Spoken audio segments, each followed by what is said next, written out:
We'll do both just to be safe. Oh, in terms of good news, I advanced to a new level in taking care of my nice new shirts.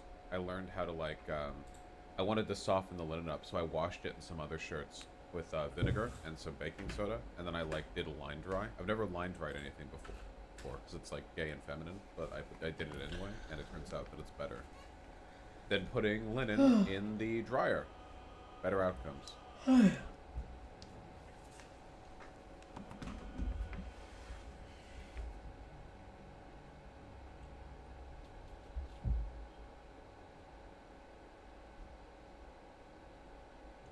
Doesn't baking soda and vinegar just make water?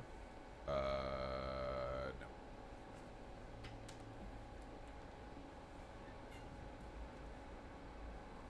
Don't your clothes smell like vinegar?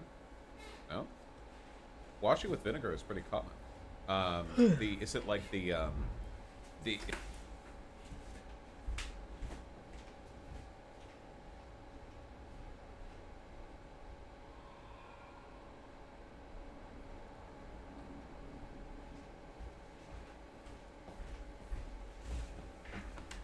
yeah, because vinegar is heavily alkaline, it does a good job of like pulling certain types of like oil and dirt. I know that vinegar breaks like smells down. Like if you have smelly clothing, you put it in with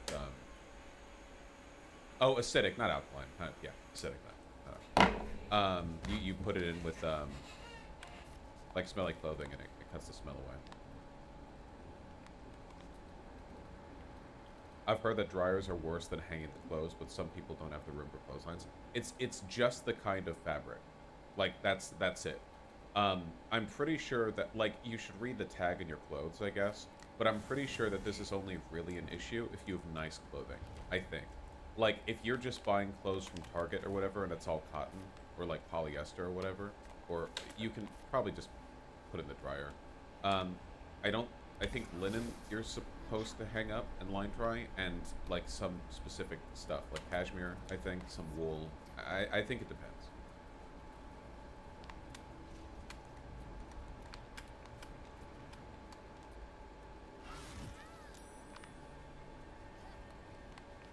Oh, then why'd the guide online say it? Thor 1, Thor 2? I won fair and square. There's no point in playing again. Go on, find some.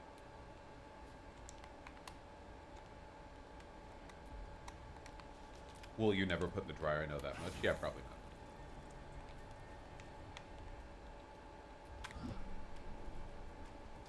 Did you figure out your chair debacle? Yes. I feel like the camera isn't perfectly... There we go. That looks better. Did it work? I mean, I'm wearing this right now, and I think it looks fine. Yeah. I got another nice shirt recently that I think is really, really cute. I like that color. It is white. The color is white. Have you actually read laundry tags? They can be really confusing if you weren't taught. Yeah, I don't know what the fuck any of this shit means. Normally, the tag will, like, tell you. It'll say, like, line dry only, wash cold, like that kind of thing. I don't, yeah. I don't know how to read any of it. Yeah, this is astrology, okay? Listen, alright? Hand wash normal, machine wash normal are the two actual genders. The rest are mental illness.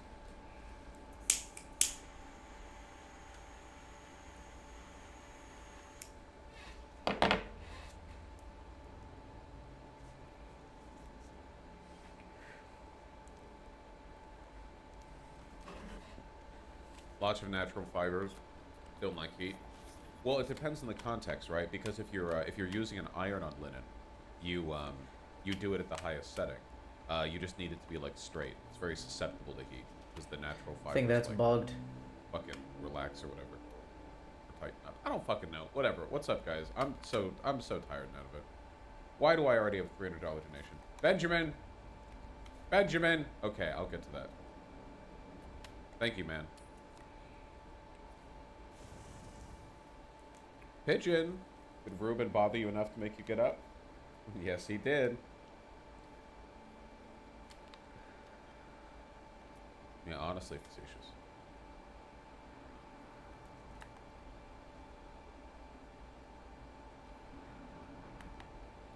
Kitchen is now on the computer. Okay? Now when you guys type in chat, you increase the amount of processing load that my computer has to bear by rendering the change in the OBS window, which means that it gets slightly warmer, which means that her tummy gets toastier. Okay? So chat lots to toast her tummy.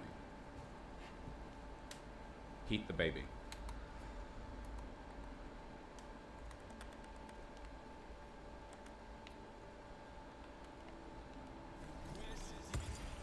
I wanted to open by talking about the Armenian Azeri conflict, but I need my brain to wake up a little bit, okay? New anti-debate bro video. Torch, Let's thanks. go.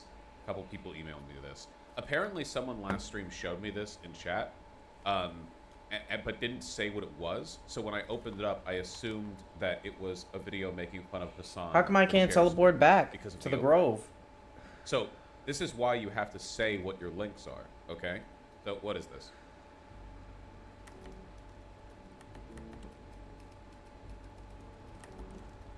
Oh, we're off to a good start. I don't think it's a stretch to state that there is a surplus. Oh, we're off to a good start. All right, hold on. I gotta buckle in for this one.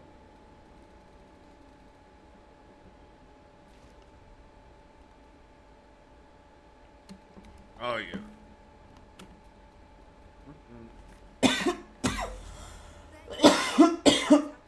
It's 20 minutes of posting a drama video. In my experience, the people who are most interested in showing off that they understand theory are all...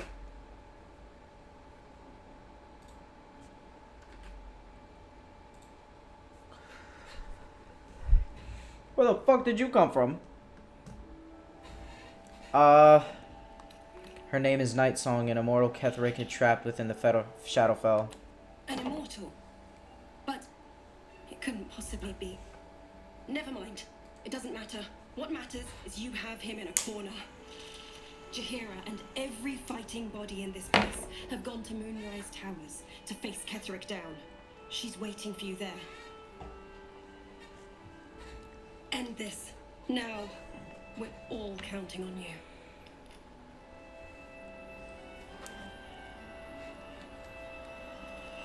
Alright, I got some side quests to do before I get overwhelmed. There you are. What's happening out there? Who was that? And Okay, I gotta sell some stuff. Where's this lady? Where'd everybody go? Oh, they're in the bar. My man. Did you see it? The path of light. That's good, right? Means we might make it out of here alive. Let's see what you have. Let's just get to the fucking money. Give me your money, bitch.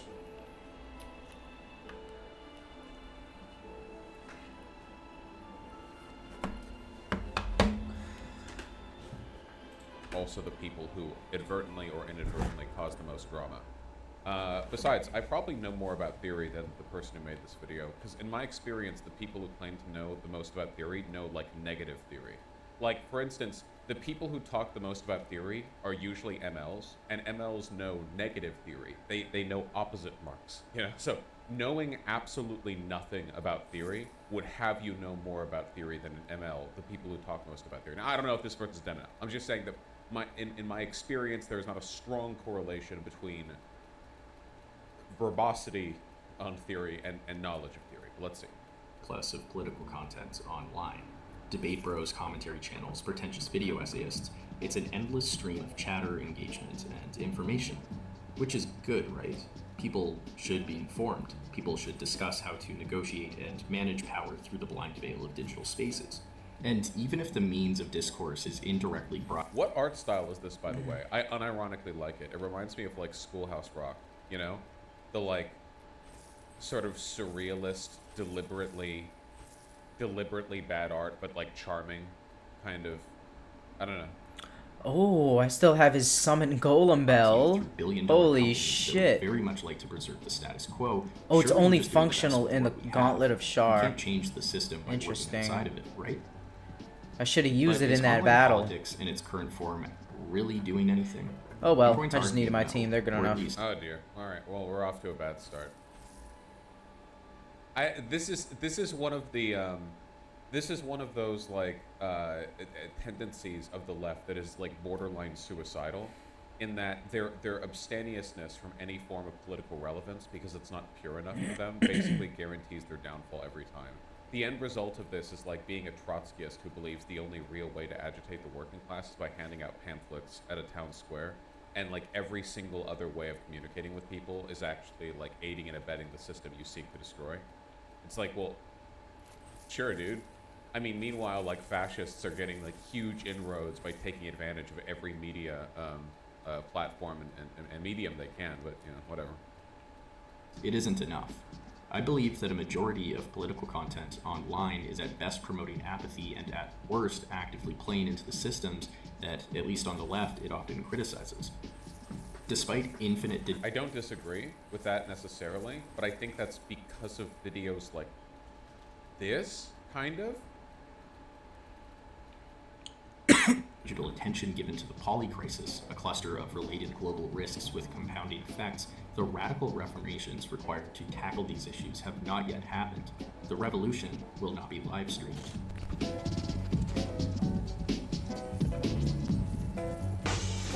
Yeah, so far my impression here is sort of negative, I guess, because nothing's actually been said. Thanks for the gold. Ruben, leave Pigeon alone. Ruben. I'm out.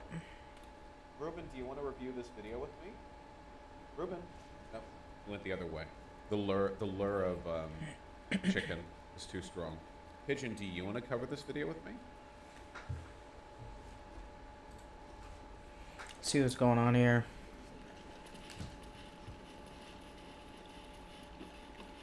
What up, Mattis? You had something to do with the light, right? I knew it. Yeah, I'm a hero. This is the end for Catherine. Stuck up while you can. Let's see what you got. You're selling shit. No thank. Oh, cape. When the wearer disengages, they also create a foggy cloud within a 2-meter radius. Interesting. Very interesting. Wow.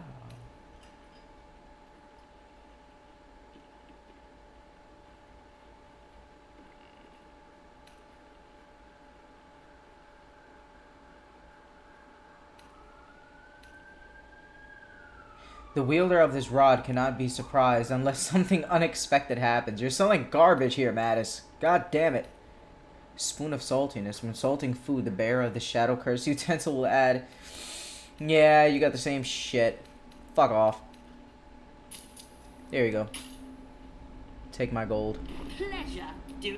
Pleasure doing business. Have a gander at the finest stock. Astarion, we got you a cape, Big Daddy.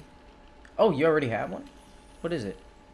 You gain 7 temporary hit points after casting a spell while in melee? That's so specific. This may be useful. Disengaging. Interesting. Let me see something. Premium trinkets and doodads. Where's disengage? It costs an action, but I can do that after I use haste. And I'm gonna need to get far from enemies too. Oof, so they don't fuck my concentration up. Okay, that's nice. Got a little upgrade for you there, Astarion. Looks like best bargains right here.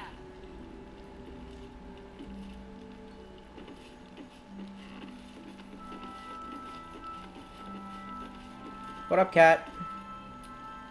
There you are. Unfortunately, ever since you arrived, things keep changing. I hate it. Aw. Hopefully changing for the better soon enough. What now? What do you want, bitch? Leave. Oh, trade. Let's see what he has. What now? I'm sure you would. I'm sure I would too. Who's got potions?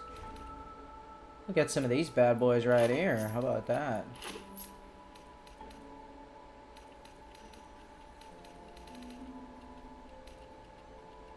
Gloves of automation. Oh, I sold you those. I don't want that. Now, if you're done. Yes, I'm done. Bye.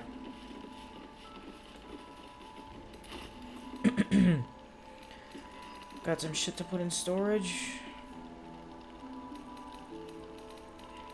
Let's see.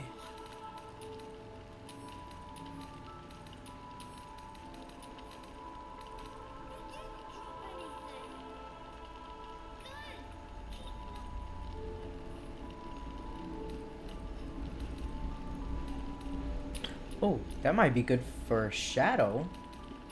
Hold on. She's always casting spells and in melee. We need that. Oh. Is that blood? No, never mind.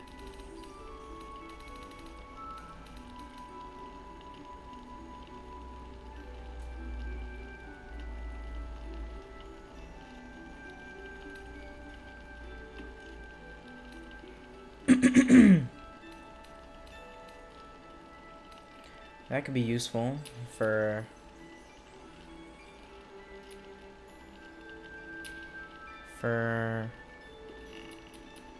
Astarion?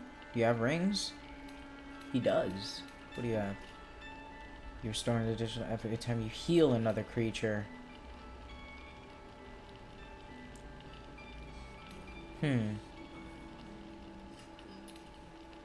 We'll give you the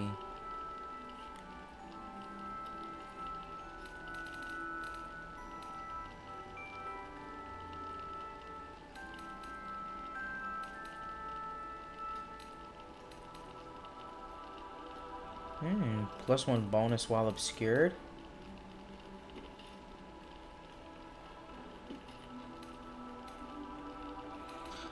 I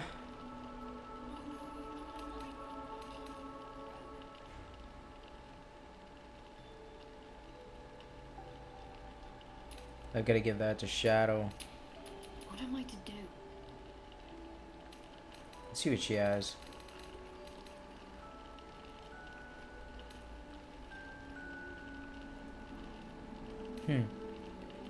I'll give her this. Where is it? Don't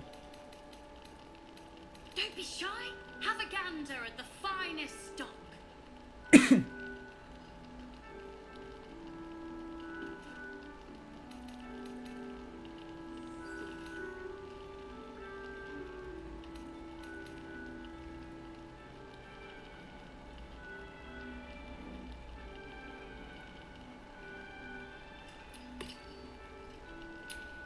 Don't touch me.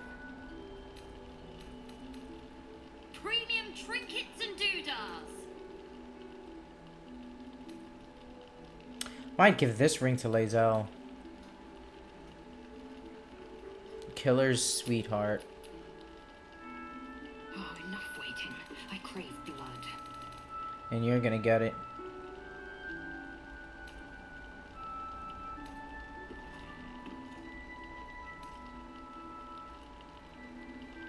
Last night's best bargains right here. Yeah, we'll give you this. What a day.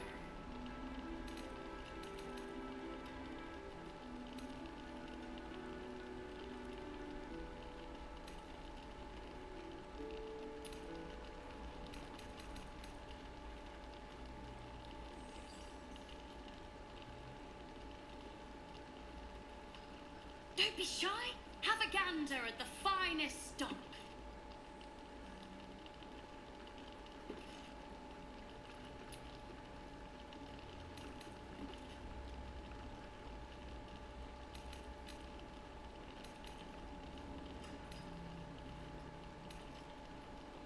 I guess this could be good for him.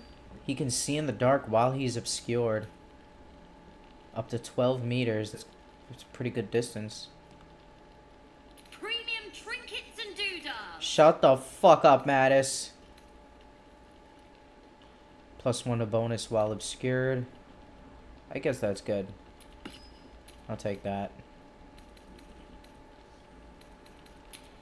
Shadow Harrier rings.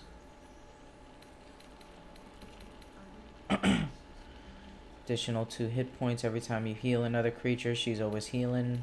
Is she? Last night's best bargains right here. Yeah, I think so. Yeah.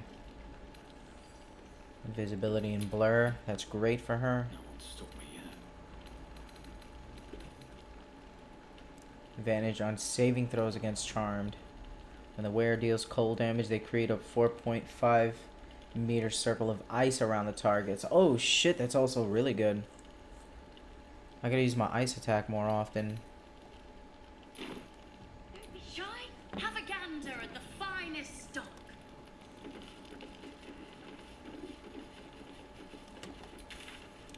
Alright, let's go over to... let's finish exploring over here. Find the ledger. Let's go to the Grand Mausoleum.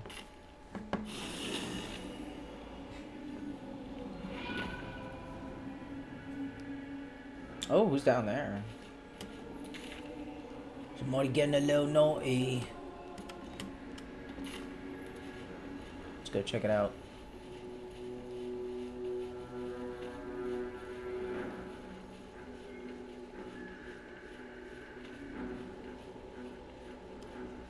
Creatures down there with a bunch of kids.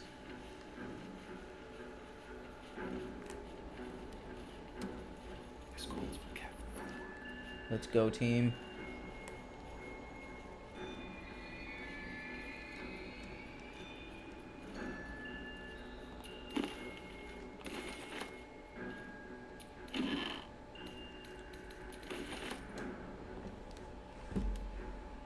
I don't think we have to crouch right now.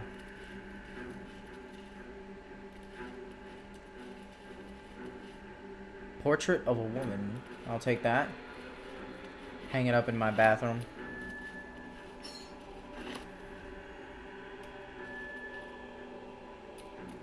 Portrait of a bored girl.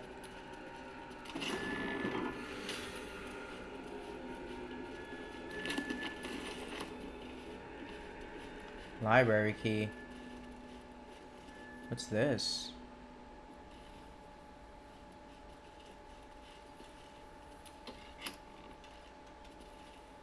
It's broken. Oh!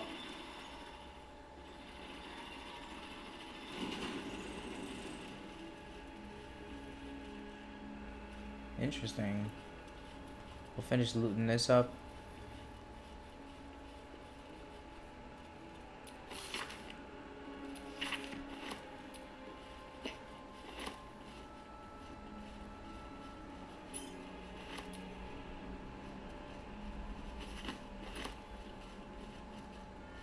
Got these handkerchiefs all spread out.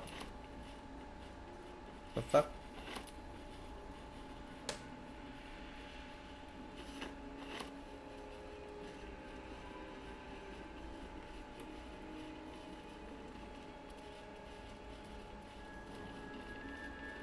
Armor.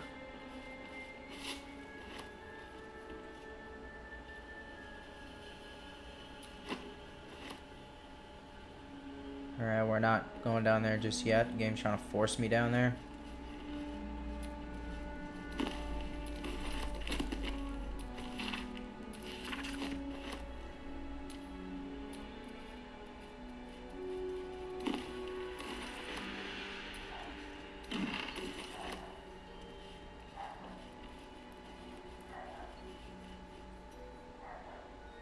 Oh.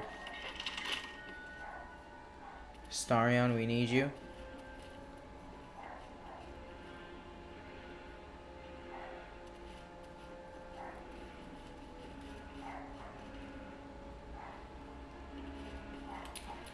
He knows Bree's madness.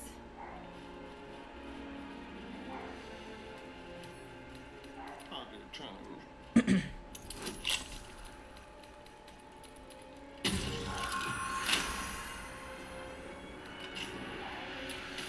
Can't afford to stay idle.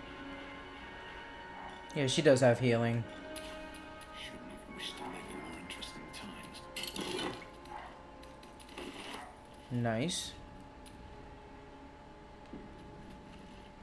Alright, let's loot these guys down here. See what's popping off. Oh, a vine. Oh boy.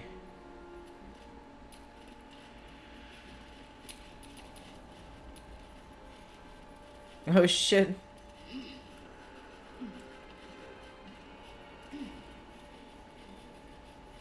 want to draw any attention. Some villains, but Oh, they're NPCs. They're not gonna attack us yet. Let's save. See what they do.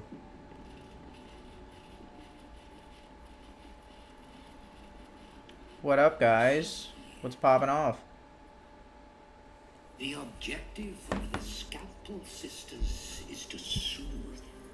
What the fuck? Scalpel indeed is an extension of Shah.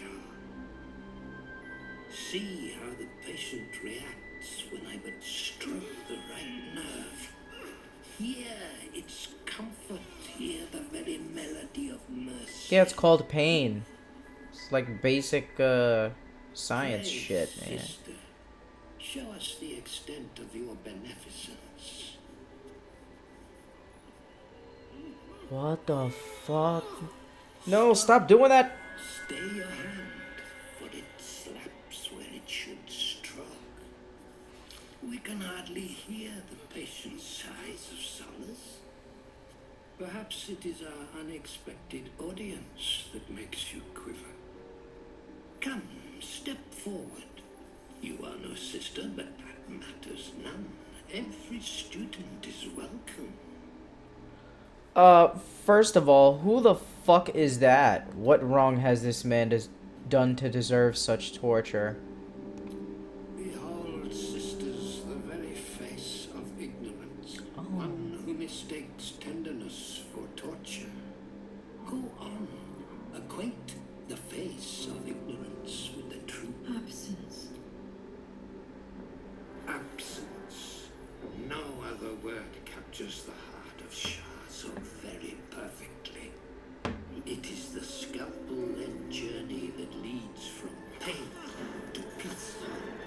Only a beast of a man toys with his victim. Entertaining, if not efficient. See?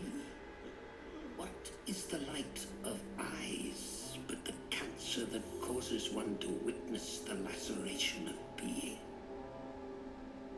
If light is the symptom, then darkness is the cure. For in light there is presence, but in darkness there is absence.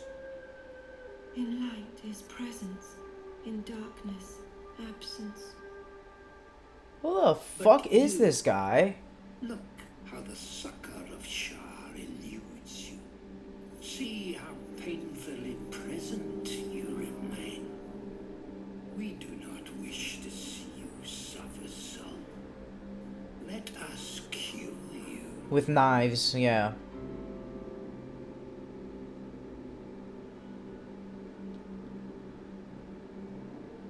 I don't want that guy to have his eyeballs taken out, but I kind of want to see where this goes.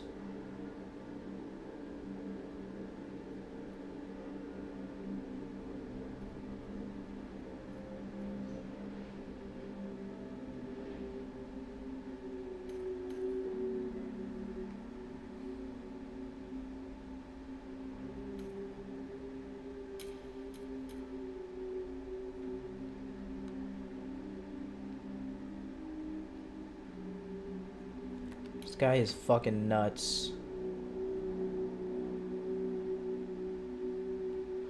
276 health? Holy shit. This man's an actual fucking boss.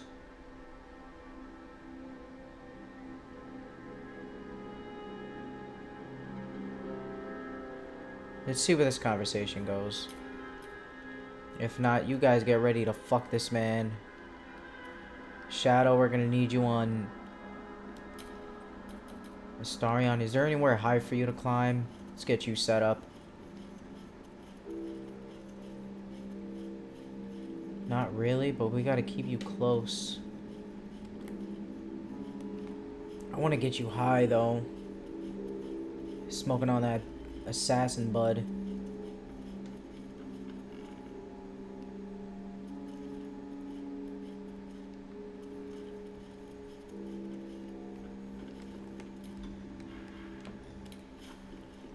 Okay, I can reach him a nice distance.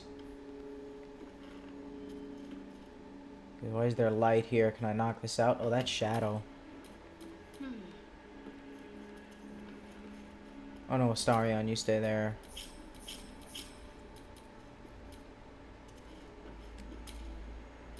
Let's get on with it.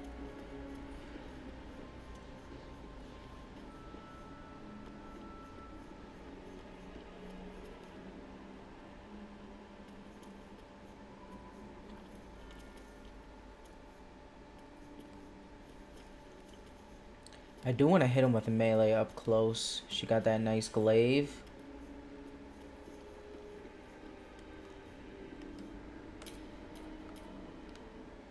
Lae'zel, you gotta get ready to kill these sisters. These bitches are gonna go crazy.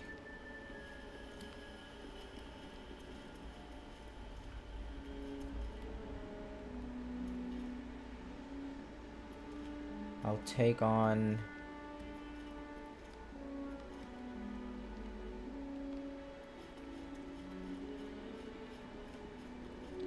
I want his Falar Louvre. So Shadow. I'm ready. Whatever it takes. I'm gonna use my Falar and you guys go off and kill these twins. Go off, queens. Okay. Got them all set up. Let's save. Buddy might have had his eyeballs taken out, but... God, I don't want them to finish killing him. Religion.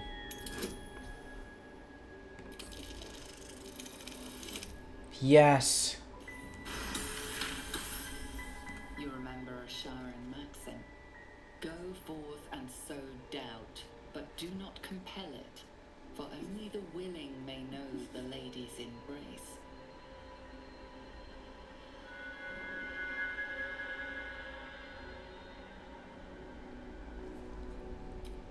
Examine. Investigation. I think these are just different options, but let me see what my options are. Oh shit, I got it. The sisters' blades are bloodied and dull. Only the most measured hand could make a clean incision.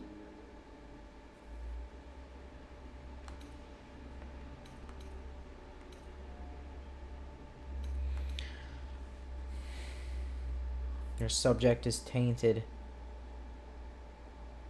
Only the willing may know the lady's embrace.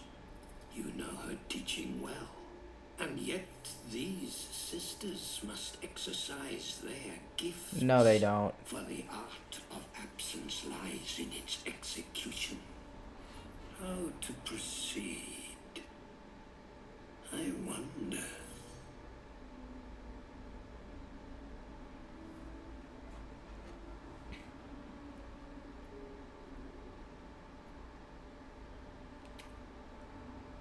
Persuasion, why not have them hone their skills on each other? Oh my god, I can't believe that's an option. Change name.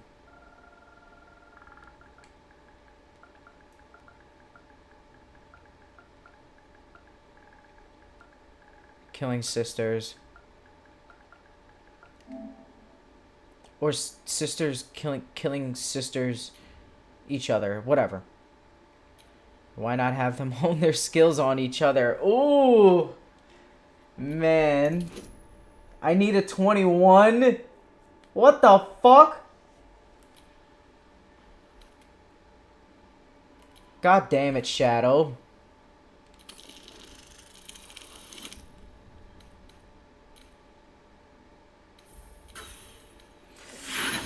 Oh, that would have been so good.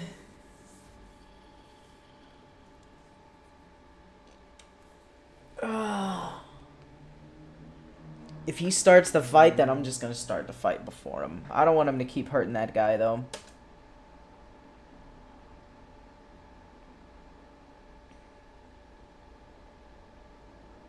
Or I might just load back and kill him. Fuck him.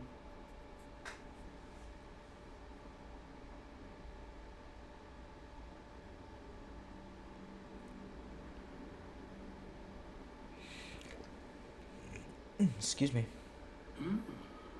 Only the willing may know, and yet how to proceed. I wonder. We're trying it again. God damn it. Okay, so I think House of Healing. Let's load back here. I know I got an extra roll, but I'm not gonna get that 20.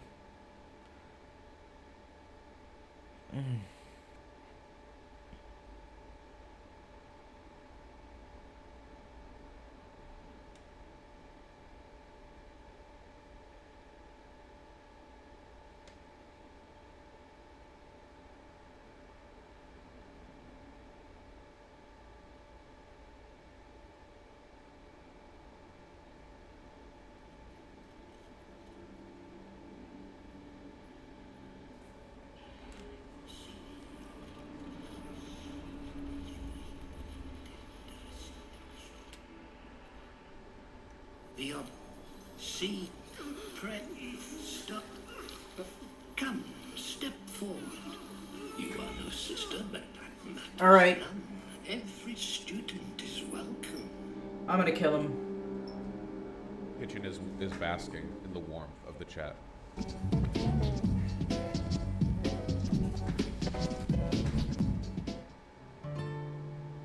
Oh no. Problem. You're bringing it all the way back around for me. All the way back around, full circle. Full circle. According to Phil Spencer's own logic, they need more users. They need more users on Game Pass off their own hardware.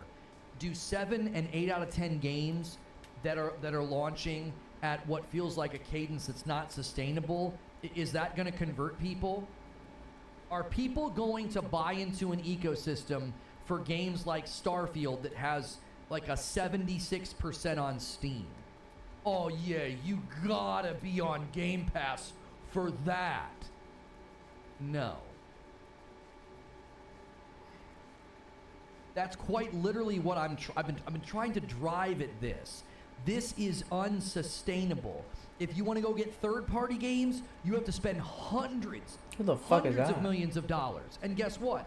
You can get a lot of those games everywhere. Who's jumping into Game Pass for Jedi Survivor or Assassin's Creed Mirage?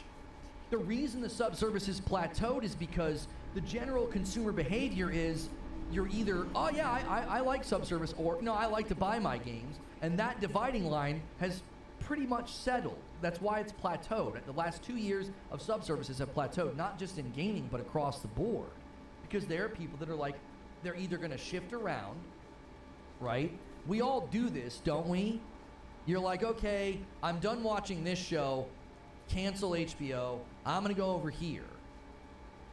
Like all of the subservices are dealing with this. This isn't unique to Game Pass. I'm not picking on Game Pass for that reality. What I'm saying is, in light of that reality, you're not going to convert people.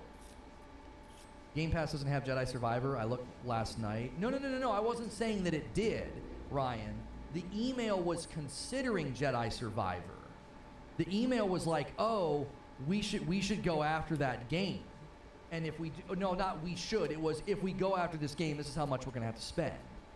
And that's my point is, if you want to get Jedi Survivor, they estimated that Jedi Survivor would have cost them $300 million. So if you want a title as big as Jedi Survivor, you're writing a $300 million check. Maybe they negotiate down to $250 million to get Jedi Survivor. And there is literally no way a title like that is going to cause a groundswell of conversion of people to Game Pass. So they're getting hit from both ends. If you try to sustain third party, you're spending hundreds of millions of dollars to put games on Game Pass. We now have a picture into what they spend per game when games are like, kill the Justice League, $250 million if they want to throw that on Game Pass, okay? So you're spending all that on third party. Then if you're looking at their first party offering, well, what they want from their first party studios is a game at quality every quarter. And what Solomon is saying Gotcha, is, I think, bitch. is dead on. They are not focused on 11 out of 10 games or 10 out of 10 games. Phil Spencer said it himself. He basically told us beforehand that Starfield was going to be a mid-game. He's like, it doesn't matter if we launch an 11 out of 10. It's not going to move the needle.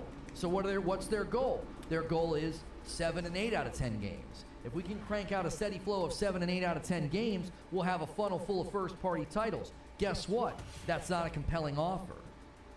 You think you're going to get PC users to jump into Xbox Game Pass for what? For games like Starfield? They just bought it on Steam. Damn, with the criticals, holy That's shit, another a star barrier on. to Xbox's success. They're trying to crack into an ecosystem whose behavior, the economic behavior, the consumer behavior of the PC user is already set. You're trying to convince all those people that use Steam, come over here and spend $10 a month, and you don't own your games. We didn't even talk about that. So Phil wants this chart. Do you see the PC line? See the lime green line? He wants that to grow along with the blue line to be bigger than dark green by 2030. He wants the majority of their users to be off their hardware. That's a significant challenge because you're trying to convince Steam users to jump into an ecosystem where they don't own their games. Have you ever talked to a Steam user? Have you ever heard the way they talk about the Epic Game Store? Have you ever heard the way they talk about having one launcher or they don't like other launchers? And you think they have an apprehension about installing another launcher and you think you're going to win them to an ecosystem where they don't even own their games. Good luck. Good luck. Beyond that, you're trying to win people to your ecosystem that think that game preservation is achieved through piracy. Not all of them. Well, that's a growing sentiment in the PC crowd. Well, game preservation, all this DRM crap, all these games that we can't, emulate anymore, or emulators that get...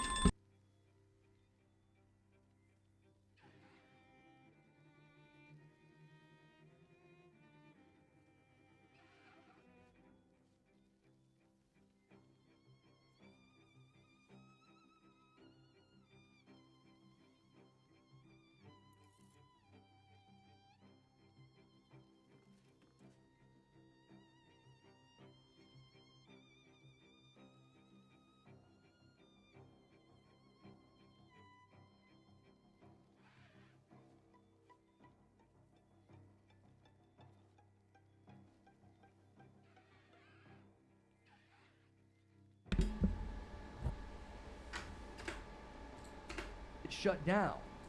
So PC users love Steam. They love to have their library in one location, and a lot of them don't have really any qualms with stealing a game.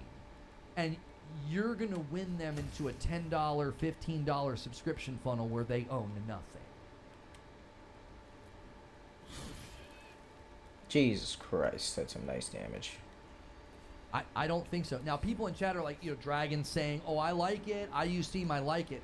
The lion's share of the Steam user base is what I'm talking about. If you're targeting the PC user base, that's a hard nut to crack. Ask the Epic Game Store how that's gone.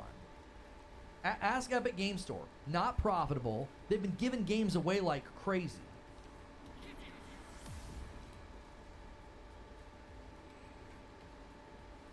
PC gamers are not attached to Steam. Most don't even buy games on Steam. What did you just say?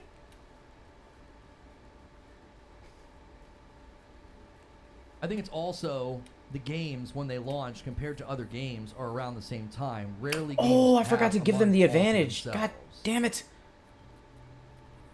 A lot of video game archives are actually console games that have been ported due to the proprietary it. nature of the cartridges and discs. Whatever. No, and Fuck. I'm all for that. I have nothing wrong with game preservation for games that are, basically lost to the dark corners of time, okay? But I'm talking about a mind frame. Yeah, I'm seeing reviews for Phantom Liberty are very strong. 9s and 10s. That's incredible. It's a gameplay week, by the way. We're going to be playing Witchfire today. We played the first Descendant yesterday, and then what was it? Then tomorrow is Cyberpunk 2.1. I need to turn on MSI Afterburner and see if we can get this game open for later. Executioner. Oh shit. So generally, I think people. Oh, I you think a lot of times asshole. people misunderstand. That's what you got. I'm not coming at this from some angle of like Xbox bad, Game Pass Oh bad, my right? God, I'm Lazel. trying to come at this from the What a angle fucking of, beast. according to Phil's own expectations, according to Phil's own language, this isn't sustainable. This is destined for failure. Your business plan is this frame but higher. Track with me now. Their business plan is this frame but higher. In the next 7 years, they want to have these big upswings, 100 million Game Pass subscribers. They want 100 million. They want a majority of that 100 million to be on cloud and PC. Okay? You got a long way to go.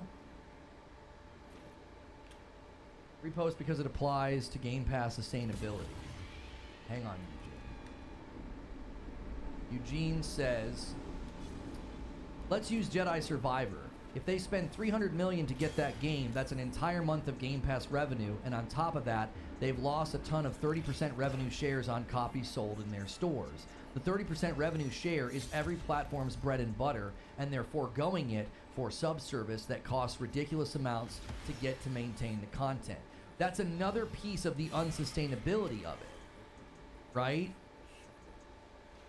That's another piece that's unsustainable about it. Is that you're basically putting yourself in a scenario where you're saying, well, we got to spend the money to get the game. We got to spend, $300 million if we want to get Jedi Survivor.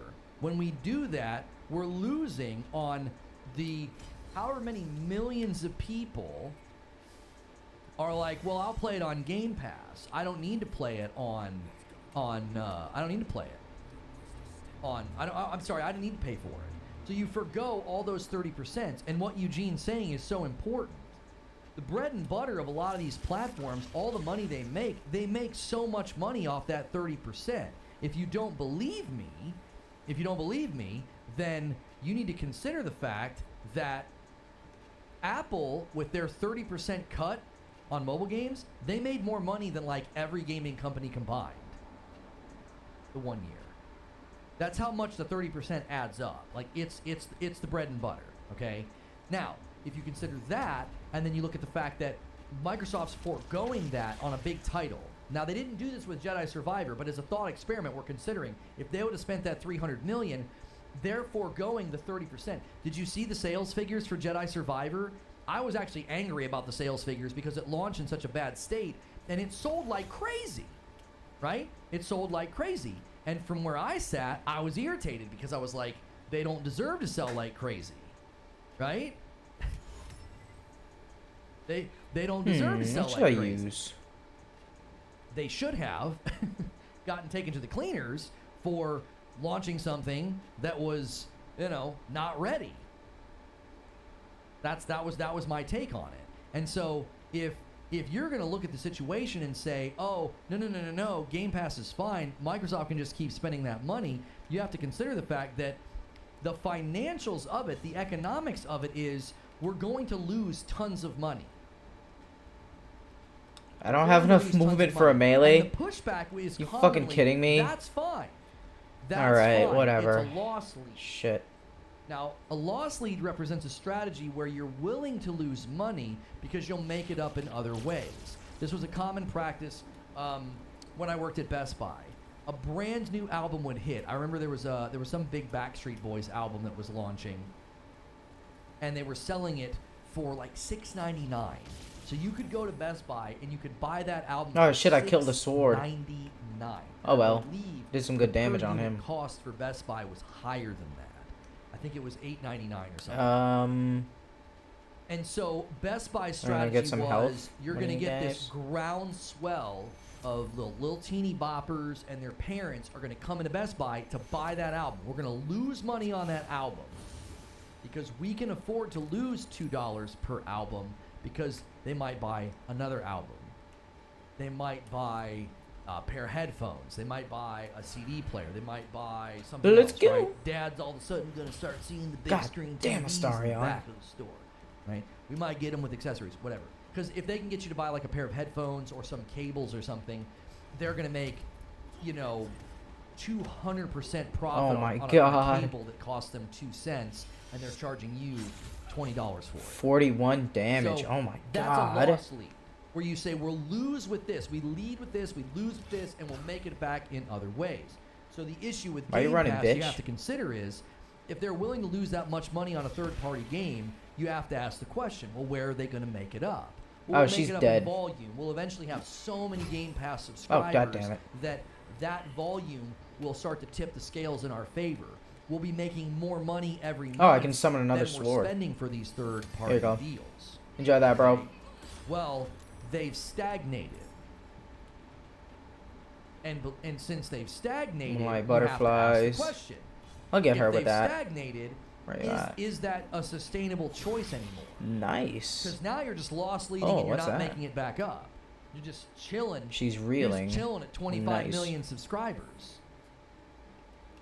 You're just chilling. You're like, yeah, 25 million. We're not getting any more. Look at what they were willing to do in 2022 when things slowed down for them. I'm When here, things bitch. slowed down for them, what were they doing? They were literally shopping for Game Pass games. They were like, well, let's shop for Game Pass games. Let's consider spending hundreds of millions of dollars. Can I still get him with something And nasty so up here? If you take that approach, I think that's the other question then is, okay, well, how then do you Oh, still hit him. create a Nice. system that converts people? Get him with a spell. So you're not converting people. Track with me here. You're not converting people. You've stagnated at 25 million. So you're not converting people. So the current offer is not converting people. And we know that a significant portion of the people that were converting, right? They were converting, and they were doing it for like $1 or whatever. And that stopped, okay? So that was getting people to convert. Super low entrance cost was getting people to Damn, convert. 44 I think that's a great, damage. Holy you know, shit, he's way strong. to fill the funnel with people. Well, the question you have to ask now is, okay, what's the next phase for Game Alright, Pass? then? Shadow, heal, How do you get from Rizal. point A to point B? How does Phil Spencer get what he wants? How? Do you see a strategy, a plan? Do you see something from Xbox that tells you they're going to go from 25 million Game Pass subscribers to 100 million in the next 7 years? I don't see it. I don't know what rabbit they're going to pull out of the hat, but I don't see it. Because their current strategy is a big first-party game at quality every quarter. And if this year is any Oh, I indication shoulda of what we're used, gonna get, there's concerns because you got all your first-party developers wrestling with the Series S. So who knows what these games are even. She gonna has the look like. Commander Strike. I could have fucked his ass up with that. Do you God, really I think keep you're gonna forgetting about convert that shit. PC users if games keep coming out missing base level features. Yeah, I just need a superiority I mean, die. I know it got patched in later, but at launch, Starfield didn't even have an FOV slider. Rizal, So, like, fuck his ass up. if you're gonna have to basically focus on Hit him with something a little your dirty. main funnel of users is Series S, and that's where you're Oh, having let me get to some kind of poison. Oh yeah. hobble every yeah. game to, Let me get to that. first. Then your Series X and your PC users aren't going to be getting really a lot of attention. That's another aspect of conversion. It's like, well, how are you going to convince people on PC to convert to Game Pass with first-party titles that are coming out every couple of months if they're not passing the smell test? What about these 60 million users converting from Xbox Live Gold to Game Pass Core? Who are these 60 million users?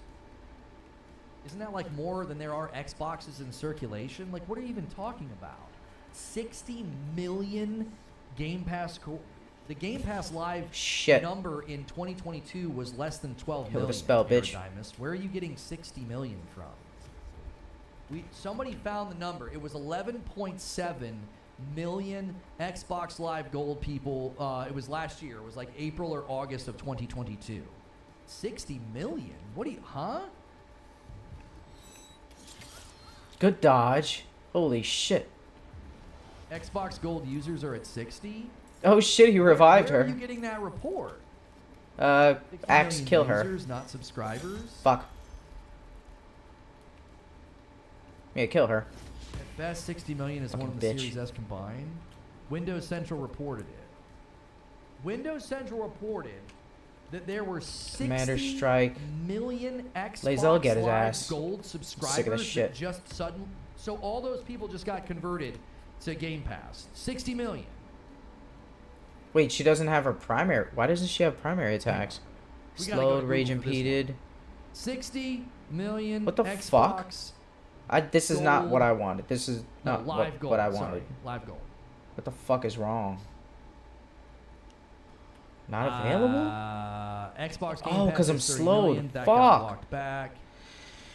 Oh boy. I'm seeing in 2021 great. That's Xbox fucking Live had over 100 million push 'em down. monthly active users. Fucking bitch. Get the fuck out of here. According to Microsoft, this is from another article here, there are over 60 million monthly active users on Xbox Live. I feel like you're taking a stat and you're misrepresenting it. They're saying there's 60 million monthly active users on Xbox Live. Xbox Live Gold numbers last year were like 11.7 million. I'll kill this it's not bitch. 60 million. The Xbox Live Gold users are the ones that got converted to Game Pass Core. There was maybe What 12 fuck? I didn't mean to million shoot. God damn it. Xbox Live users per month, they're including Minecraft. Like, that's where they're getting their monthly active. Gosh, the MAU thing again. It's the MAU thing all over again. Good dodge, good dodge. Monthly active users, they're counting Minecraft. So that has nothing to do with this discussion. We are talking about Game Pass's sustainability. Man, this and guy's how real you convert desperate. PC and cloud users Shut to the Game fuck Pass. up. When your offer is paying a bunch of money for third-party games already coming Is to she market, still like Jedi slowed? Survivor, or offering first-party games once She's a not quarter, slowed. and you hope they're at good quality. Alright, Shadow. Go for it. Yeah, Commander I got it, Strike. Eugene. I got it. I read what you said. I read it out loud. Maybe just stream delay is getting you. Let's go. Drufus was 7 months. When was the last time Xbox put out a must-have game? If Xbox could deliver good AAA games every quarter, they could drive Fucking up growth bitch. for Game Pass, but they've shown they can't do that. Drufus, that's one of my primary concerns. Is I'm looking at Fable, Avowed, and Hellblade 2, and I'm like, if these games come out noticeably, measurably hobbled because Oh, I of, have extra attacks. again, Oh, that's my right. estimation, because of the I have Series Shadow's S, attacks too. if that Nice. happens, that's not Hold up. compelling. It isn't. And I think Hellblade 2 will function very similarly on Steam. Not in size, okay? Not in size. But I think it'll function in a similar way on Steam the way that Starfield did. I gave him 8 more health. people on PC Does will that just buy revive him? Hellblade in Steam Oh than go shit. to I can Xbox heal Game them and Pass pick on them up. PC. What the You fuck? see what I'm saying? I didn't know that. Hellblade's not going to hit the quantity of Alright, Starfield. Adam. That's absurd. Hit him with some shit. But I believe the behavior will be the same.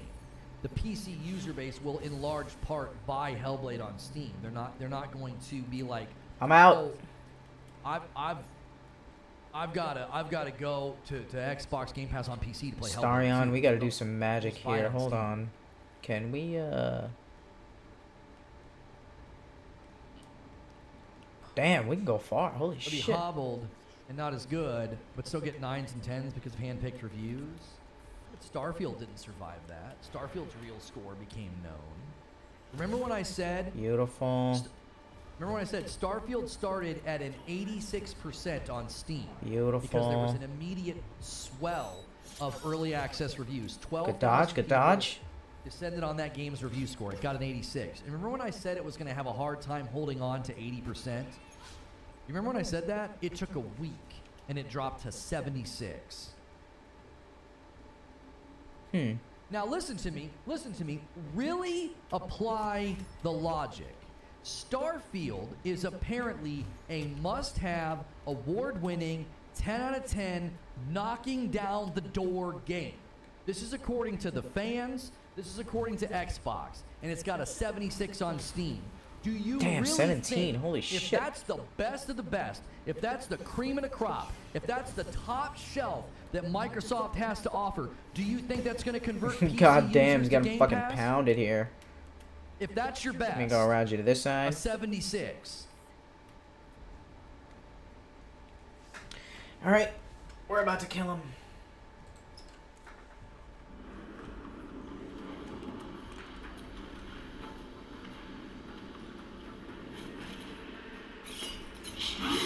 You fucking asshole. Just die. Ooh!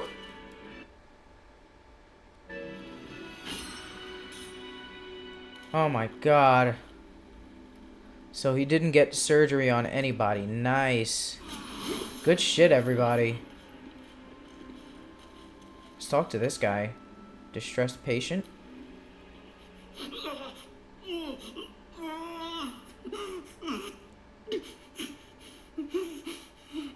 I saved your eyeballs.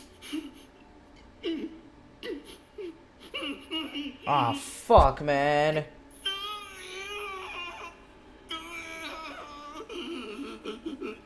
Fuck.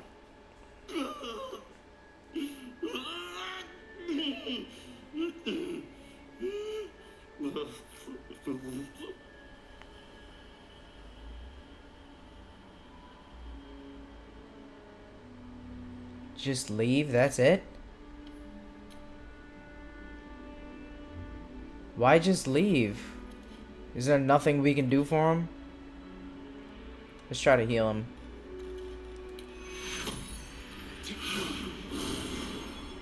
In surgery? Let's try to get him out of surgery. How about that? Syringe.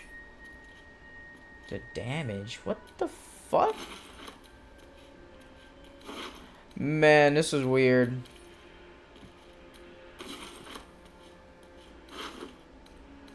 What is Karabasan's gift? A strong paralytic potion.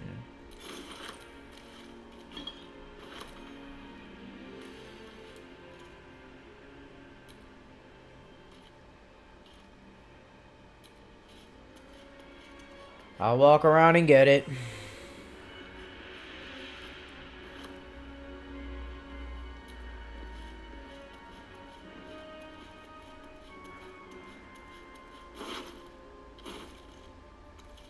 Preserved Mind Flare Parasite. Holy shit. Blood. More blood. Gilded Mortar and Pestle. Can't reach it. What the fuck are you talking about? Can't reach. What is... It's right there. You're not that short. Come on. Hold on. What? What? There must be glass.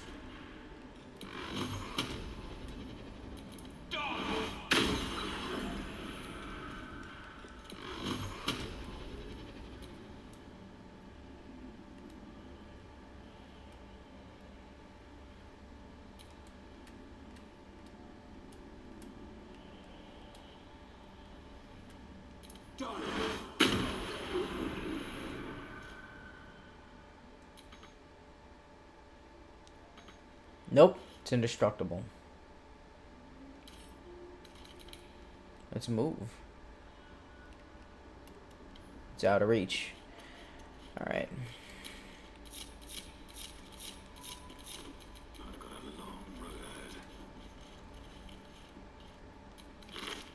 Alright, what you got? Once per long rest, when scoring a critical hit on a humanoid, the wearer can paralyze the target for 2 turns. Interesting. Battered loot. Interesting. Key. Interesting. Interesting.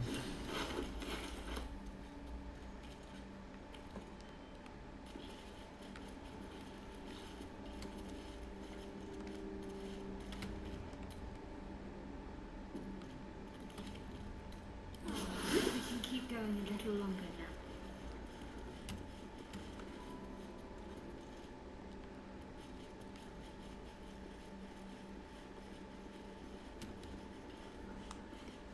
Alright, let's loot up.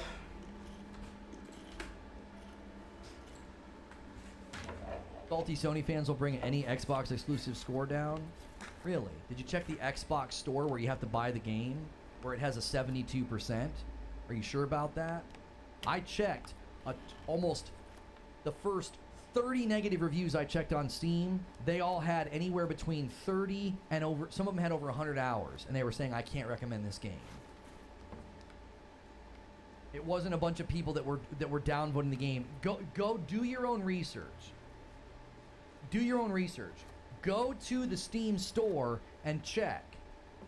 You skipped my milestone? I'm so sorry, Infinite. Hang on. Infinite with 15 months. You think Xbox could ever drop day and date? Streams like HBO, for example, reverted to theatrical release, and 6 months later into its service. Xbox needs to drop day and date. Thanks for 15 months, homie. I don't think they need to drop day and date necessarily for their own titles. I think they need to foster early access for purchase. I've said that for a long time. I think what they should have done is they should have said anybody on Game Pass that buys Starfield can play it a week early. That's what I would have done. That's what I would have done.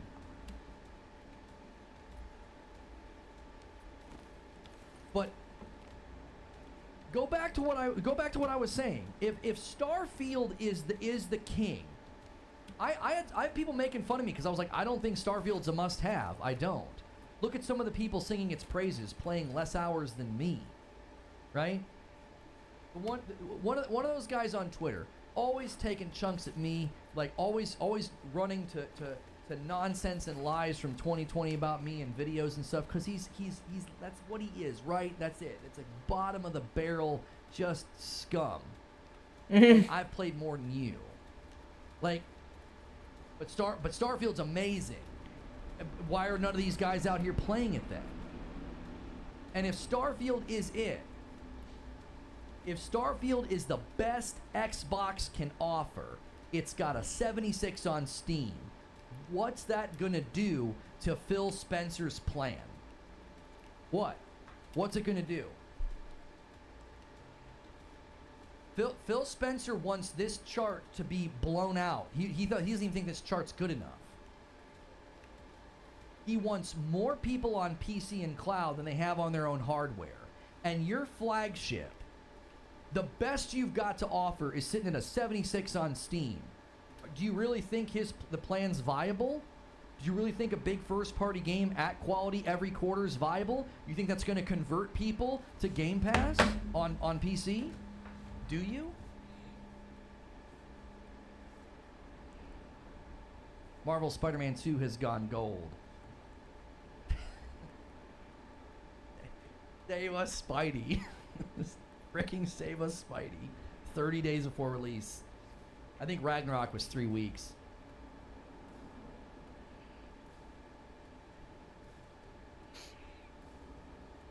Like that, like Phil said that Starfield's not going to be 10 out of 10 or 9 out of 10. He's right. Like, that's just the question that I have. That's the question I have. Can anybody answer that question? If you're going to these Xbox podcasts and you're watching them, or you're going to their feeds, I don't pay any attention to them, okay? I don't pay attention to smear merchants and liars and people that are basically just like corporate mouthpieces. I don't pay any attention to these people because I don't think they're worth it. I don't think they deserve the platforms that they have. But if that's something you feel like doing, and you're watching them, and you're hanging out in their circles, and you're following them on Twitter, just ask them that question. According to Phil, Game Pass users need to be a majority off X. Apparently, there's nothing I can do to save this guy. If I do free him, he'll either walk away, drop dead, or like turn into an undead as soon as we're done with him. Lae'zel. This guy's fucked. Headshot. Oh, what? He's invincible.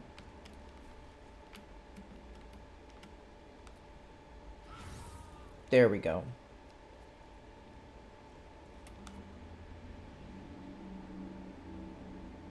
Hmm.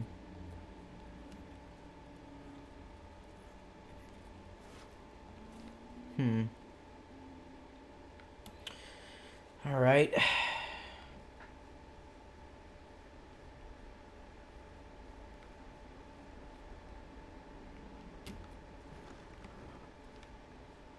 Who the fuck is that?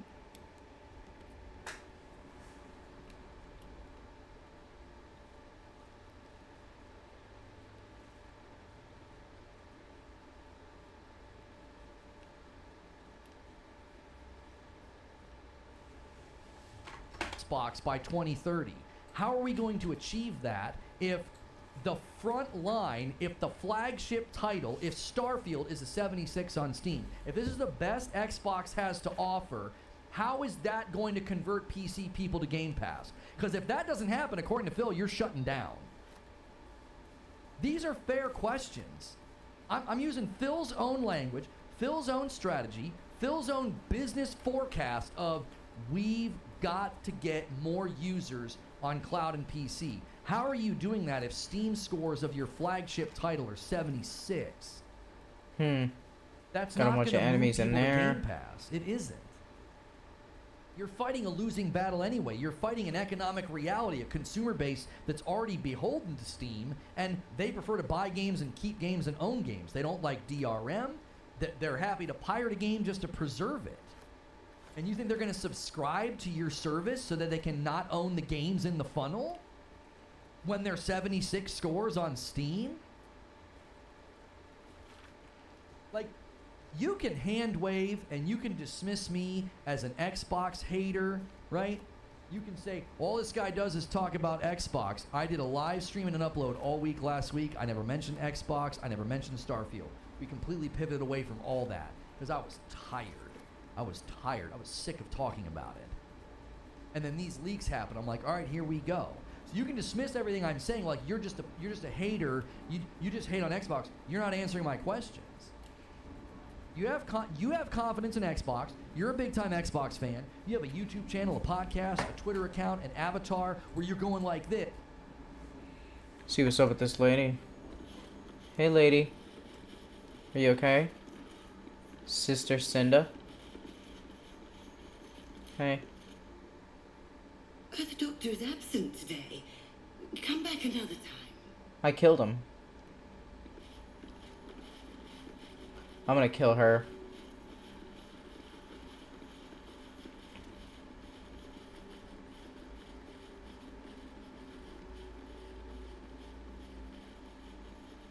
She doesn't know he's dead? Come on, bitch. Hold on. Let me kill her and then loot her friend. You dumb asshole. Everybody get over here. Let me get a little cunning action here. Let's stab her in the face. Here we go. You dumb bitch. Just gonna stab you again. There you go. I throw you off balance. Fuck you, bitch. Not enough movement. You can't move fucking anywhere. What a useless bitch. Oh, nice. We got her. Not that useless. How much weight am I at? 107. Thank you, sister.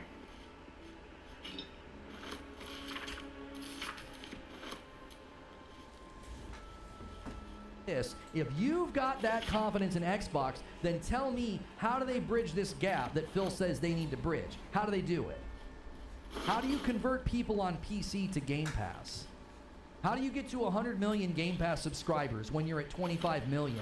And you're supposed to be, according to your own projections, you're supposed to be at about 40 to 50 million Game Pass subscribers right now.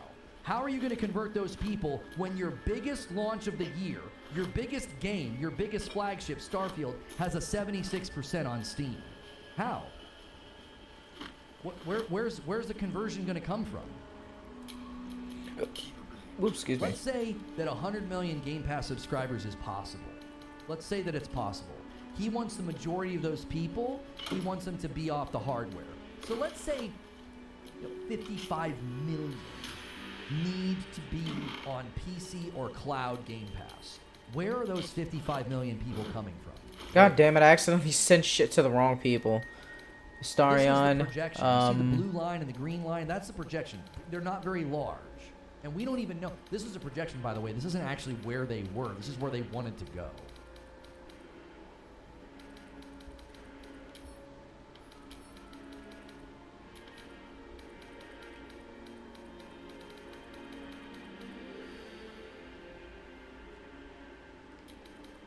I'll keep an eye out, Creature. I'll keep an eye out. I'm not sure who they're talking about. We would need a screenshot.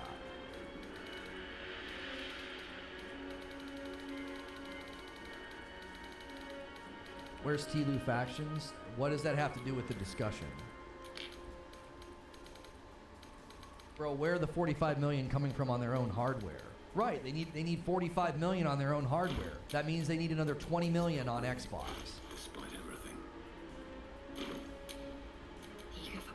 Alright, Lazella, you're up next. How are you going to get to 45 million Game Pass subscribers on Xbox when your current projections for market saturation of your own hardware is going to make that really, really tough? Securing.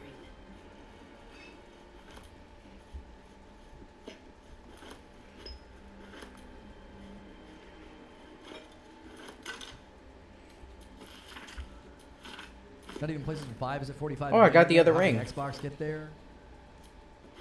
Well, I mean, I don't think PS Plus, I'll be honest, I've been pretty critical of PS Plus. I don't think it's offered very well. I don't think the value on the, I think part of the problem with PS Plus is the OS. I think PlayStation's operating system's ugly. I don't think it's easy to navigate. I think it's clumsy. It's bloated. Every time True I go to lovers, PS Plus, I'm like, true where's love's the value? embrace, It's too much. true It's love's like, caress. I think Game Pass is structured so To receive much better boarding bond on from a the creature Xbox wearing console. what is I warding love bond? the Xbox operating system. I Ward love an it. ally, If I they could gain push a button resistance and to have all that damage lay and out a an +1 operating bonus system to their on my armor PlayStation, class I and would. saving It's just so throws. much more straightforward. Each There's so much time the redundancy ally baked into takes the damage, PlayStation you operating take the system, same and I amount think of that damage. redundancy plays a part in the value transmission of PS Plus. I don't think people can see what they're getting. They're like, what is this? It's Can there be a clunky, benefit it's to that? clumsy. I don't like it at all. And then there's also, they're lowering the annual discount. So you're saving less money when you subscribe annually. Like PS Plus Premium, like what the frick? You actually think it's worth that much money? No. I grabbed one more year at the, what is it, $10 a year? And then after that, I'll drop down. I don't think it's worth it. But I also don't think PlayStation's resting the heart and soul of the PlayStation platform on their subservice. Their subservice is additive. Jim D with 5 months in a VIP, keep it up. Thank you. Why would I care? I've got more games than I can play. I buy and sub. If sub model doesn't work, I'll buy. I certainly would never spend 70 for 17 hours though. All right, kill you. I'll take that action. It's not a matter of if the sub model doesn't work and they'll just get rid of it. The point that people I think might be missing here is if the Game Pass sub model doesn't work, according to Phil, they're leaving the business. And there's PlayStation becoming complacent, the price increase. How is a price increase complacency? So Game Pass is, then Xbox is complacent. Every subservice is complacent. They all do the same thing. They all raise the price. PlayStation didn't raise the price. They lowered the discount on the annual. The per month is staying the same. The per month is staying the same. They were like, if you want to pay per month, go ahead. If you want to buy annually, you save this much money. And now they're like, well, you're not going to save as much money. Why? Well, because they're trying to squeeze more money out of their loyal base. Same as anybody with a subservice when it plateaus. They all do the same thing. As soon as you plateau, you raise the price. Netflix, Disney Plus, Game Pass, they all did it. It's not a sign of complacency, it's a business strategy. They've all done it. But when Sony does it, it's evidence of complacency? Yeah, like walking back in annual discounts, not complacency, it's business strategy. It's, well, our most loyal, subscribers are picking annual, we'll make more money off of them. That's always the strategy. So apparently these crazy ass fucking people, this is like a normal hospital, and then they started going nuts.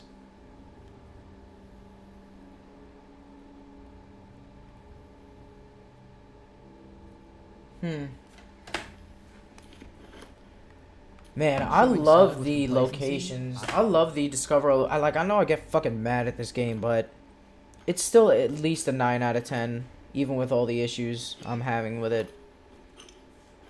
The content is so fucking good.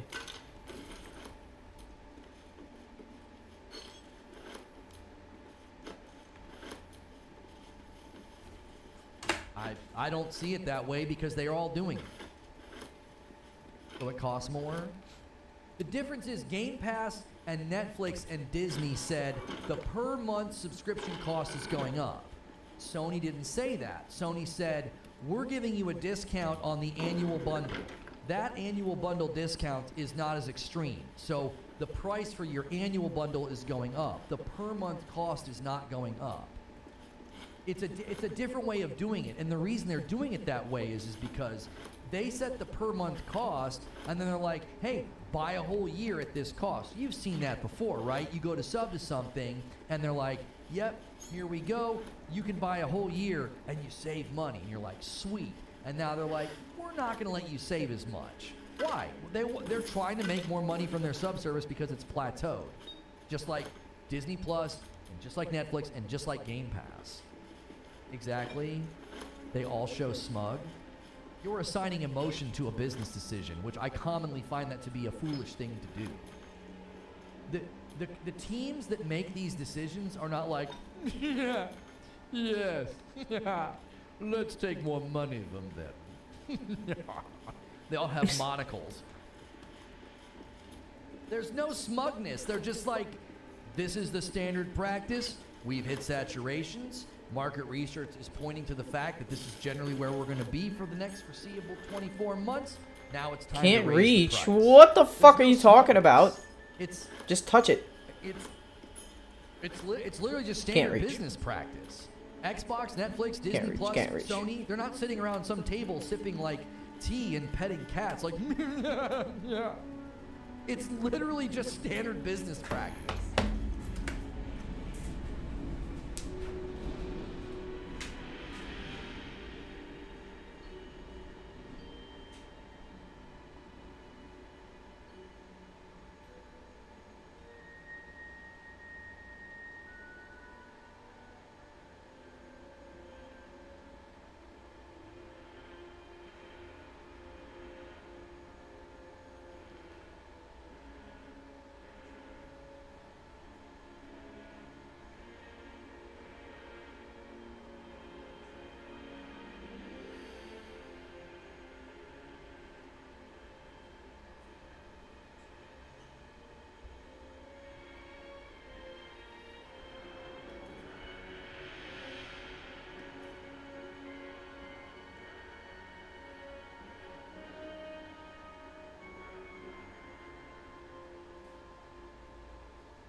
Man, I started getting these little Chinese crispy noodles. They're good as fuck. Not like tasty, but it's nice, a little crunchy. It's a nice little taste to it. I don't know what it is. It's like subtle.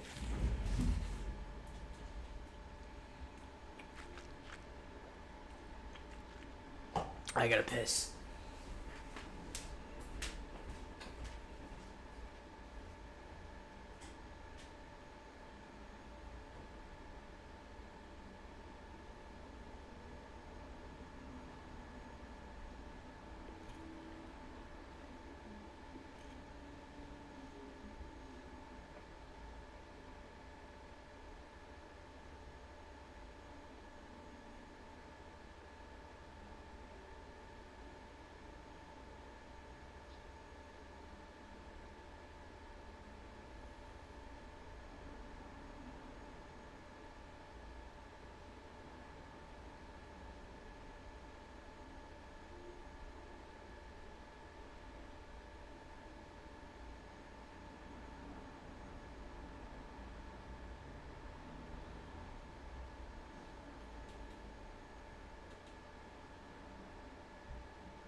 Don't know what those words mean.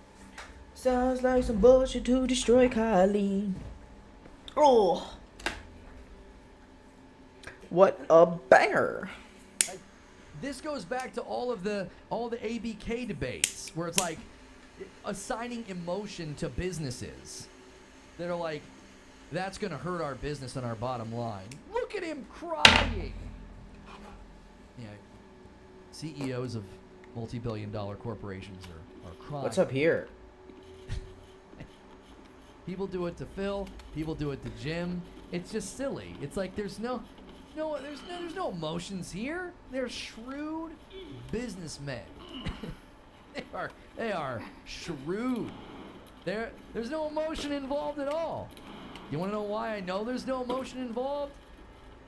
Because if there was, potion of then invisibility, there'd be like empathy and and a compassion ball, and concern. There'd be some humanity. There's and a no bear. emotion involved.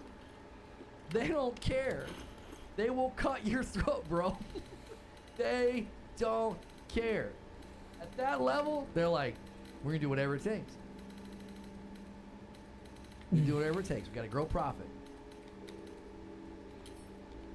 We gotta grow our profit. We gotta keep those shareholders happy. That's all that matters. there's no emotion in it at all.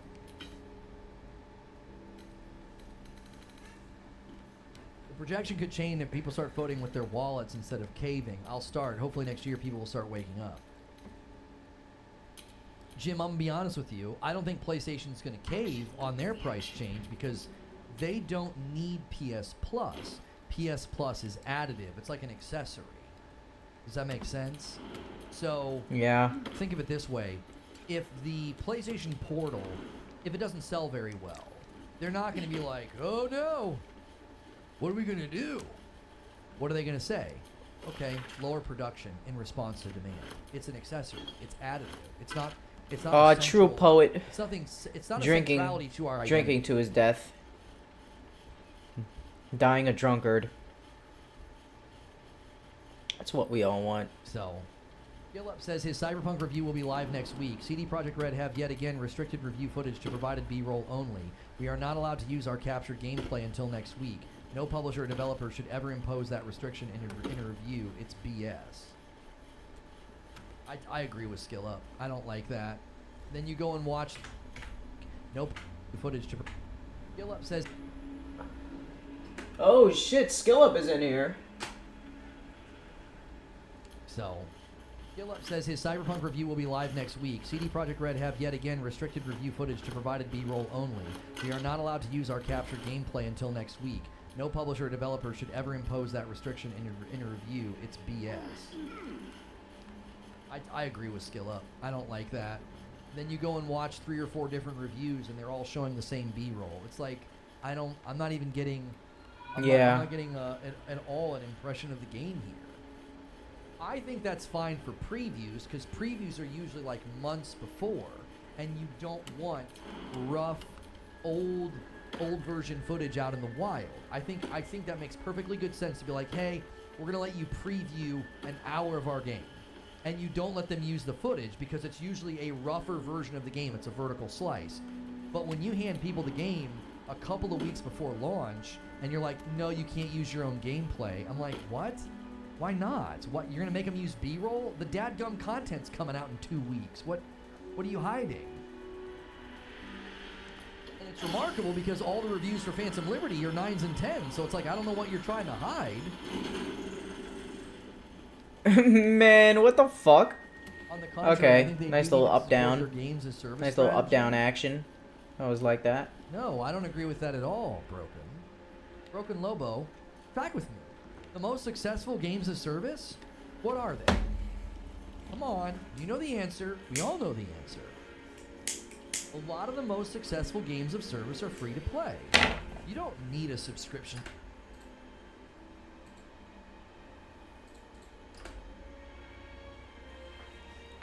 Let's see what she's got to say. Put your fucking hands up. The doctors found oblivion.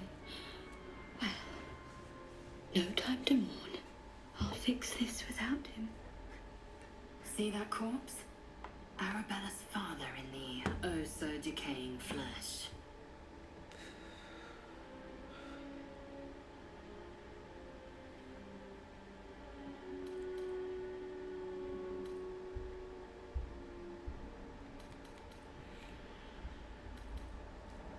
Druid. Deception. Why are you mistreating a dead body? Not dead. Merely medicated. To ease the pain.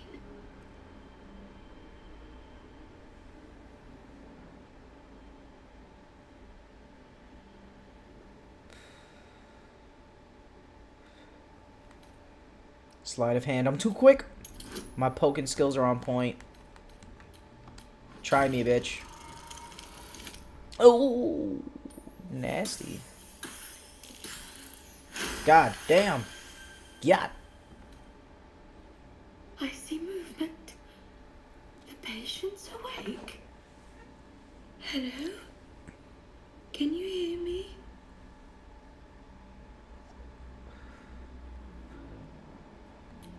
Not much left now, but you're welcome to look. Thanks. See what kind of loot you got. Discount minus 4%. Why is that? Because I killed your whole family. Purple worm toxin. Look at that.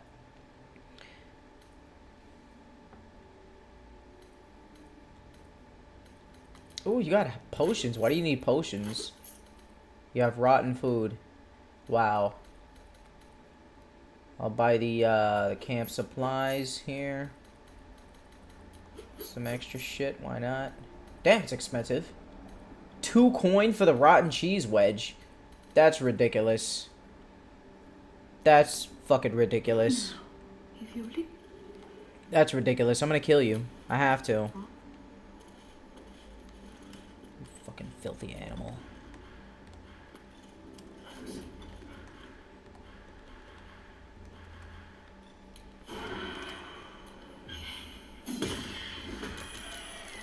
Surprised.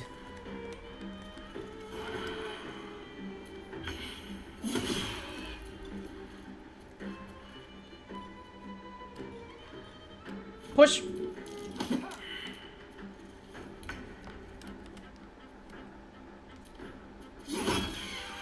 You filthy animal.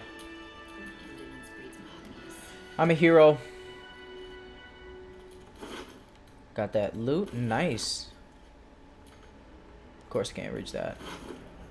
Chimera. Lock. Stuffed bear. That's sad. See, I get sad every time I see a stuffed bear. That's sad.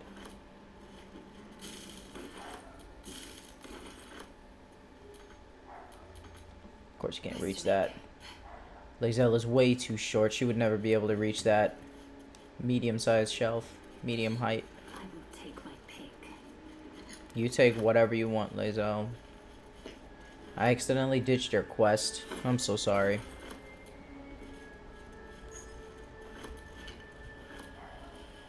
Ugh. Now she's out here fucking looting in the Underdark. This is not what she had in mind. Ooh, a training shield. Ball. Barricade.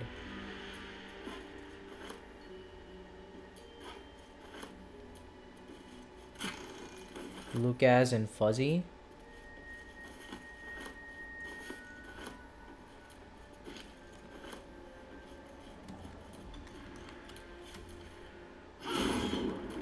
Yeah, that barricade wasn't gonna last long. Shit broke down easy.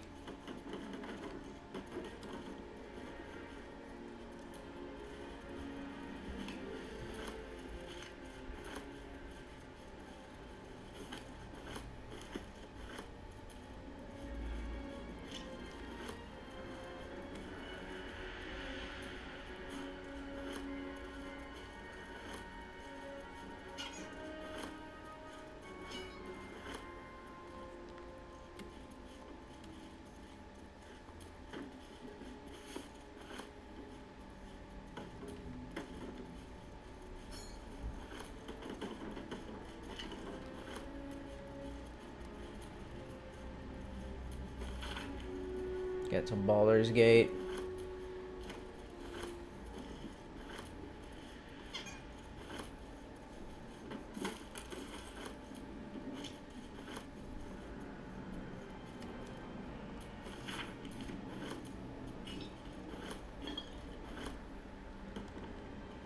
Little graveyard back here. Oh, what do we got?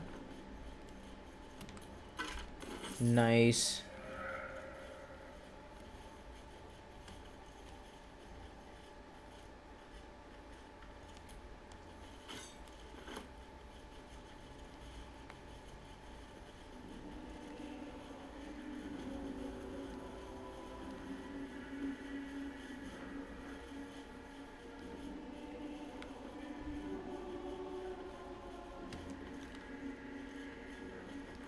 Okay, let's finish searching down there.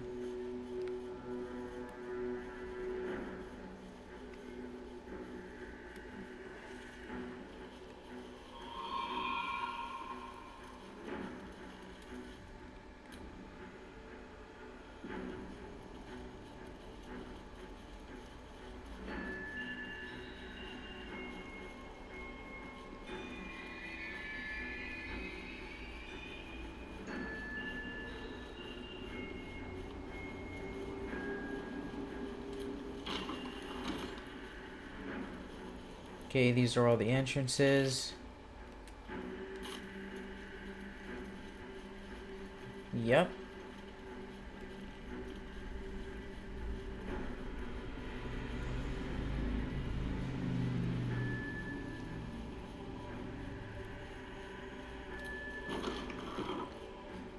And out to the main courtyard. Who the fuck is that? More undead.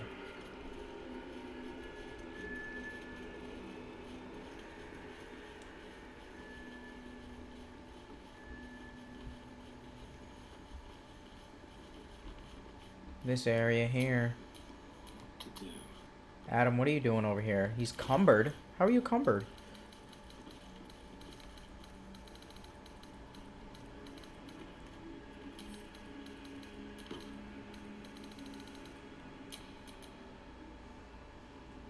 Assume nothing.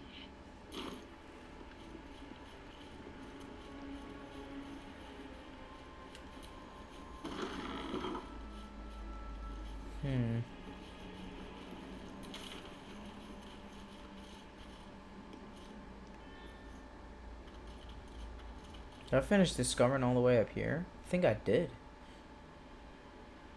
Maybe not.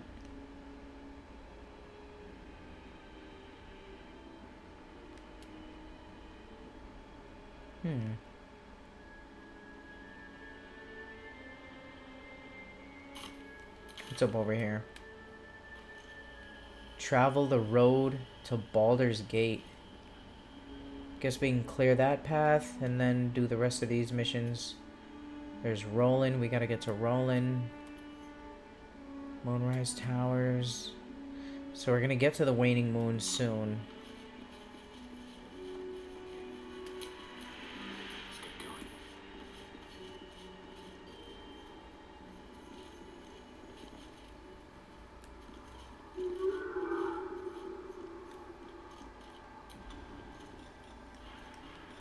Let's hit him with a spike growth. Come on, boys. I gotcha.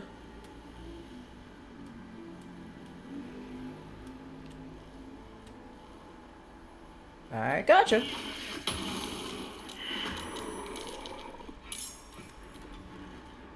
Starion, where are you at? You can still get him with something. Get him with a little stealth shot.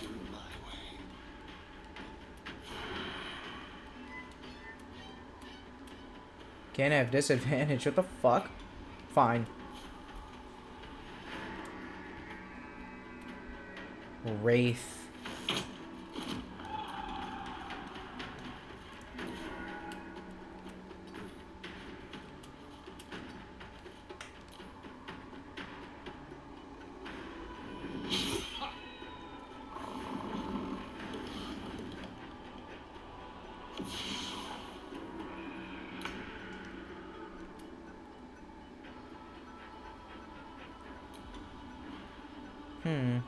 Oh, my shadow. Let's get a... Oh, we don't have any boosts.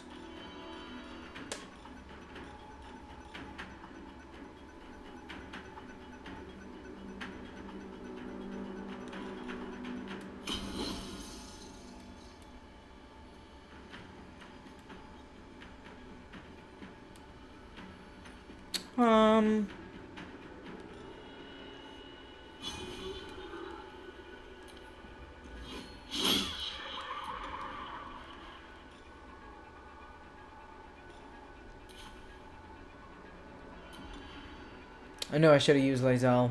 Fuck.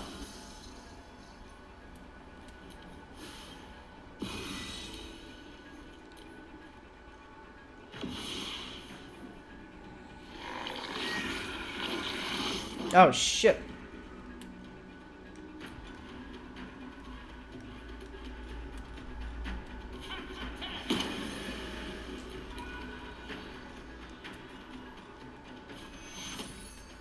There you go, Starion.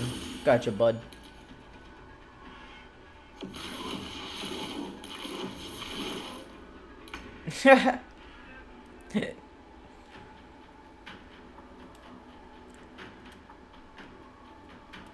Let's get him.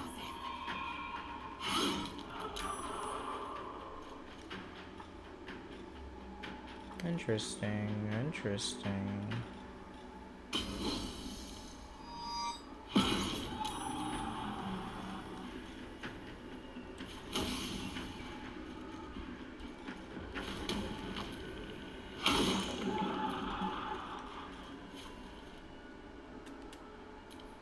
I'm out.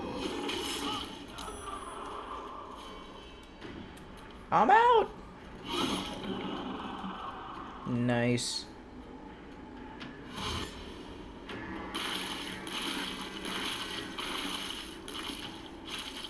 Good job, boys. Alright, Astarion. Not enough movement. We'll stab this guy. Right his face. Oh, wait, hold on. We can kill somebody. Get him. Who else is low on health? Any takers? Cursed half-orc. I'll kill him. There we go.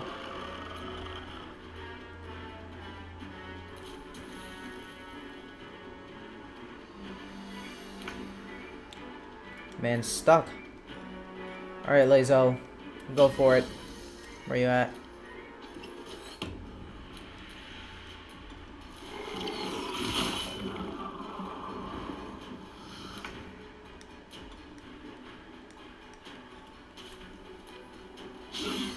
Good job.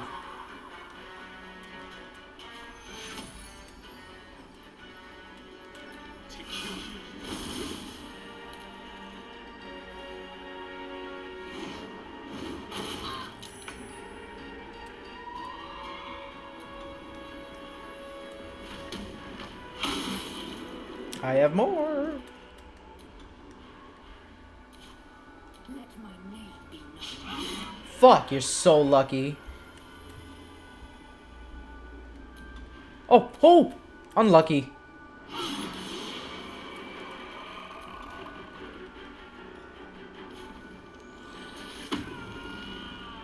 Let's go, bitch.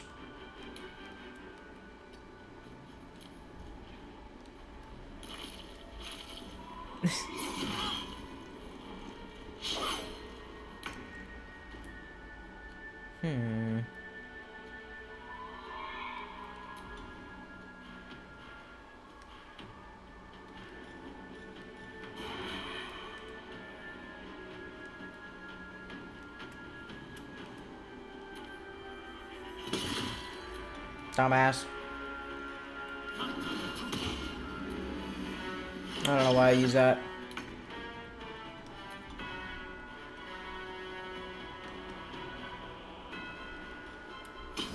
Lae'zel, go off, queen.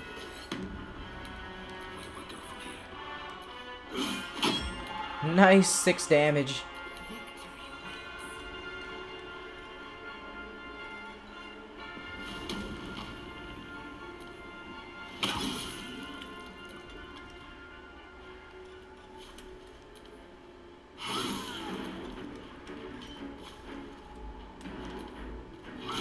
Jesus Christ, Lae'zel. It's going nuts!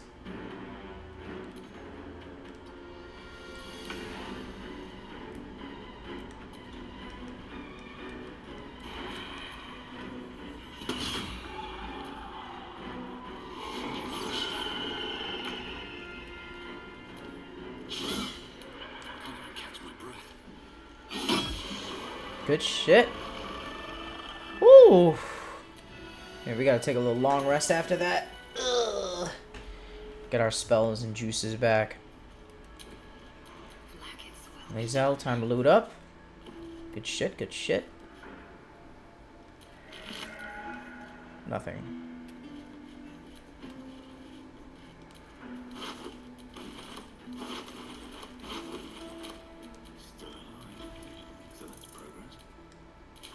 Action, not reaction.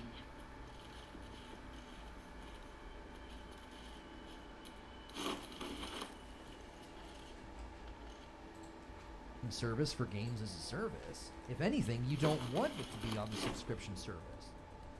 If you want a successful live service game, you want a wide open funnel. You don't want to be like, yeah, if you want to play this, you got to be on the sub service. Now, you might have been talking to somebody else, but my understanding of what you were saying is they need a successful sub service to support games as a service. Putting a game as a service on the sub service would be a terrible, terrible move. Their PS Plus saturation is significantly smaller than all of the people on PlayStation and PC that could potentially play a multi-platform, cross-platform live service game when it launches. Don't you need PS Plus for cloud saves and play online? The lowest tier you need for the online. Do you need it for cloud saves? I forget. I think you do. But again, that's different though, Eridimus, because the free-to-play games, they don't apply to that, do they not? Didn't they make that change? We're also talking about the highest tiers because that's where the price went up the most. Didn't they walk that back on free-to-play games? You don't need PS Plus for free-to-play games. Yeah, that's exactly my point. If you want to have a successful live service game, you make it free-to-play, and therefore you get around the sub-service requirement and you have the biggest funnel of players. If soon as you try to launch a live service game, if you're going to be like, yeah, you need to be on our sub-service for it, you need to be on PS Plus, people are going to say, frick no. You're counting out so many users when you do that. You need it for cloud saves. Well, you don't need cloud save for a live service game. I didn't say free to play. Well, you were responding to me saying that most of the most successful live service games are free to play. I was pushing back on what Lobo was saying. I was saying if you're going to launch a game as a service, I'm assuming you're going to make it free. I mean, I'm be real. If you try to launch a game as a service in 2023 and beyond, and if it's not free, good luck. Unless you have the market grab of Diablo, I don't think you're going to be able to do it. You won't, because people will say, well, wait, I don't understand. It's an ongoing game? Yeah. So it's a live service game? Yeah. Well, why does it cost money? They're going to look at Fortnite. They're going to look at everything, every single battle royale that's out there. They're going to look at other games, like Destiny is free to play, and then you can buy all the extra stuff, the seasons. The First Descendant just did its beta. It's going to be a free-to-play game. I don't think you can launch a game as a service and charge money anymore. I don't, unless you have the market reach and the demand of a brand like Diablo. Ground's live service is doing pretty good, so is Sea of Thieves. What info do you have to say that Sea of Thieves is doing good? The player base numbers have never been particularly strong for that. Grounded's in a good spot, but I don't know about the player numbers. There's no way to track the player numbers of those games. And neither of them do. I don't think Grounded's and Sea of Thieves doesn't do particularly well in Steam charts. And then I know you're going to say, well, most people play on the Xbox. I don't think it ever tops their charts.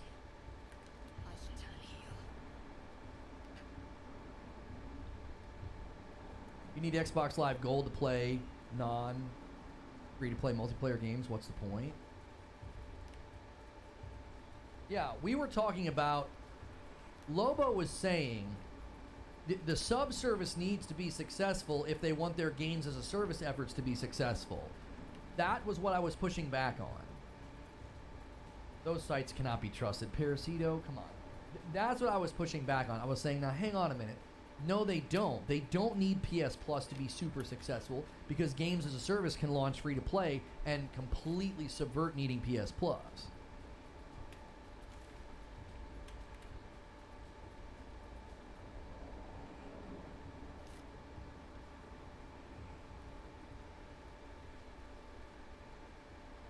It's most played month after month.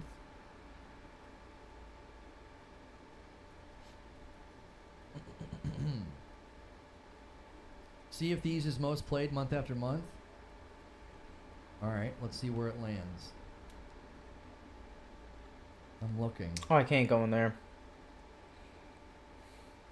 Sea of Thieves is way down, brother. We're talking way down. Hang on. I'm on the wrong cap card. Okay. That's your most played games on Xbox.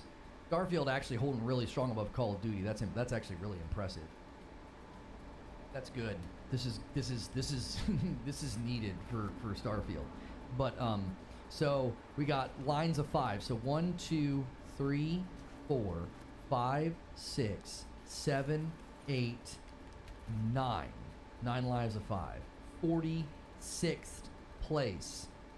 Sea of Thieves is below games like Fallout 4, Call of the Wild, The Angler, Mortal Kombat 11, Skyrim, Farming Sim. It's down lower than Halo Infinite. It's down lower than For Honor. Let's see the morgue. Game at this point. What do you mean Sea of Thieves is topping every month? I'm telling you, I don't think Sea of Thieves has ever been in a very dominant position. I don't think it ever has. And that's the thing that I have such a love-hate relationship with that game. I think Sea of Thieves is unmatched in so many categories, and they just won't let me play PvE. It is the sound design, the waves, the sailing, the music. Every time I get back in Sea of Thieves and I set out on the ocean, I'm like, this is spectacular. This right here, I think, is, man, what an opportunity for Microsoft to leverage a beautiful first-party piece of property. A sequel properly funded and next gen and beautiful and built and just really, really blow the doors off. And we're talking about Rare here. Rare's got good talent. And instead they just keep cranking out seasons. And they've never innovated on the design of the game. It's like, no, it's just PvP. And people are like, well, I would play if I didn't have to worry about PvP. I feel like Sea of Thieves There's gonna be loot. It's such an interesting piece I can of rob the property. dead. It's such an interesting piece of property. It's like, why are you not doing more with this? It's an absolutely beautiful game. I think the engine's wonderful. The water, the waves, the ocean, the wind. I really, really do like Sea of Thieves, but then I go to play it and it's like, you get sung a couple of times by some PvP guy and it's like, I'm not doing this. I don't care. Everwild, where is that? We have no idea where Everwild is. They lost their creative director.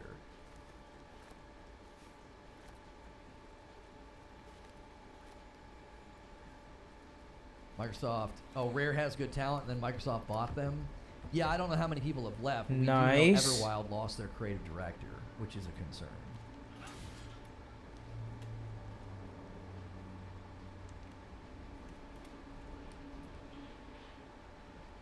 I did some gameplay footage recording of Sea of Thieves on PC, and it looks really good. It really is a gorgeous game. Imagine that game really boosted up with next-gen graphics. Like you don't have to necessarily change the art style, but Grounded never broke top 50. Right? Let's go here. We haven't talked about this enough. We have not talked about this enough. I hammered away on this in my monologue, and we've been off on all these other different subjects. What did you guys think about Phil Spencer literally saying to the question of how do you measure the worth of a studio in relation to Game Pass? And here's his answer. The truth is, to your answer of how to measure worth is, we don't know. Extra deception. We don't know.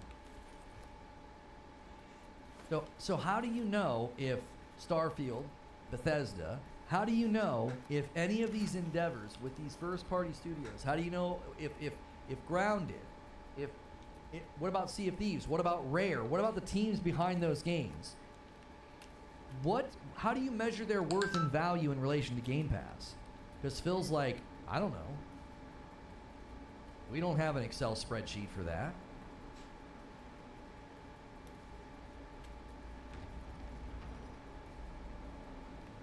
And then this guy's response, Dean's response is, well, okay, it's my turn now to say I don't know. He doesn't know what all goes into closing studios. Because that's part of the concern is, well, are we going to close studios if they're not impacting Game Pass enough?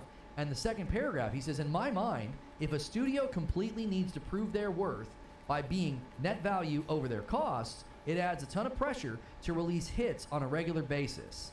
If a game is niche, too bad. So he's saying what many of us said for a very long time is it's like, you're not an Xbox studio or developer, you're a Game Pass developer. Your job is to fill the Game Pass funnel. Earlier in that same email chain, Phil is saying we need content because content drives engagement.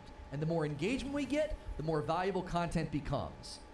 What he's saying is the more we give content, the more engagement we get. But the more engagement we get, the more we need content. It's like this seesaw of like, you fill the thing with engagement, and then you need all the content. I am so sorry, Ink Sanity, are you here? I did not read your resub. Ink Sanity says, much appreciation for all you do. Thank you for 25 months, Ink Sanity. So, and the title of the email is basically, do I have it in the shot? The title of the email is Game Pass Relative to Studios. This is from an engineer, an architect at the company who's been there for over 25 years. And he's like, how do you measure the worth and the value of a studio in relation to Game Pass? And Phil's like, well, I don't really know. And the guy's like, well, if that's their role, is as far as like, if their value is measured by worth versus cost, man, they've really got to crank out hits on a regular basis. I think Phil wants to keep pressure off studios to allow creativity. How does that square with one game every quarter at quality, Mackie? He says that to the public. You're not wrong. He says that to the public. How do you square that with we need one big game every quarter at quality?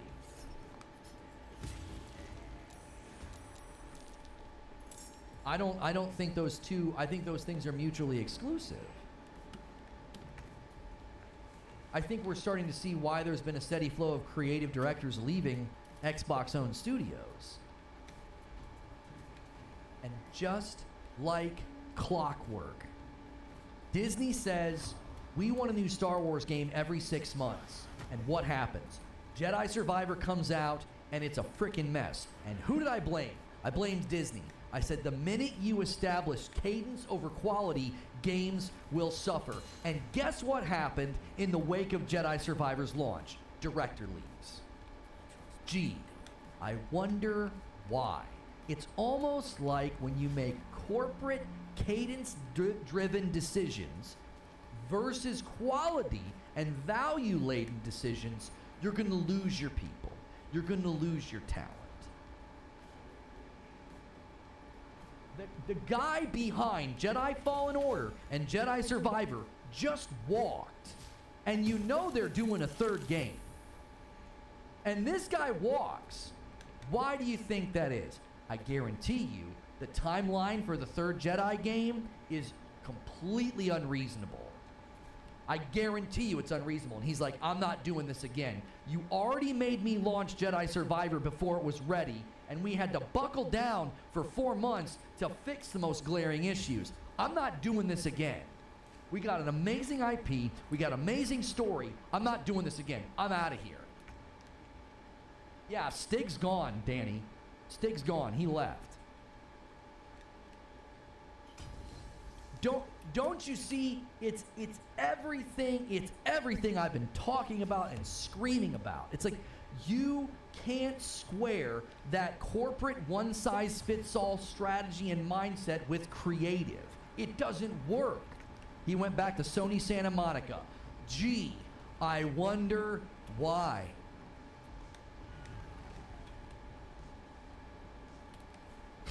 Gee, I wonder why. Go where studios are being invested in and growing and getting more employees. And get out underneath the corporate nonsense of Disney. Yeah, a lot of ABK guys, a lot of Activision Blizzard guys went to Sony. Gee, I wonder why. I wonder what's going on. Thank you, Kurahi, for renewing your membership. I appreciate that so much. And 16 months from Cody Biscuits. Thank you so much for putting out consistent hard work into the gaming coverage for us. Couldn't be more proud to be a member here. Thank you. Dubear says, you can't measure influence or whether a game got you a subscription. You can measure downloads or playtime. So you have to have some subsidy based on those measures, which creates its own issues.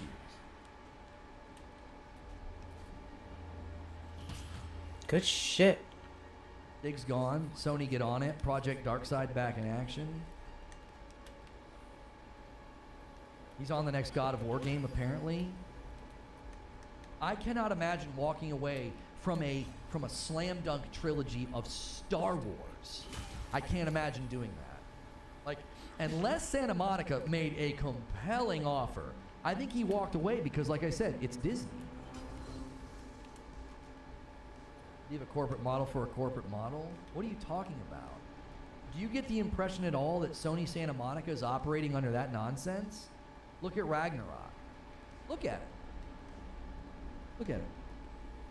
They delayed it pretty significantly from its original speculated launch window. And look how it launched. Great. Universal praise.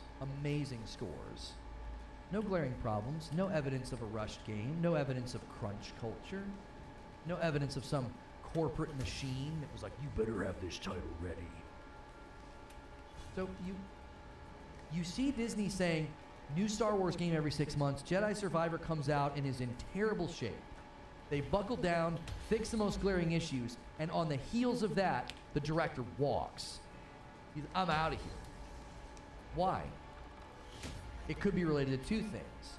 They're trying to bring the game to old gen, and he's probably like, this is a terrible idea. You're just this is just a money grab. It's going to run like garbage. You dumb no way asshole. we can get this game to look or run well on that system. And then the other thing that might be tying into it is, all right, here's your timeline for the third game. And he's like, there's no frickin' way we're doing that.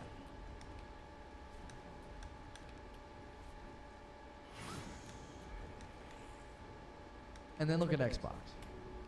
And look at the long line of directors and creative directors that have left. Do we need to talk about Perfect Dark? Do we? Creative director left. Director left. Half the staff left. Everwild's creative director left. 343 went through a handful of creative directors.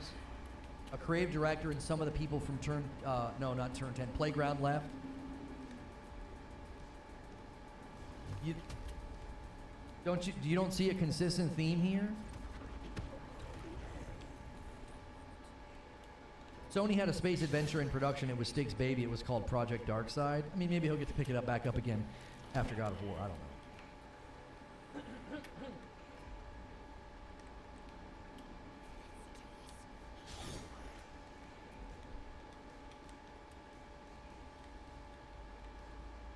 The thing speaks for itself. There's something going on.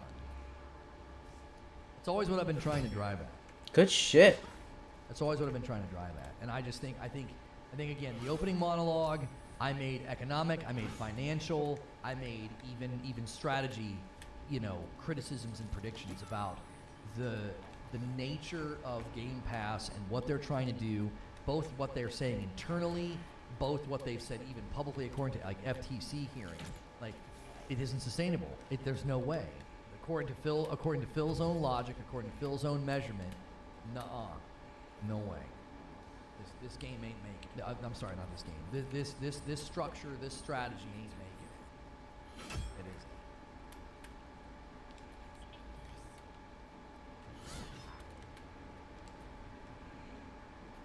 I gotta set up. I really have been wanting to check out Witchfire, and Witchfire is in early access today on Epic Game Store. Which Good shit, Lazel. Level up. Let's see what we got. For all you Steam homies out there, I'm not a huge fan Barbarian of level going 3. Early access in one store, but it likely helps. Additional quite a bit rage charge. of Ooh. their game. They're a smaller studio, so I can't really fault them for probably taking a decent sized check from Epic. I'm going to set that up, and we're going to go to that probably, I don't know, in 20 minutes or so. Okay. Do that, and do that, and do that.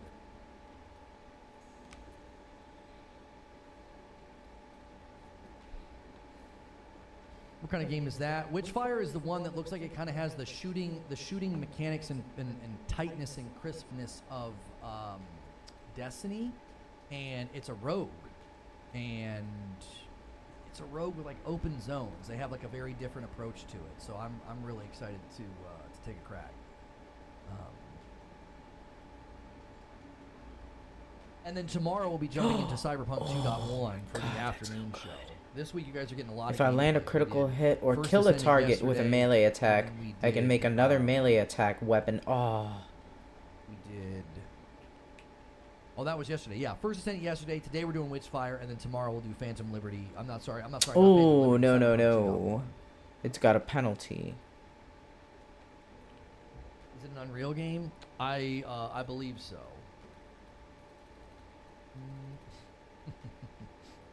That's a receipt. That's that. Okay. I was just clearing out some emails. And thank you to everybody who hit subscribe today. A lot of new subscribers. Right now I owe you 5 Why did I bump that to 75? That's not what that's supposed to be. That's supposed to be that. I'm stupid. 26 out of 50. Anyway, every 25 I give 5, and I already owe you guys 5 members. I will do that in the second segment where we're playing the game. I do that to give you the highest amount of chances to push that number. And we got 2 coffee orders. We got one from yesterday, and then we got one from Zuby. Thank you guys so much for ordering the coffee. The light roast is going to be leaving the company and headed my way in a couple of days here. So hopefully sometime next week I've got that available for order.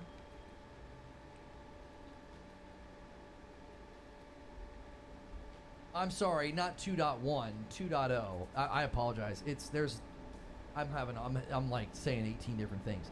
Tomorrow we will be playing Cyberpunk 2.0. 2.1. Yeah, I've got the extra patch. My patch is a little bit better. Got HDMI spec on the brain. Yeah, sorry. Cyberpunk 2.0 goes live tomorrow. Oh gosh. It's okay.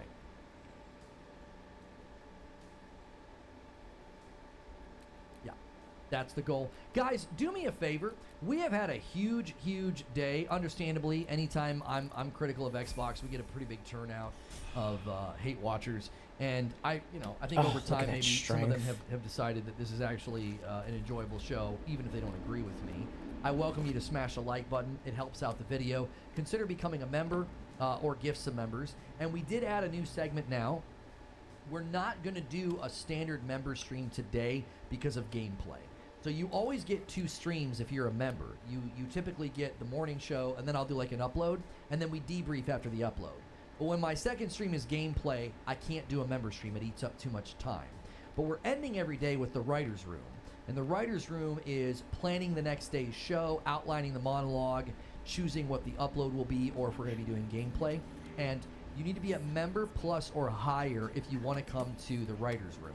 So if you've been gifted a member, you can upgrade for $1. If you're currently at the standard $5 membership, it's literally a $6 membership. It's one more buck, but it pulls you out of that pool, and then you won't get gifted members anymore. And that's just something that we're kind of offering to kind of get folks to consider converting and picking up their own membership. You can use the upgrade command in chat if you want to do it. If you can't do it, that's fine. I'm not taking content away from you. This is a brand new segment that we're launching where you can listen to me and my producer plan out the next day. If you play First Ascendant for about 4 or 5 hours straight with reasonably optimized grinding and a friend or two, you can hit level 20 without many road bumps. First Colossus Intercept is only level 10. It's actually a part of the story progression. I'm almost level 30, almost done with the story for beta, and max is 40. I think the concern would be is they're going to use the progression in the beta to figure out how to tweak things to maximize sales. That would be my concern. Right? That would be my concern, is that if you're going to monetize a game like that around currencies and grind, they're going to tweak it to a sweet spot where they make money. And I think that's a primary concern. Is I really liked First Ascendant. I thought it was really fun, but until we get a glimpse at the monetization and what it looks like, I'm worried. It's very, very easy to squeeze just the right progression paths and currency earn rates. You squeeze them just right, and then you're going to get people motivated to spend money. Games like that will pit your investment against you. You're like, well, I finally made it into the 20s. I put a lot of time into this game, and now everything's slowing down, right? Now everything is taking forever, and now I feel like I need to spend money. I call that the art of the squeeze. It's like a bottle and a bottleneck. Everything's great, everything's great, everything's great, everything's... And then they squeeze you, and you're like... And then sunk cost fallacy hits, you're like, and you feel that pull to spend money. Story and maps are decently different from the last beta, and the beta only hits 40% of the world map based on what it currently shows. I hope that they do not do anything that I'm talking about, Parasito. I really do. Because it's a game that I would like to enjoy. You know? I've been kind of looking for the grinded out looter shooter. If it's regularly updated, you know, we could talk about it and make content and, you know, all the rest. So... That's always a concern with games like that. I think that's a valid concern. I'm not saying the game it's going to do that. It's going to be bad. But it's like there's a lot of currency. There's a lot of crafting. There's a lot of grinding. Those are all really great opportunities to squeeze the player's ability to advance and then put a price ticket on it.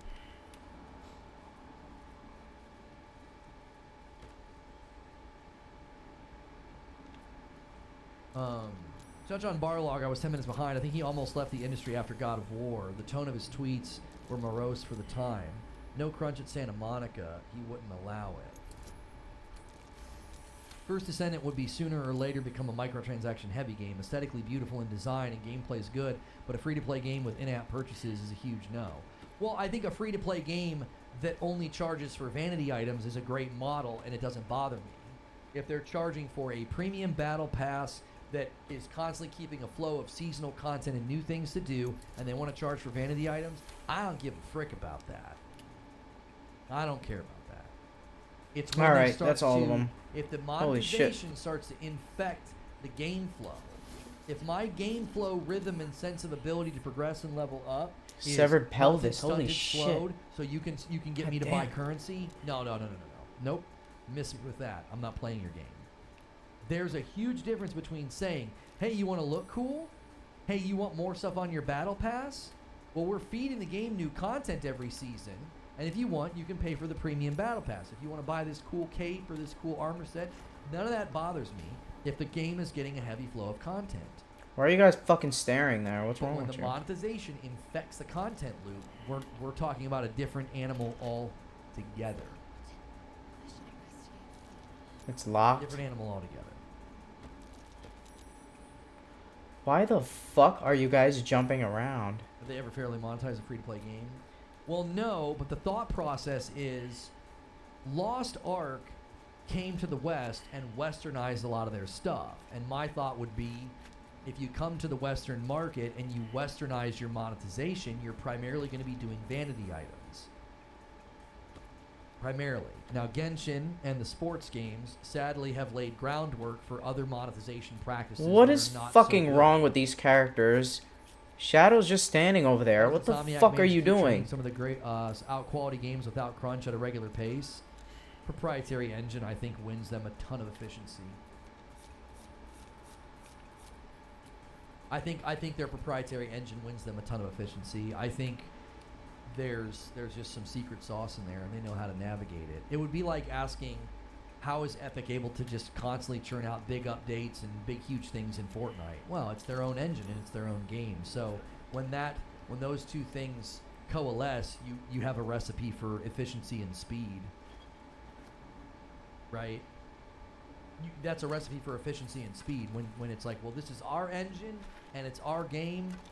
The game's intrinsically linked to the engine. Our efficiency, our basically what's it called? The guy that said that about Baldur's Gate 3, the decades of, what do you call it? It wasn't industry knowledge. It was, oh shoot, I love the term and I can't remember the term that he said.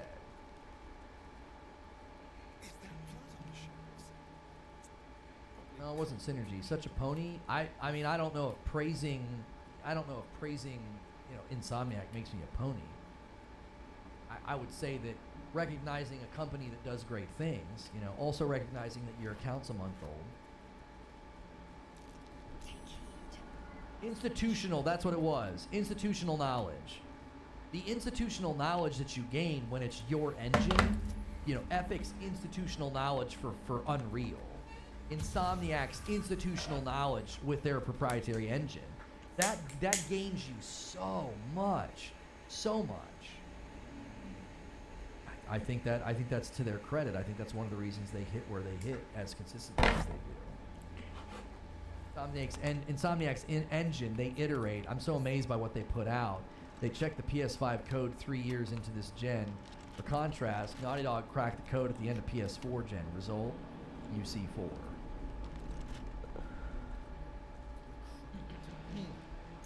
Gotta lockpick it twice. It also helps when half your staff's not walking out the door every 18 months. You don't lose the institutional knowledge. Like, seriously, contrast those two realities. Don't even go to Insomniac. Don't even make it a Sony versus Xbox issue. Contrast Baldur's Gate 3 to The wearer can't Halo be Infinite. blinded. They're very different games. That's I'm not talking nice. about the games. I'm talking about the developers. The institutional knowledge that they were able to bring to bear on Baldur's Gate 3, and then the institutional knowledge loss when 343 has half of their staff on contract and every 18 months they're walking out the door. There's no such thing as institutional knowledge. There's no reservoir of shared vision and knowledge anymore. It's, who are you? Oh, that's right. We just hired a bunch of new folks. Oh, yeah. So, welcome to whatever department you're in. And this is our flow, this is our work process. This is how you have to interact with the engine itself. Because we don't have an industry standard engine, we have this engine. So we got to onboard you into the tools and the engine itself, into our workflow, right? And then you spend months doing that, and a year later they're gone. Quite the list of characters, but hardly my taste. Eugene says, because they're staffed, funded, and managed appropriately. When people like where they work, they're more productive. Yeah, I think that's also a part of it. That's also a part of it. Do you think that people were enjoying working on Halo Infinite? Watching their coworkers leave every 18 months? What do you think that does to morale? Have you ever had a job and when your favorite buddy's not there, the shift feels twice as long? Watching their coworkers leave every 18 months? Yeah, I think that's also a part of it. That's also a part of it. Do you think that people were enjoying working on Halo Infinite? Watching their coworkers leave every 18 months? That's a really good What do you point. think that does to morale? That does get Have you depressing ever at had a work. job People start leaving. and They're when like, your fuck this favorite shit. buddy's not there, Shit the ass shift job. feels twice I'd as leave long? it. Have you ever had a job where certain days you blink and it's time to go home because you were working with your pal, you're working with your buddy? I remember when I worked in the mall. I was AT&T. We were in the back part of the mall, and the foot traffic was terrible, and it was really, really hard to make commission. It was just a mind-numbing job. I loved it because I loved who I worked with. We had fun games we would play. We had amazing conversations. We would listen to music. We would bring in speakers and share music with each other. I was introducing him to Explosions in the Sky. We discovered this band called Caspian together, also an amazing prog rock instrumental band. So I have those memories. And then I went to a store where I made more money and the commission was better and the foot traffic was better. I didn't really know anybody, and there was all this pressure to sell, and it was miserable, and they wanted us to sell home services, and I was making, I would say, almost twice as much money, and I wanted to quit almost every single day. And so my productivity went down, my numbers went down, my conversions and my sales, all of it went down because I was like, this is awful. I freaking hate working here. And so all of that's going to have a factor on your morale. So I can't imagine working on a project the size and the scope of a video game, and in the trenches and in the cubicle trenches of the world, and being every 18 months the people that I kind of eat lunch with, hang out with, develop camaraderie with, shared vision with, that guy was really, really good. We could tag team projects and we could really slam him out. Yeah, he's gone. I don't think you can understate the impact that's had on their projects. And so if Microsoft is on, What's that lever supposed to do?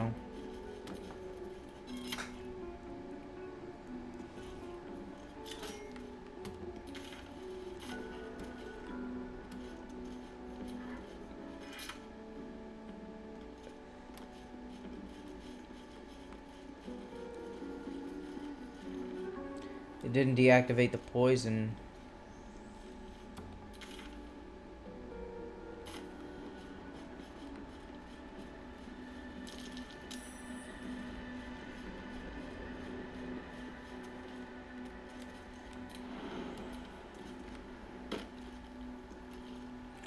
What the fuck is wrong with my team?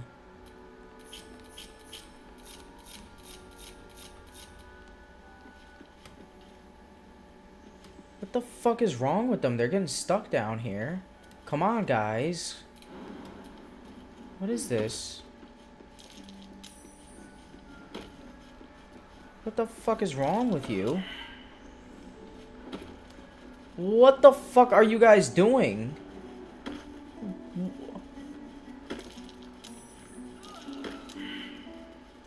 Come on, dipshits.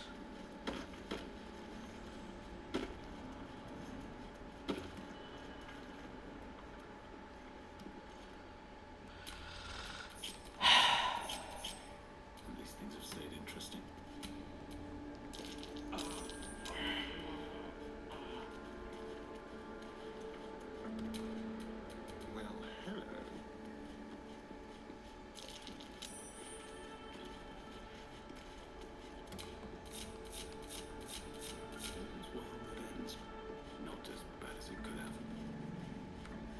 Come on, dipshits, let's get out of here. You guys are fucking misfunctioning down in the morgue.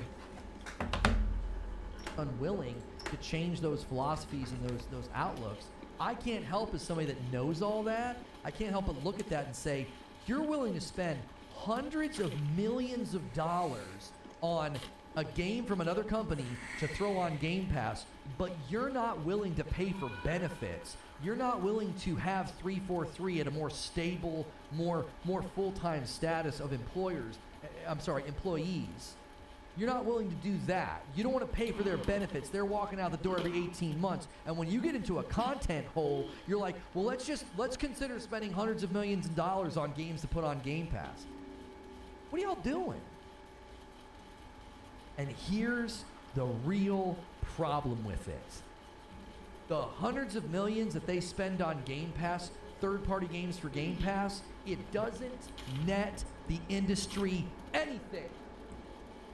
It doesn't net the industry anything. Those games are already coming to the market. That is such a damning reality.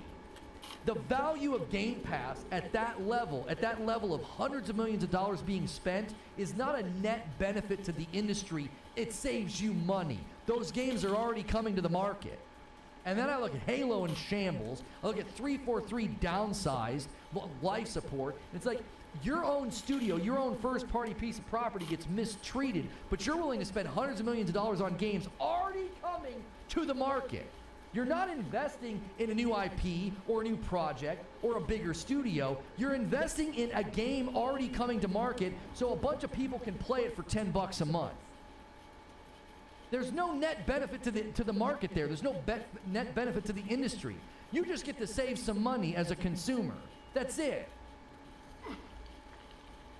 If you have a bigger view of the gaming world, you're like, wait a minute, these games are already paid for. Jedi Survivor's already paid for.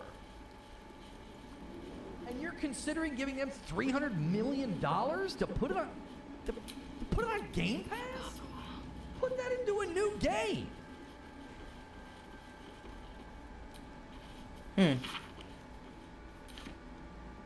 Don't you see?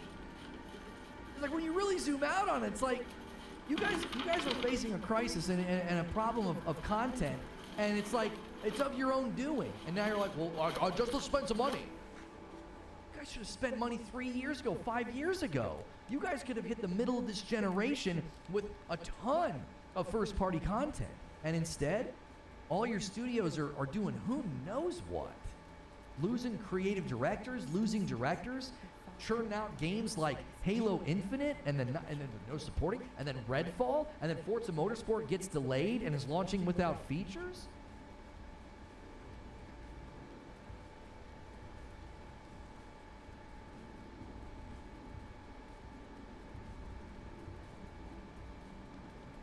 The biggest high-level takeaway from yesterday for me was Microsoft is not interested in building or developing quality games. They only care about buying content rights.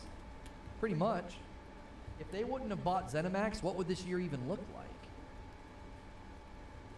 What would you have? Seriously. If they would have failed to purchase ZeniMax for whatever reason, it just didn't happen, it just didn't go through, what would you have this year? You wouldn't have Hi-Fi Rush, you wouldn't have Redfall, thank God, you wouldn't have Starfield, you'd have a late arrival of Forza Motorsport with missing features and tracks. Like, ZeniMax literally saved them from a content drought with games that were already coming to market. They were already building these games.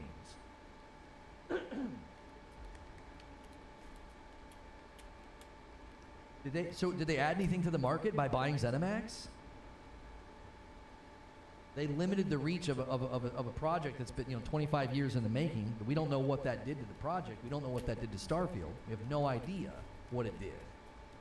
We know that according to Phil Spencer, that was early in production, and they swarmed the studio to help them navigate Starfield to get it to work with the technology on their boxes.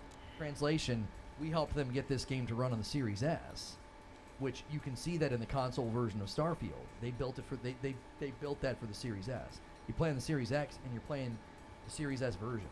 Foliage is upticked and resolution's upticked. That's it. You're not playing some version of the game that they trimmed down for the Series S. You're literally playing a game that they got to run on the Series S. Find the ledger. They added do that value to their next. portfolio. That's adding value to the market, right? No. No. If they would have spent all that money to get like Assassin's Creed Mirage or Jedi Survivor or Mortal Kombat and they'd have thrown that on Game Pass, that doesn't do anything to the market. It doesn't. It lets you save some money. And the entire point of today is you can spend hundreds of millions of dollars on third-party games already coming to the market and put them on Game Pass. That's not getting people to convert to Game Pass. You're stuck at 25 million. I know you're being sarcastic, Parasito.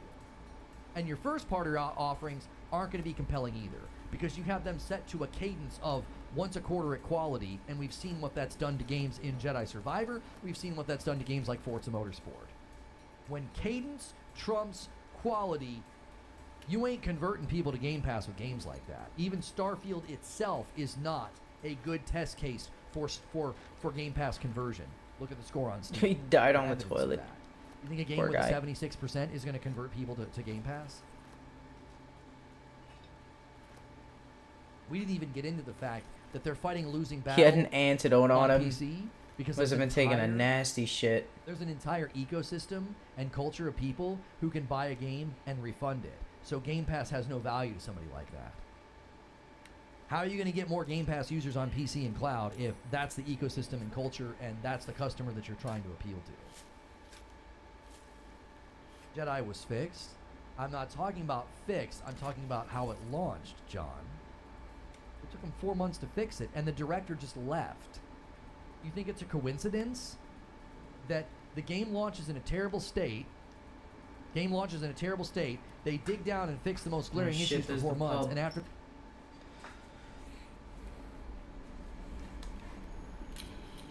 Right, what now? Let's go.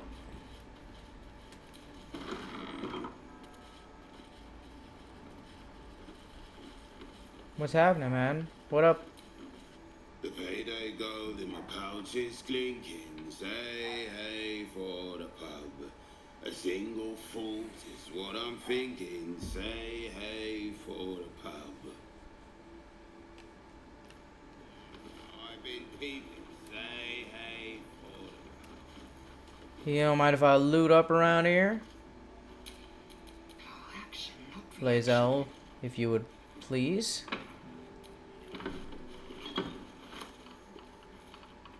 They have so much fucking loot. I don't know if I could do this right now.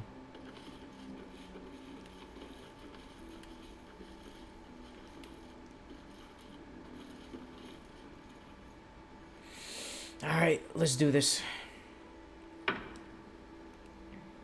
Same as you. I see you're winking. Say hey for the pub.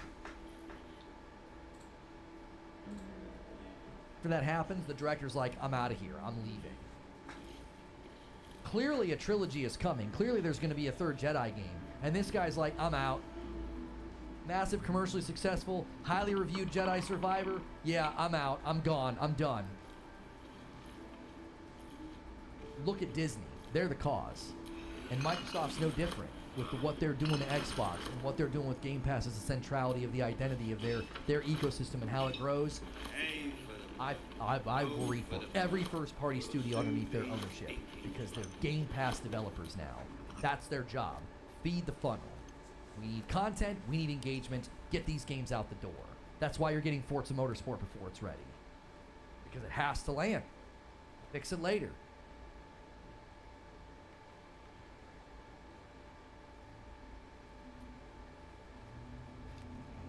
Okay, we got to shift gears to this gameplay in just a second. Let me quickly run upstairs and stretch my legs, and I will gift the 5 members that I owe you when we get over into this gameplay. So give me just a second. Guys, do me a favor, though, man. Smash that like button. We should easily have 600 likes. 50 people, man, sitting there. I guarantee you're lurking and enjoying the show. Take a second and smash that like button. I will be right back.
video featured, we do.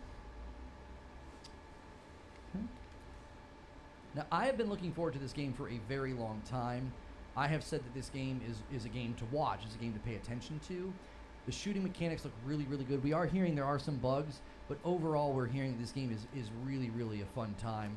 So we are going to be checking out Witchfire. It's early access on Epic. Now, I'm pretty sure that they consistently have I don't know if they've said like what platforms it's going to be going on, but I do think this is intended to be a multi-plat game eventually. I think. Don't quote me on that. I've tried to find details. I swear I remember going to their landing page, launch page, website, or whatever, and I swear to you it had all the platforms listed. But right now, early access on the Epic Game Store, and we're gonna be checking it out.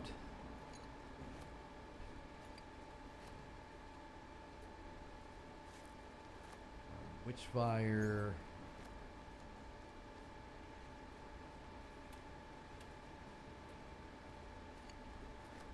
Okay, who makes this game? Do they not have a Twitter account? Okay, like if you're not going to get the username Witchfire Game or Play Witchfire, give me a second to see if they're on Twitter. Huh, quote you on that. I'm going to quote you on that. Witchfire Game. Epic Games. Is there any people? The Astro Crew? Oh, the Astro Crew is the one working on it. Okay. Alright, so... What the fuck is happening? Mention devs whenever I play their games.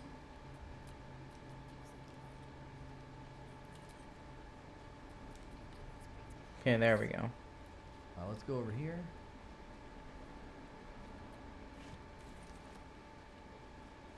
Okay, we do track the goal.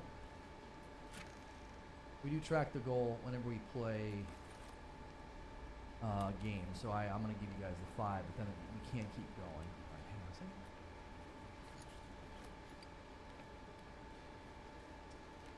second. Okay, announcements.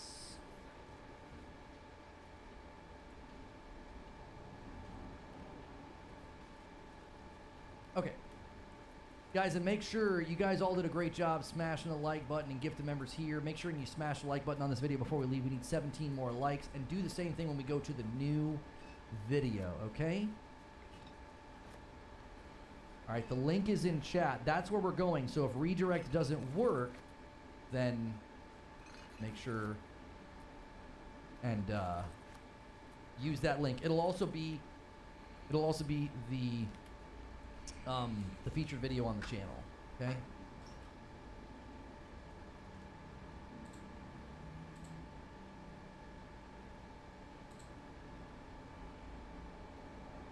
Next gen, if...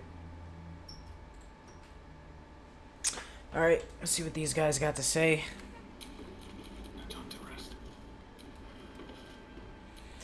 You closer. I'm coming, big boy. He looks nice. I might chill with him. What up, patron? I don't know you. Perhaps I forgot you. Maybe.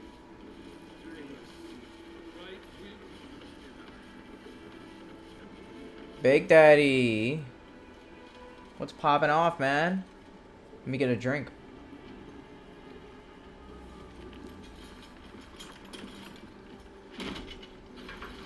Hey, nice belly.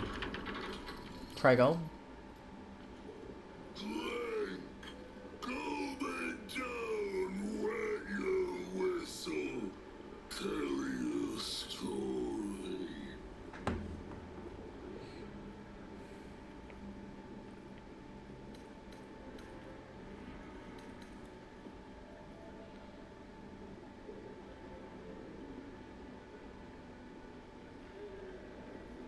What is it that you're serving? What in the 9 hells are you? Son of Thor! Son of Sword Coast! Really? Go on! Cheers! Bottoms up! Damn. What a nice guy. Bloated like a corpse and smells worse. Did the curse do this? Yes, that's your Lady Shar for you. No, I will not drink. No thanks.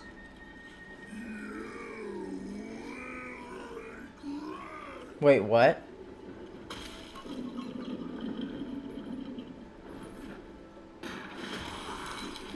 Oh, fuck. Alright, I'm gonna have to kill all your buddies in stealth mode. Alright, didn't want to have to do this, but you asked for it. Fucking asshole.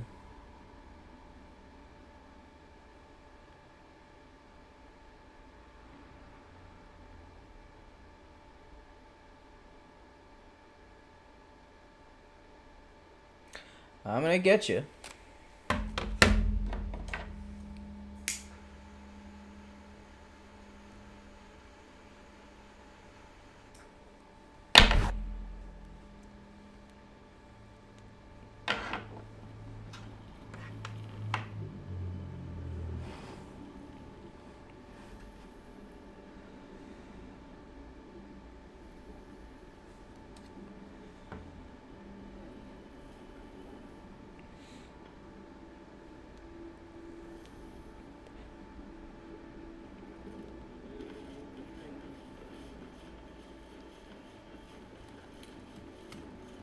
$42.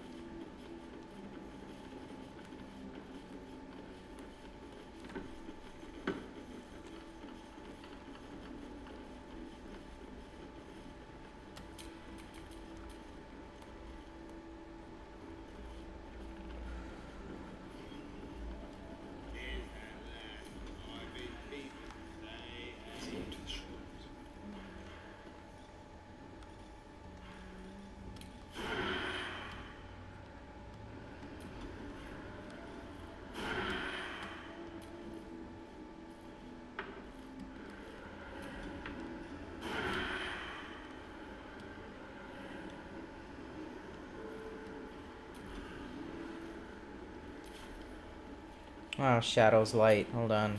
Wits and blades always sharp. Don't touch me.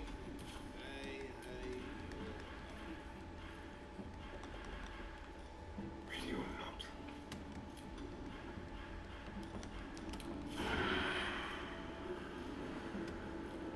Invalid target. Oh, there we go.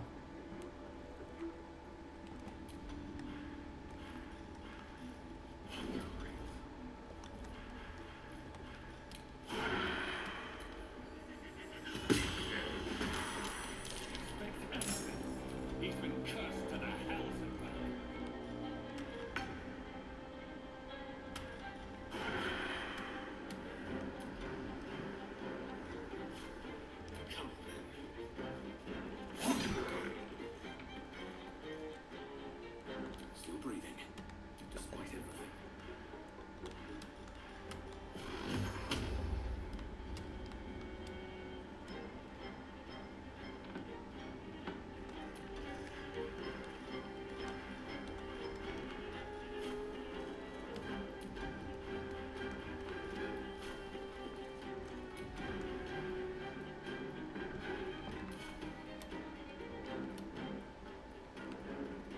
Time for some bloody work. Why? I didn't mean to hit with the sword. God damn it.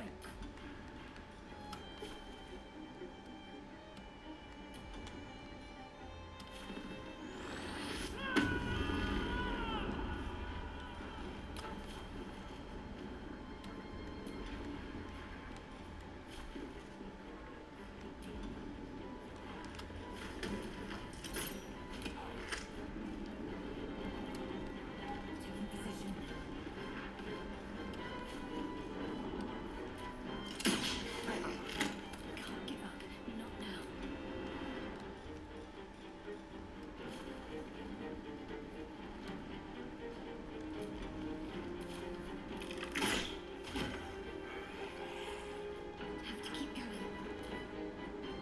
Oh shit, he's alive too.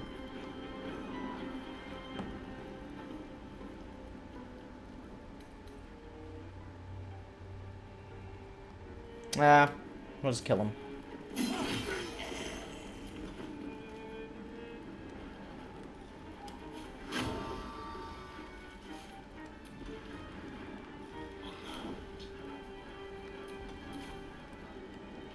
Let's go. I wonder if this is worth the cost.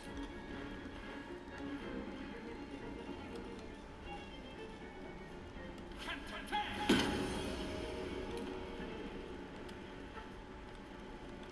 slow down.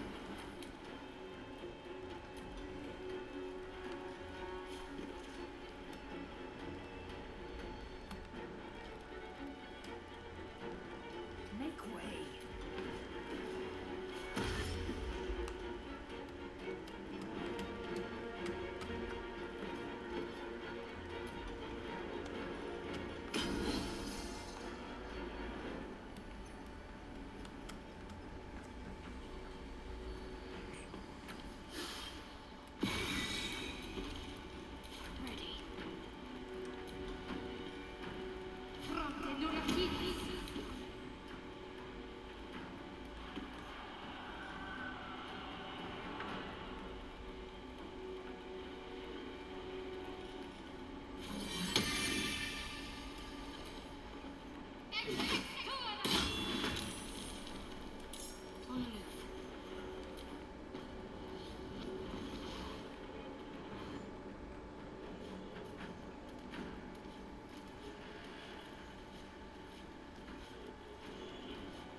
Yeah.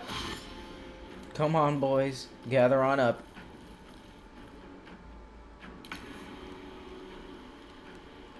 Alright, perfect. Astarion. Let's get some haste on... Give Lae'zel haste.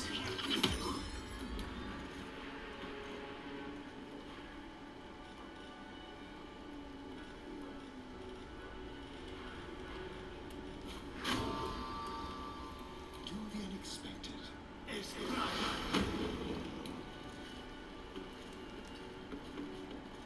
Where do I go from here? Alright. You're gonna hit him with a spike growth, actually. That'll be perfect.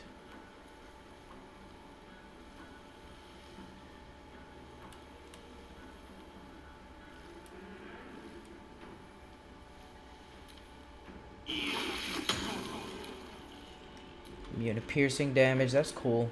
As long as he's slowed down. Talk to me.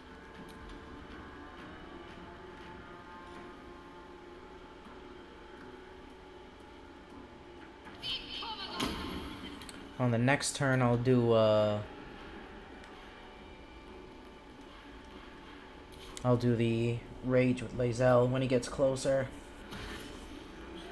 Come on, you slow bitch!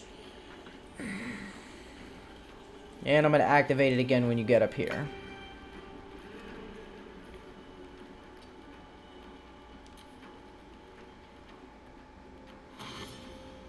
Come on, boys.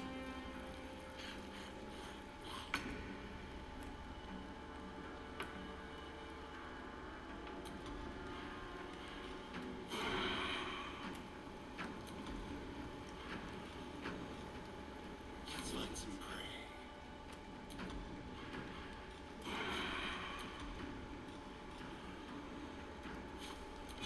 Hammy. Hamstrung, nice. Never a dull moment. Alright, Adam, let's move up a little bit. Right here. And,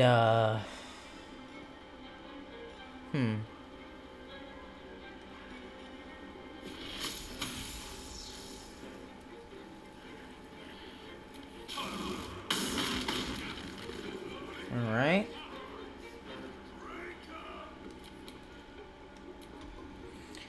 Lae'zel.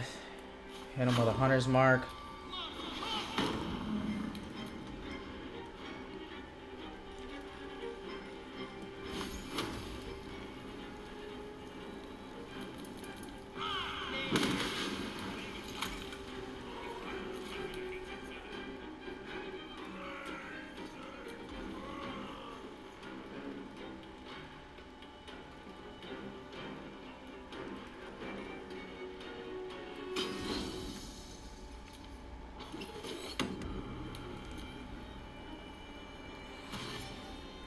Alright. Let's go. Big sword. Big boy. Let's go.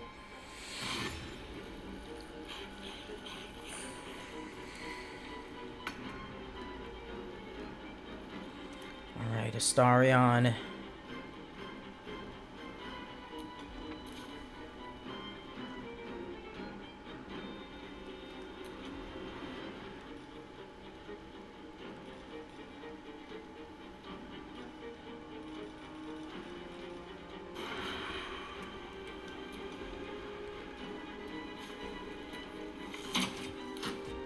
Immune to piercing. Fuck. Alright, we'll have to try something else. Despite everything.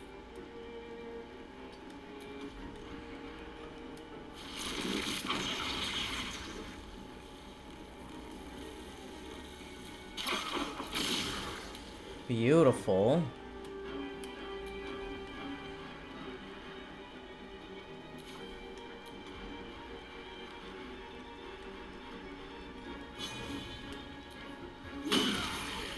Beautiful.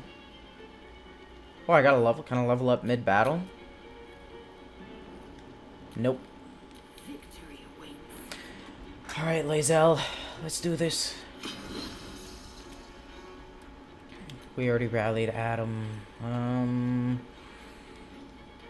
Alright. Let's do it. Saved from the reckless attack. That's nice. Disarming. Weapon drop, nice.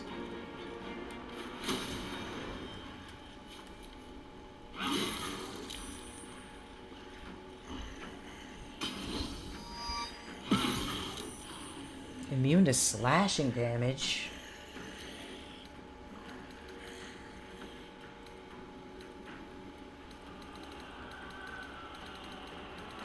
Slashing, piercing, and bludgeoning. Fuck.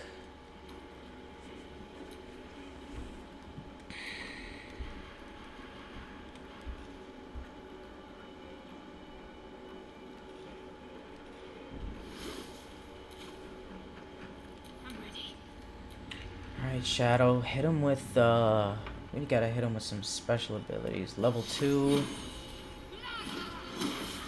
Alright, that's a little something.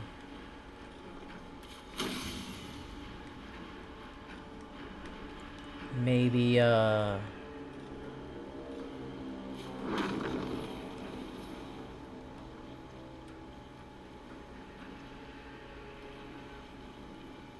wait till his buddies get closer. For that one, let's try fire.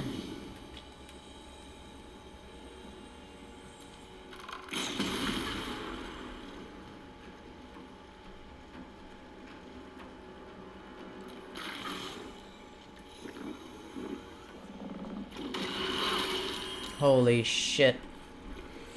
Yeah, we're gonna have to spread out.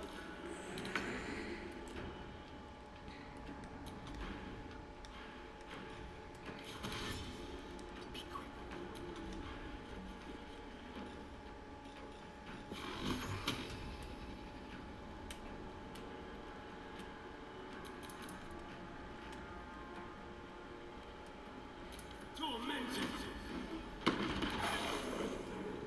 Blood comes easy these days.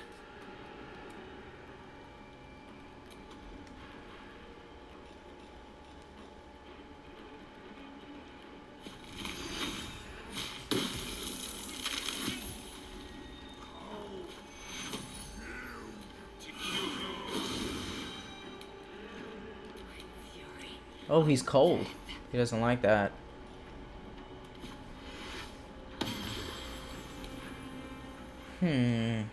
What can I do to him?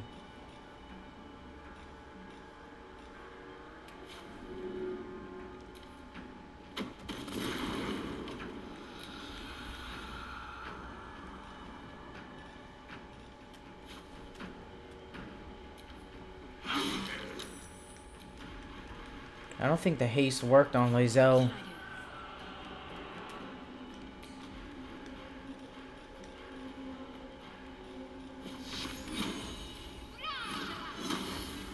Damn, critical. Nice.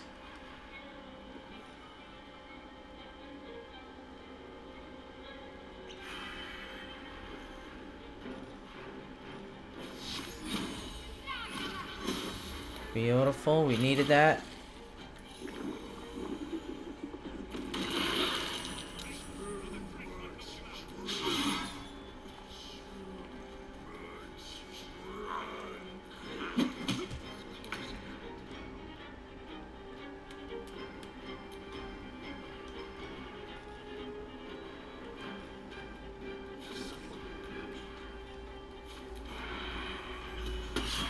Good shot. Survival is all that matters.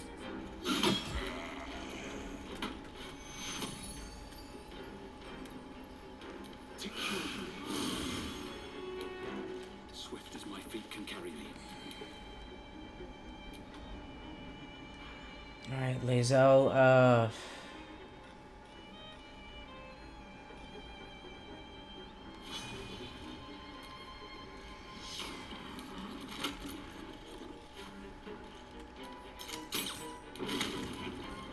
toxic reflux.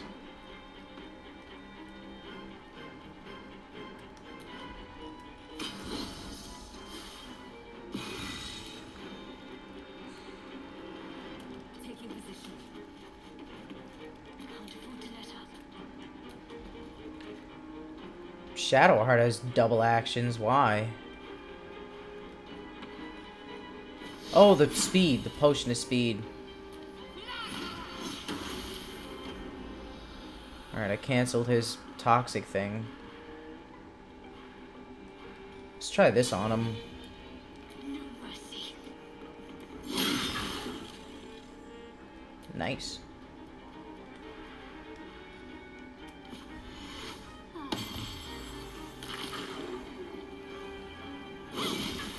Nice.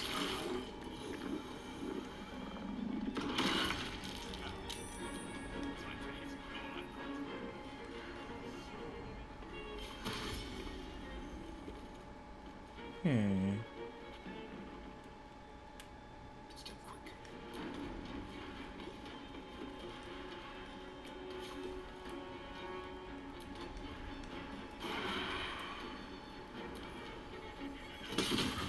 56. Holy shit, Astarion. What the fuck was that?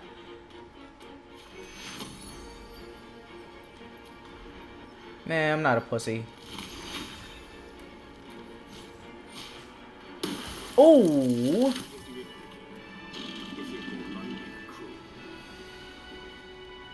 What do you mean he seemed more lonely than cruel? He's gonna jump us. Shut the fuck up. Feel that one later. Alright, everyone else leveled up too. Shadow loot up. Brewing ladle. Oh, I dropped his weapon. Ooh. What the fuck is that?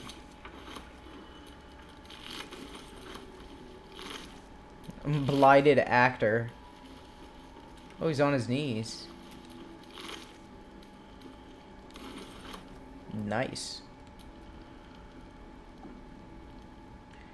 Let's level up.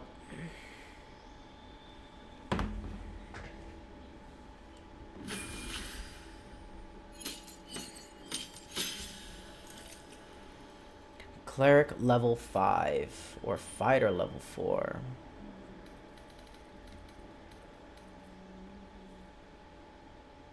Create an undead servant from a corpse. Ooh. Oh. Oh, wow. Wow, that's amazing. Wow. Wow. Where is it? Level 3. Where is it? Oh, level 3. Here it is. And reanimate the dead.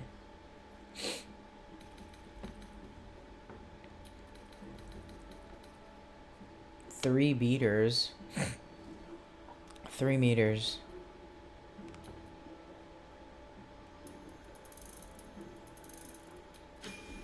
That's pretty good. Alright, let's level up this fucking cleric. Druid at level 6. Let's do it. Prepared spells. I don't know, man. What's Warlock get? Improved Warlock spells. Gained a passive.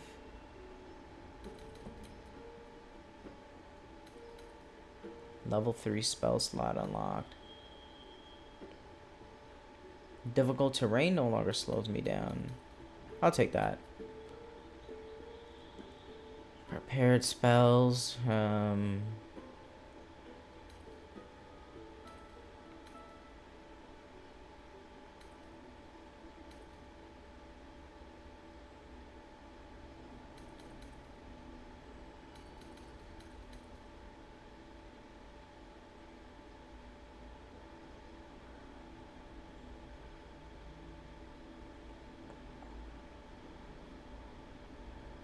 That sounds kind of nice.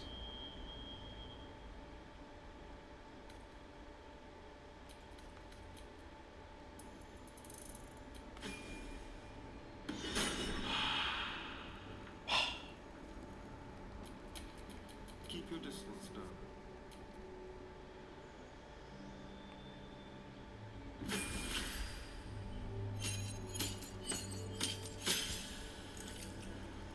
Oh, you got spell slots as a ranger.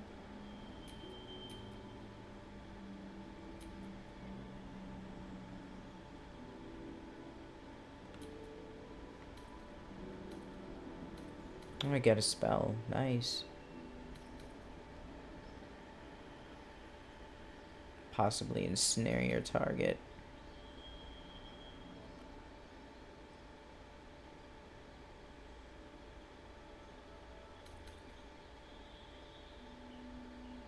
Action and a bonus action.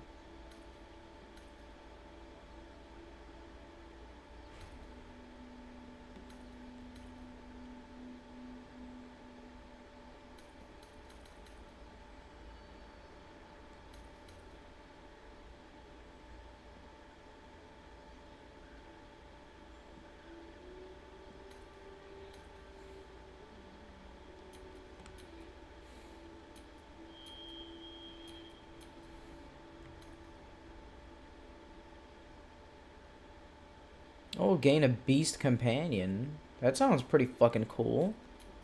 Gloomstalker.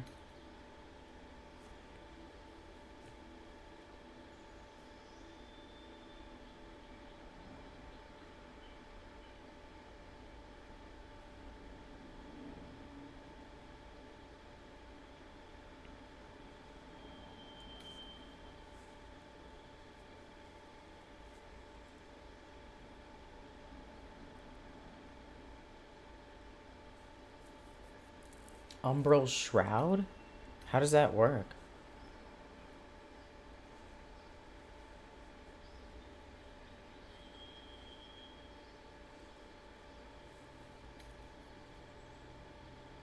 Can see in the dark up to 24 meters.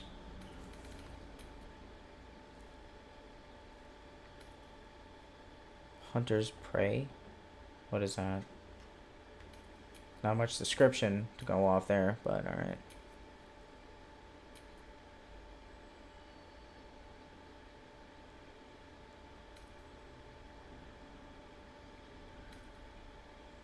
How does Umbral Shroud work?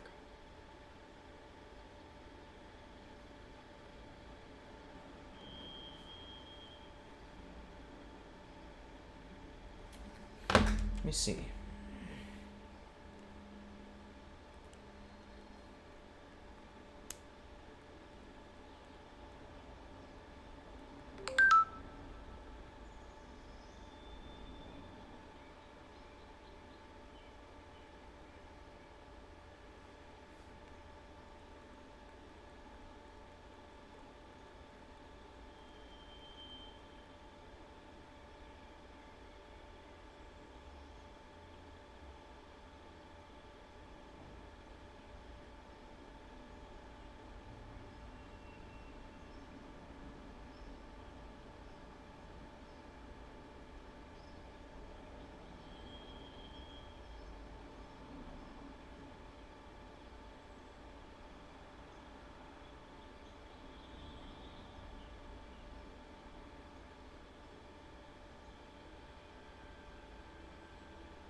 Interesting.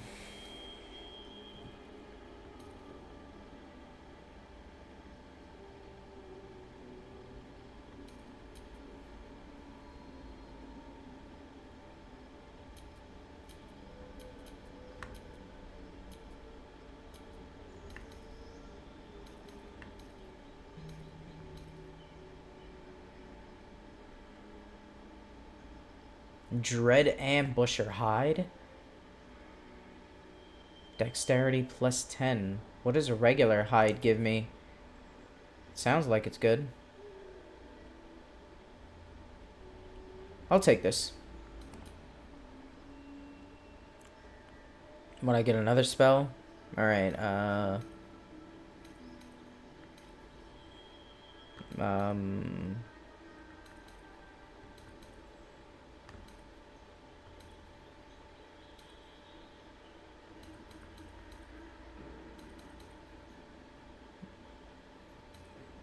berries.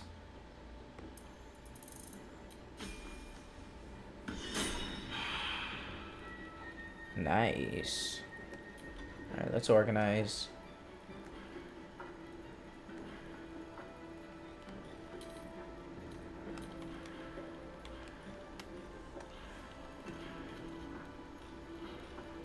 Umbral Shroud.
Wait, so I already had hide. Where is it? Dread ambusher hide. Cunning action. What's the difference?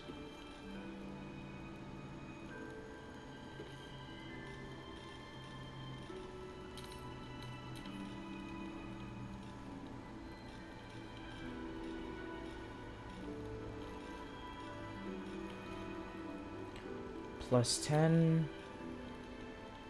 Plus 10.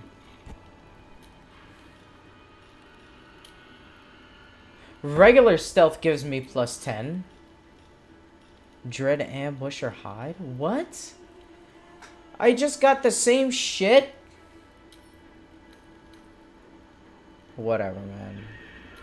What the fuck ever.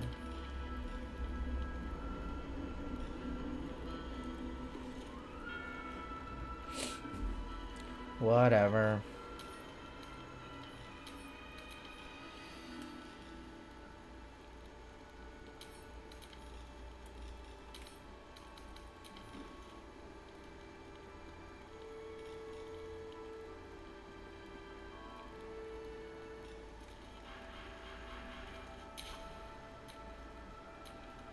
What's next, I wonder?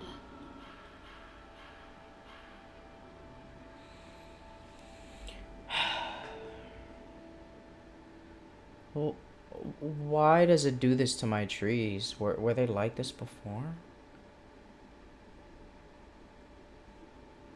Okay, let's switch some shit around. Command a creature. Yeah. Let's move that over here. How about that? Oh, fuck. I didn't mean to get rid of that. What the fuck was that? I can't see which skills are equipped. Fuck. God damn it. Whatever, it was a fucking stealth. That, yeah.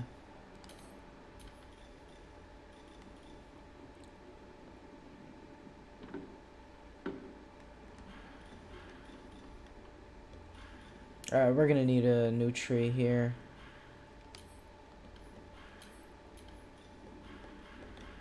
Why does it always put it all the way on the fucking edge, man? Shit sucks.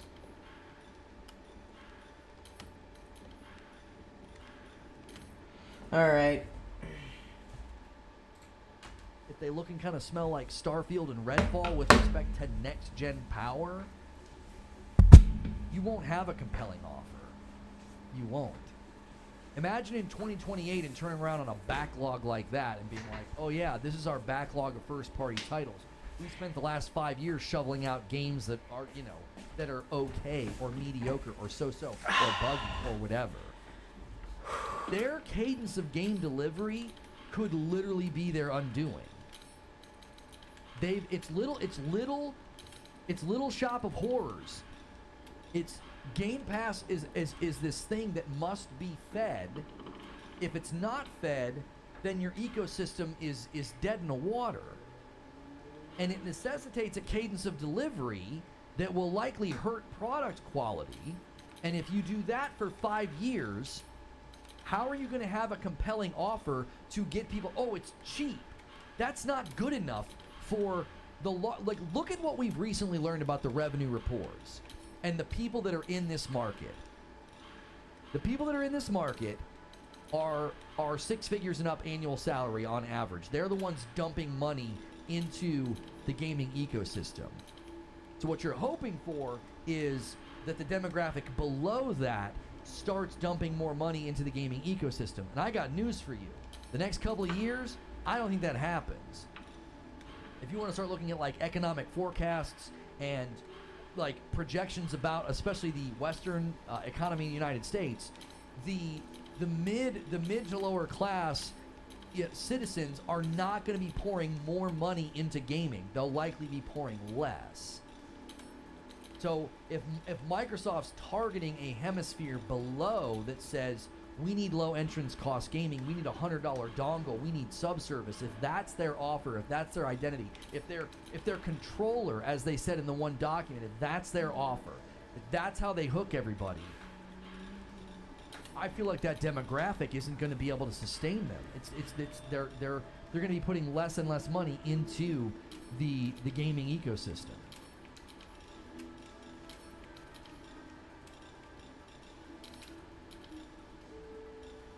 Especially if they can save money and buy what feels or looks like superior hardware. That's the other potential challenge there.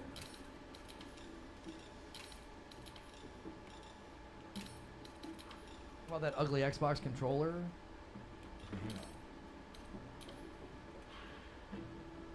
Wait, that's the one. Let me look at this thing. I've not really looked at it. Let's just take a peek. I don't understand what's the problem with it. Do you just not like the fact that it's two-tone? I actually don't think that design bothers me at all. I don't think the design, I think the design's fine. It looks like an Xbox controller, and they made it two-tone, like almost like a shiny finish, and then rubber grip, and like that nice finish around the handles. Like, I don't know, I think it looks fine. I'm gonna keep this over here, like making people fight for me type wheel.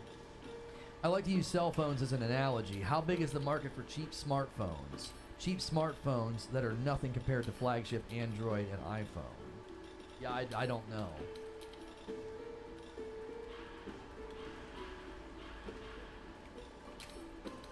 King Salty says, could it then be argued that many of those people will spend the money on it regardless, like feeding a way to escape their own financial plight? I mean, maybe. I mean, if Microsoft's plan is to say, and this is kind of coinciding with what many of us thought about, like, oh, they're going to get away from hardware. I don't think they're going to get away from hardware in 2028, but I think they're drifting. They're starting to drift in. Sorry, I said that incorrectly. That will be sort of a continuation of a drift away from hardware.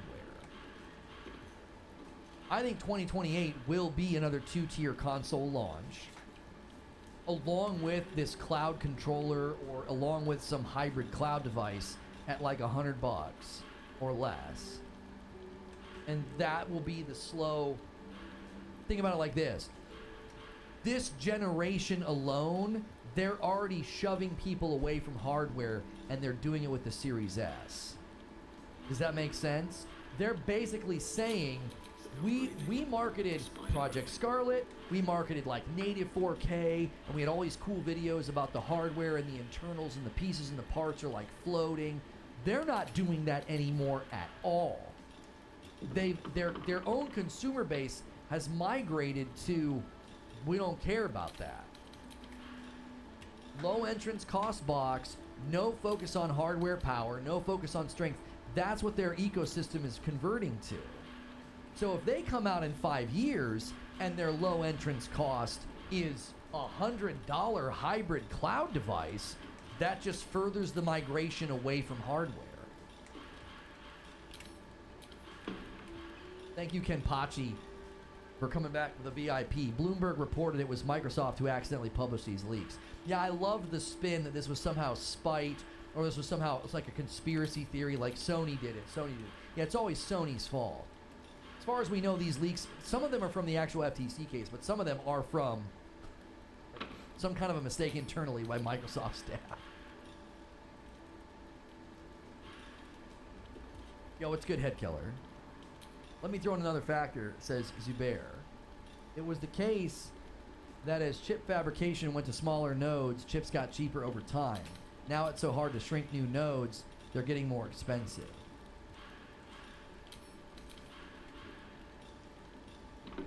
They created an ecosystem for cheaper, more powerful digital, physical, and cloud.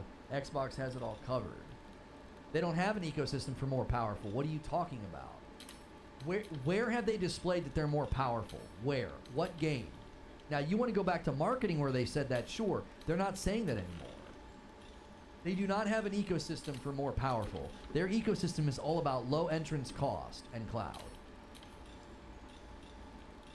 The U.S. District Court has deleted all of the documents in the FTC versus Microsoft case following a huge error where multiple confidential Xbox documents were attached to a single PDF.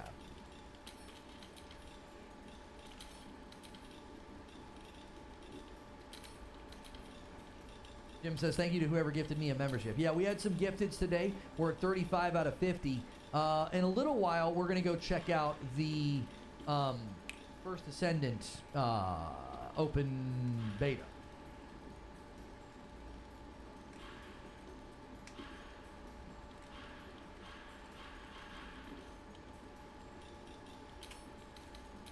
Play whatever, play anywhere.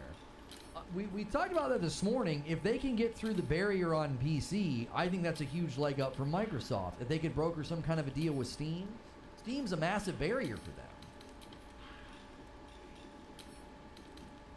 Fallout 3 and Oblivion getting remasters. I feel like some of you're not interested in coming here and having a discussion. You're just interested in coming here and like cheering for Microsoft. Like, we're having a discussion.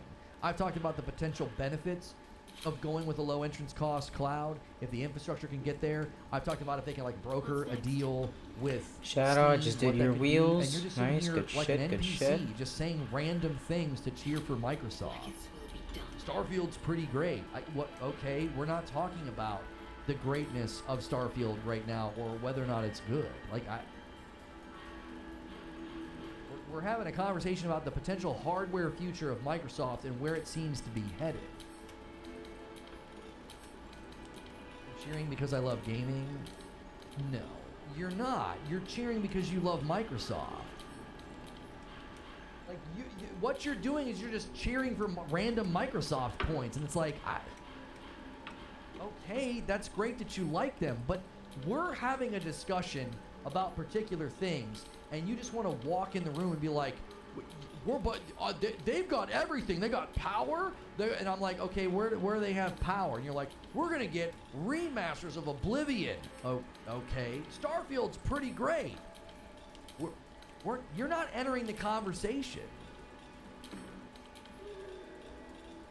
There's a conversation happening, and like you're not in the back and forth. You're just randomly spouting stuff.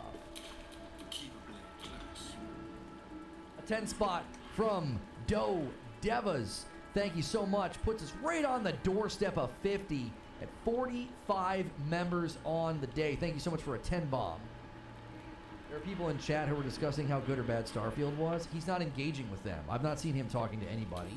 He was just randomly saying stuff about what I was talking about. A 5 gifted member bomb comes in and bumps us up to 50. Listen, I welcome other viewpoints, but you're not engaging with what I'm saying. You're just randomly saying stuff. They're like random talking points about Xbox. I want Xbox to put out the fidelity quality of a Square Enix game. If they can't, they're going to stagnate. I don't know why you're saying the fidelity quality of a Square Enix game. Why is that your bar? Like, Final Fantasy 16 looks good, but so do plenty of other games. Justin G, welcome on in as a member.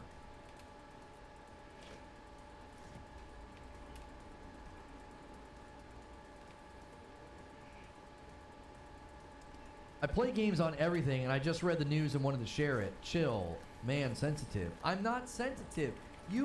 Listen, this is what you did. I'm going to retrace the argument. I'm not being sensitive. I'm pointing out how you're not contributing to the conversation, and now you want to make it look like I'm being overly sensitive. You made a statement about what they have. We're talking in the big picture about Microsoft and its ecosystem. And you made a statement about how they have everything, right? They've got everything. They've got power. They've got cheap. They've got the ecosystem. They've got the cloud, right? That's what you said. And I pushed back and I said, how do they have power? And instead of answering my question, you said, we're getting remakes of Oblivion. We're getting remakes of Fallout 3. And I'm like, that doesn't have anything to do with the discussion. And then you go, Starfield is pretty great. And I'm like, well, I don't know. And that's the thing. I'm like, are you having a conversation with me? Because I thought you were. It seemed like you were interacting with me. And so I started engaging with you. And you just said a bunch of things that seemed completely unrelated to what I was asking you. He's been spamming that since the start of the show. That's what I mean. Like, you're just saying random stuff. You're like, oh, I just saw this reported. What? It's been news since the show started 2 hours and 13 minutes ago. So, I'm not being sensitive. I'm trying to engage you in a discussion. It's like, you said something. I asked you a question like, okay, where's the power? And you just said, we're getting remakes of Oblivion and Fallout 3. I was talking to chat. So you think you can just come here and just say stuff to chat, and when I press you on it, you just ignore me. You're like, yeah, I'm Holy not talking shit, to you. that's a crazy I'm just talking to potion. chat. But don't you see how confusing Oh, that this is man as a drank live too many. streamer? He overdosed on it. I don't wake up just to watch your show. You got a lot of nerve, brother. I'm being real charitable and real nice, and you're making it clear you don't have a lick of a frick of interest in talking to me. You just want to come in here and say stuff about how great Xbox is, and when I try to engage you in a conversation, you're basically like, I'm not talking to you, streamer, I'm talking to chat. You got a lot of nerve. Do you understand where you are? You're in a live stream with a host, and you're basically telling the host to be quiet and leave you alone. You're just here to talk to the chat. Like, what the frick kind of a live service experience do you expect to have? I'm supposed to deduce when I look at chat with 700-800 people, oh, he's not talking to me, he's talking to chat. How am I supposed to tell that that's what you're doing? It seemed like you were engaging in the larger discussion about the hardware trajectory of Xbox. This is where Xbox seems to be headed with their hardware, and you're talking about how they have everything. They have power, they have cheap, they have cloud, and I engage with your statement, and I asked you to qualify it. And instead of doing that, you just run to talking points. because you feel like you need to inform the chat that you're getting remakes of Oblivion and Fallout. I'm trying to help you out. I'm trying to be like, hey man, engage me in a conversation. You're like, nah, I'm talking to chat. I'm not here to talk to you. I like talking to chat. Series X is their powerful option. Series S is their cheaper. Cloud's pretty great. Digital cheap. This is the book.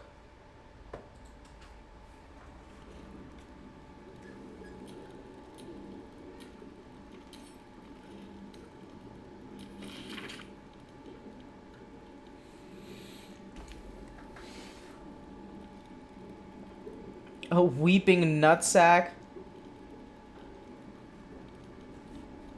Ooh, his wife liked it. Damn. Alright, we got that quest.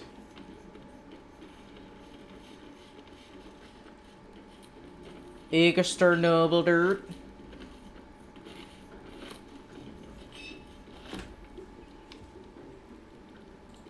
For consoles. Right.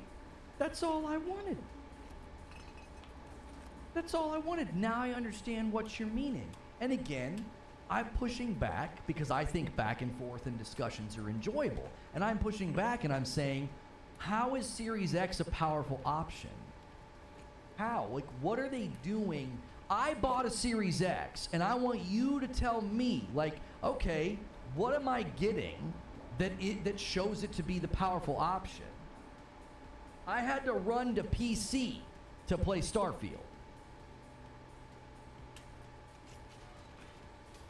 Do you see? That's why I asked you the question. I'm trying to have a dialogue with you. That's why I got miffed. I was like, are you seriously telling me that you don't want to talk to me? You're just here to talk to the chat? Like, what the frick? Like that's so awkward. Like, I've never had that experience before in my life as a live streamer. Nah, he's gaslighting. I own the Series X, and that's my question to you. Where is it the powerful option? They're not even marketing it as the powerful option. They're not saying that anymore. There's no marketing. There's no commercials. There's no games that are coming out that are like, yeah, man, this is our powerful option here. That's been one of my frustrations. Is the Series S is basically the console now. That's the console. That's nice. You don't matter, Lono. We run this shit. You had to run to PC to play Starfield. I'm playing on a Series X and it runs great. Describing a game with lots of loading screens and 30 FPS is running great. I'm glad that you think that because I don't. I didn't buy a next-gen console to get old-gen performance. Yeah. And so, yep, I went to PC. You have standards. I have standards. They're different standards. And you are totally well within your right to have different standards than me. That's why I'm asking. How is the Series X showing off power? The answer to my question is not, well, I'm playing Starfield and having a good time. No. That's not what I asked. I'm asking, how does the Series X display power? Where? Starfield is a misnomer, but it's 4K on the Series X. Okay. Starfield is a misnomer. So a misnomer is a wrong or inaccurate use of a name or term. How is Starfield a misnomer? What do you mean? I don't understand. Flagship first party title? Wow. It's a misnomer? What? I don't think you're using the appropriate term. Like in The Princess Bride when the guy kept saying inconceivable. It's like, that's not what that word doesn't mean what you think it means. How is Starfield a misnomer? Closest thing to high performance that the Xbox does apparently is Flight Sim and Forza Horizon 5. Those are like, yeah, and those are more like technical. I'm talking about like a game, like an action game, like a next-gen game. I'm not talking about, like, Forza's great. It's beautiful. Forza Horizon 5 looks great. I didn't get this to play a car game. It's also an older game at this point. It's been 3 years, man. Where is the power? Words? Just words? What about Redfall?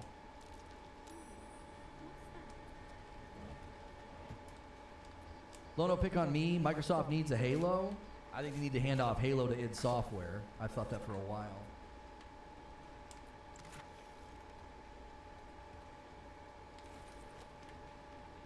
Like, I'm not trying to bash on you. What I'm saying is, this is a part of my argumentation, is that Microsoft Xbox hardware trajectory is changing.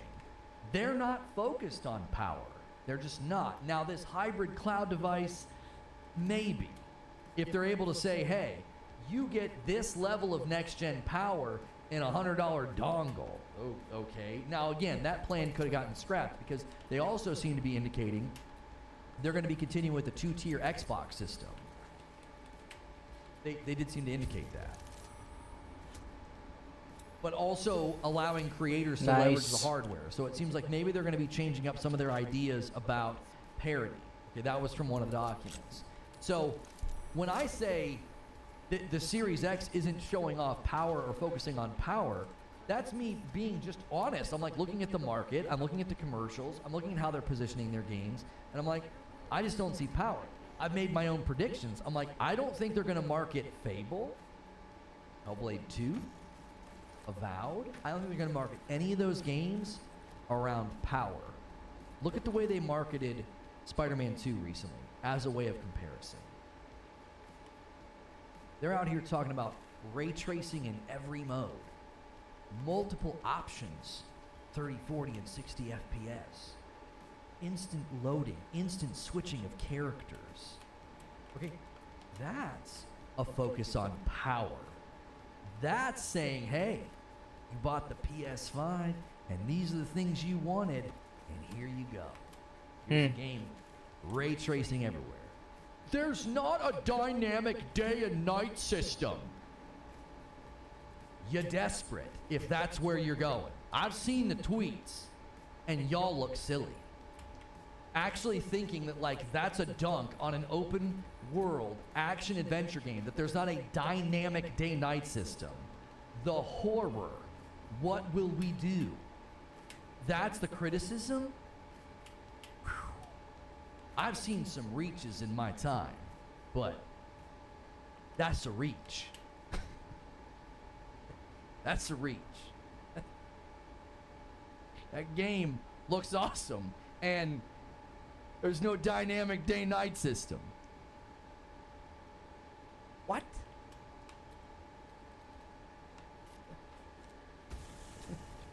You're fine with 30 FPS and a litany of loading screens, but if there's not a dynamic day-night system, well, I just can't abide that. That was a real tweet. I saw 3 different tweets this morning. Just, I don't know, dude. Clowns on Main, all right? Clowns on Main Street.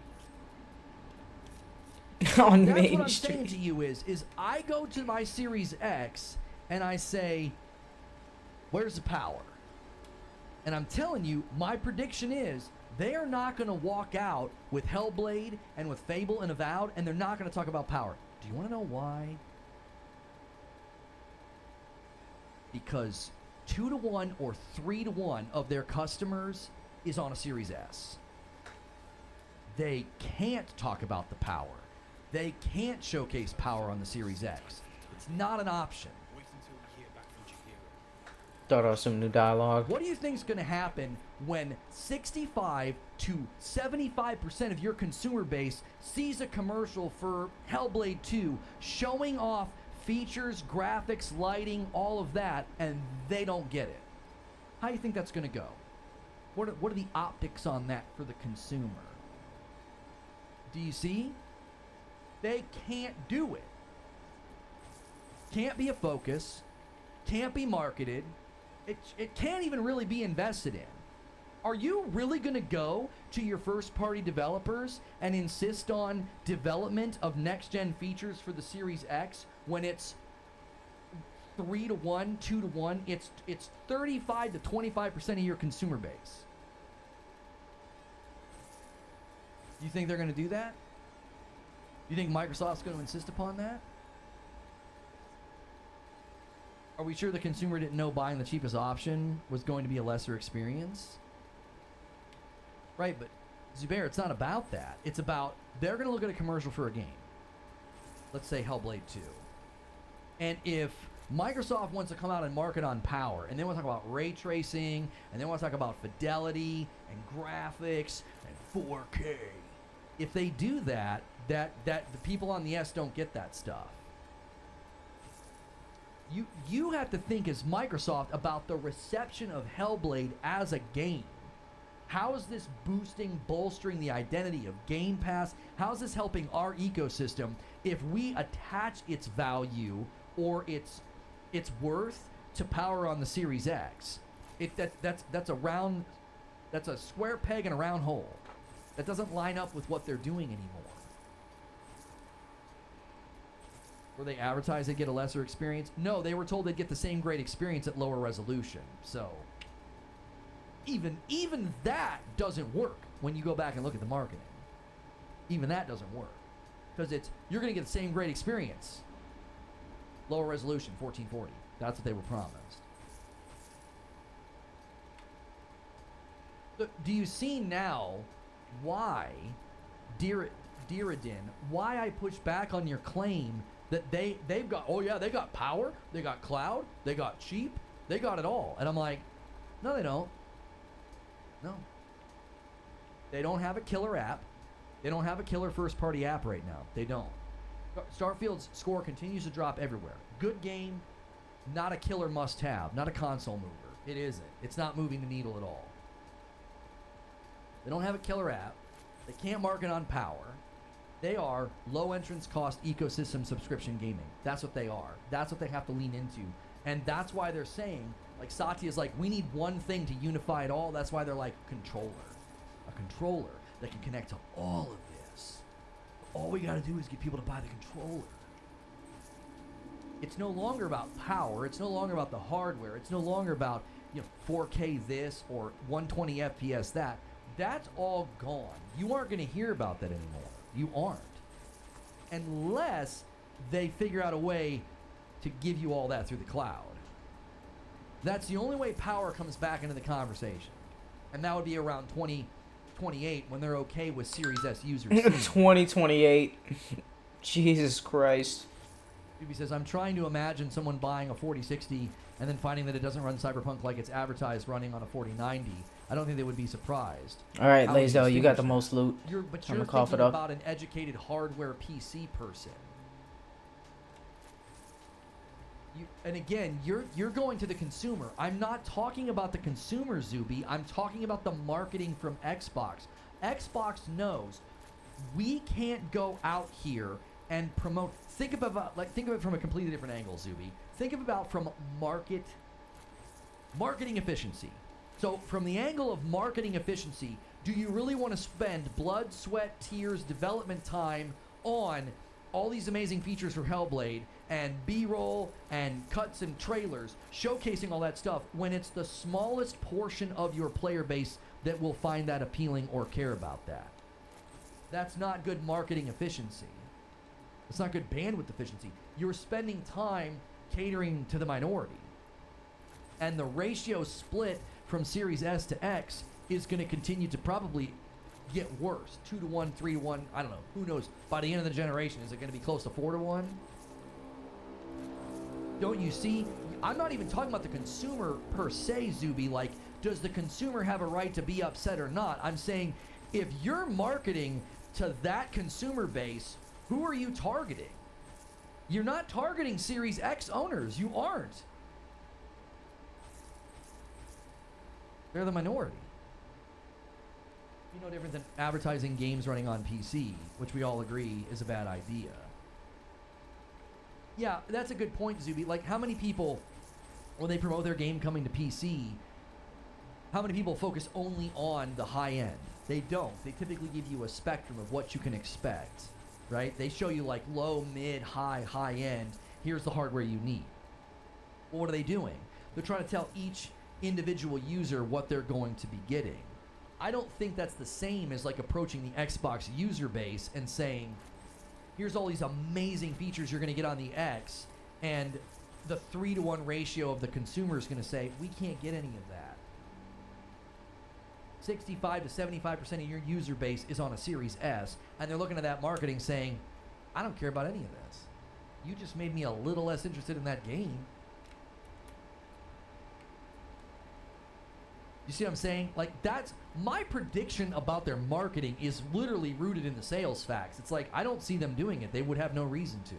Because the Series X owners they're minuscule in the grand picture. What up? Which really makes you wonder. The future of Xbox hardware, leaning away from power, leaning towards cloud, what's that going to look like in 2028? The infrastructure of cloud is going to have to make up the difference. In my mind, you're going to have to make up the difference and be like, when you play games on our cloud, it's basically like playing on a high-end PC, or like what the way they market the purple worm the NVIDIA Go stuff. That's pretty cool. There's something about making consumers want things, right? Series S should be marketed as an entry console. Y'all want features? Awesome, get the X. They're not even doing that lightly. They're not even doing that. They're basically saying, this is the box, this is the focus. Like, they're essentially telling the consumer, this is the box. They're not focusing on, you can now link another video to your short from your video details so viewers can watch it after your short. Oh, yeah, they gave me that feature now? Okay, cool. I gotta set up this other thing.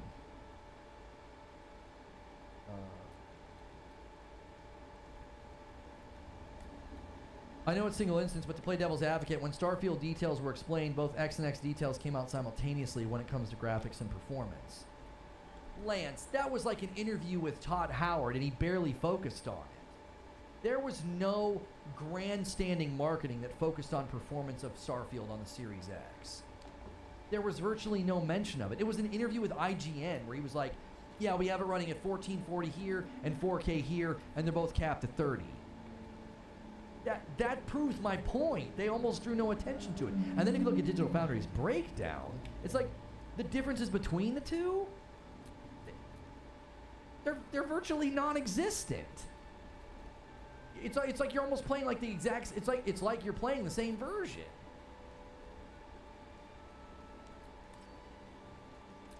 Ah, shoot! I have to add the word live to this somehow. Hang on one second. I just saved it wrong. Two different.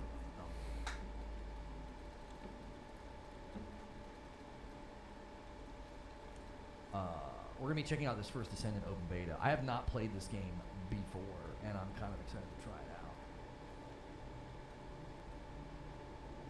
out. Okay. If you guys have been enjoying the discussion, do me a favor. Do me a favor and smash that like button. Consider becoming a member. You do not have to wait for people to gift members. If you're an existing member, you can upgrade to Member Plus.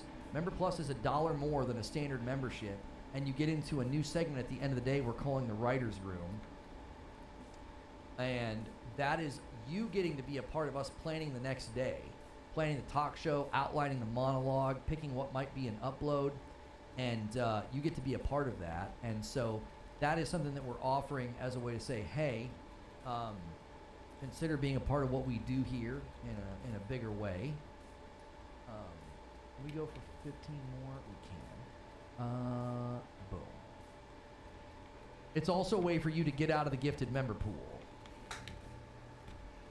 It was better than I expected, said Creature. Yeah, we're going to be checking it out here in a moment.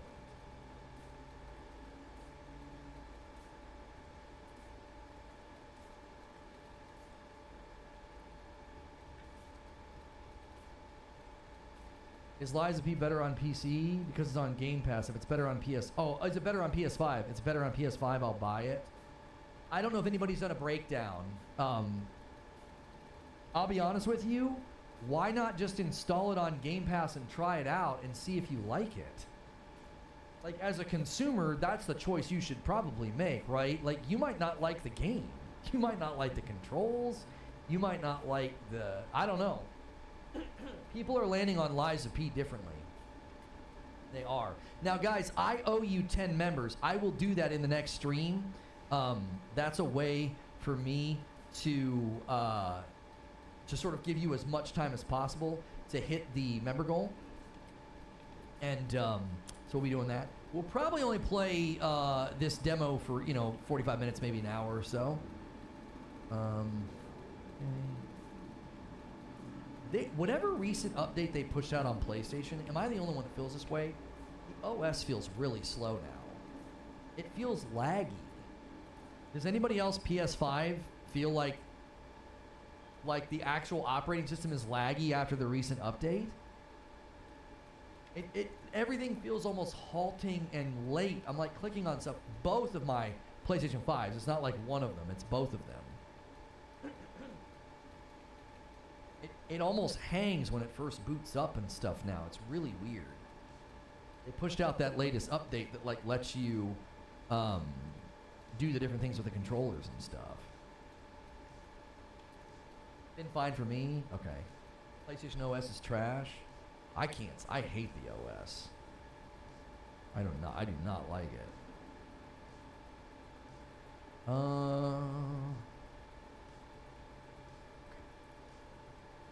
Give me 1 second. I gotta stretch my legs, refill my water. You connected to the router? Yeah, I'm connected. I'm wired in. I'm talking about like the actual operating system when it boots up. It like hangs there for a second. Give me 1 second.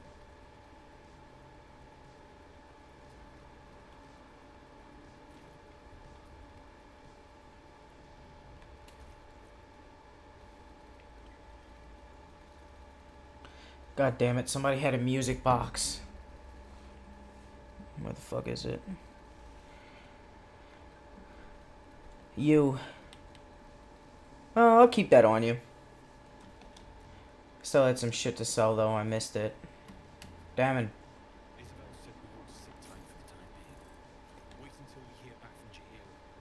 I know she's right, but I can't wait to get moving.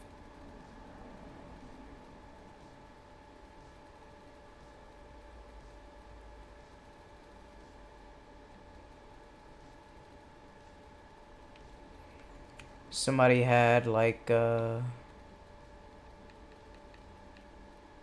some distillery items right here. Silver tray right here too. This was it. Would that be in miscellaneous?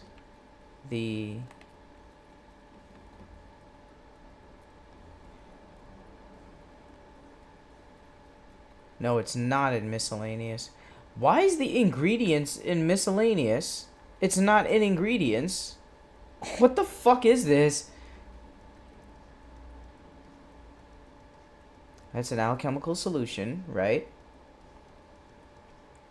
Yeah, alchemical ingredient.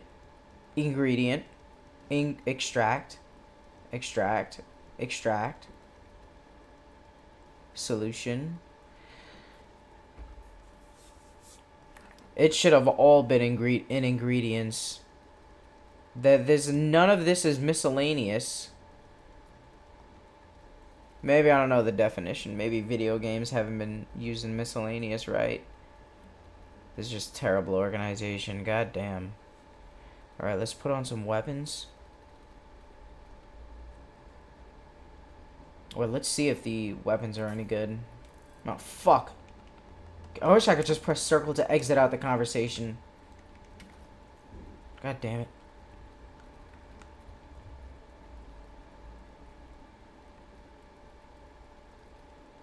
Yeah, Great Club isn't my jam.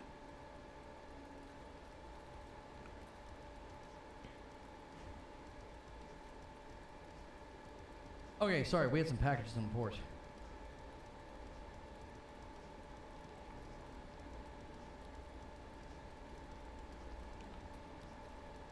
Spending on video game subscription services in the U.S. has plateaued, at least for now. Yeah. The reports coming out about that or not.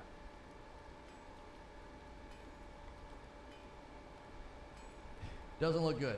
Hang on, let me make sure. Was there any more? Solar Eagle, thanks for jumping in as a member. I thank Justin G.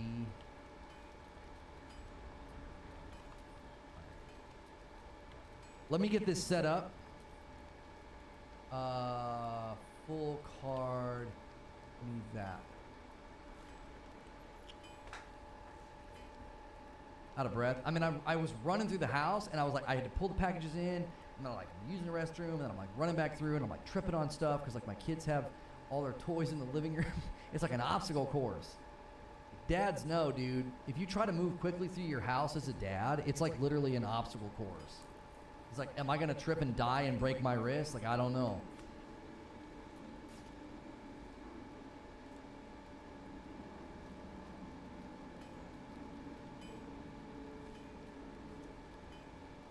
Liza P has a demo. Oh, is the demo still downloadable? Yeah, you could always just download the demo. Yeah. Play it on Game Pass, and then download the demo on PS5 and compare.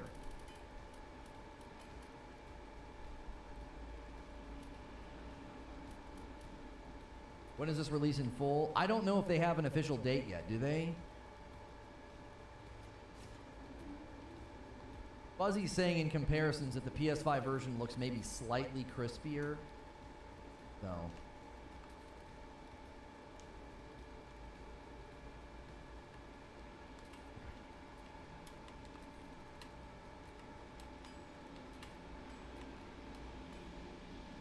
The demo was Garbino.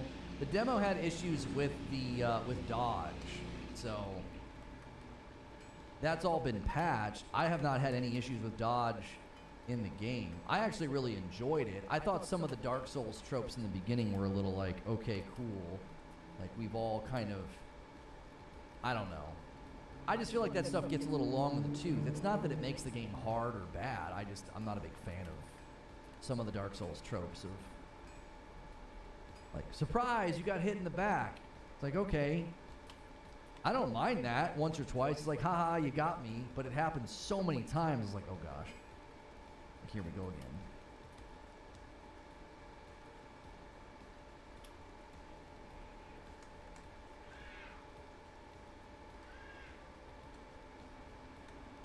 Somebody's screaming over there.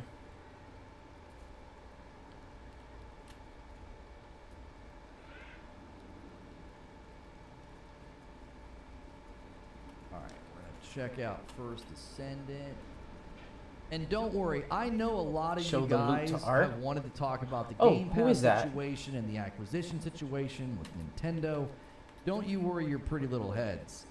These leaks are juicy and they're not slowing down. We will get to them. Because I got a bone to pick with all the people that are cheerleading acquisition, because, yeah. Should be good. All right, do me a favor. Do me a...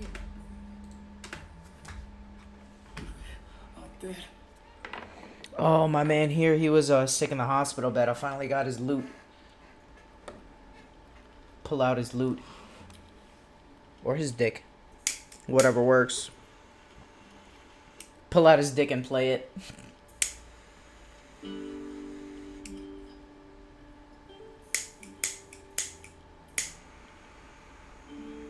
Or just pull out his... He's still trapped there. He needs help. My loot. You got it back. How?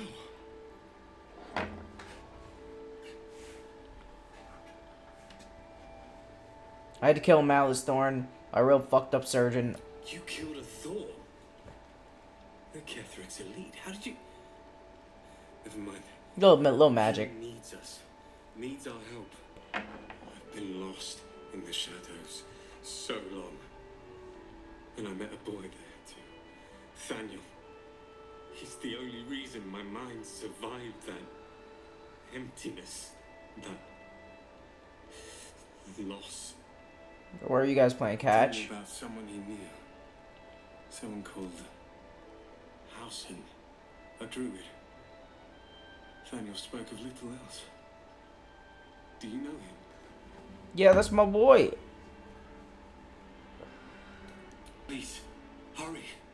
Thaniel is more than just a boy. He's the spirit of the land. And he's all alone. Without him, the curse won't lift. He said Hausen could help. Find Hausen. Please. I already found him. Let's get a long rest. Need to replenish our souls for the night. Hey, Karlak. I hate seeing Shadowheart suffer like this. All for doing the right thing. It's up to us to look after her now. If she needs a rest, we carry her. That's right. If she needs a hand, she has ours. If she needs ears, we've got 4 between us. Whatever she needs. Whatever she needs, we good. She's good.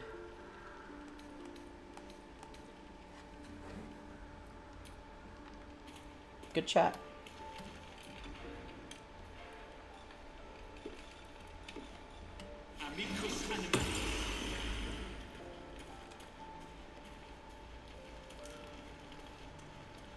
Scratch.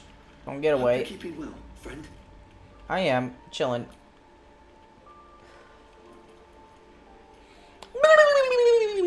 The doggy.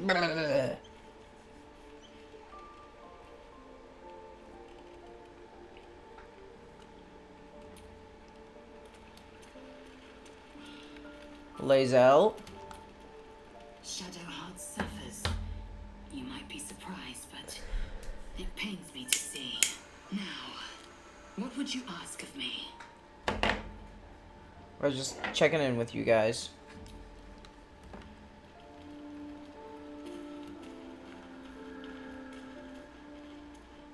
Hey, Withers. Fate spins along. Dost thou require a new ally? Shut the fuck up. Hey, Arabella. Hey, where's Mum and Pops? Your parents are dead. I found their corpses. No. I don't believe you. They're dead. Gutted, desecrated corpses, pissed on and fucked by demons.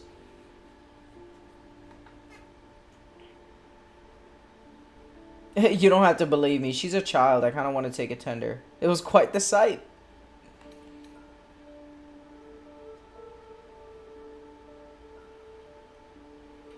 I'm so sorry.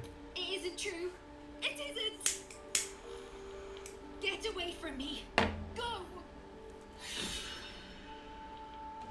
Lae'zel's inspired by me breaking a child's heart. Nice. Classic Lae'zel. What's Will doing all the way over there by himself? Oh, he's with Halsin. Quite the cozy setup you have here. I'll just make myself... Research? No. It's not... You only have a... You piece of shit. Fuck you. Hey, Astarion. Need something? I wanted to ask about Cazador's ritual. The thing that will decide my fate forevermore. Yes, it's been on my mind. Why?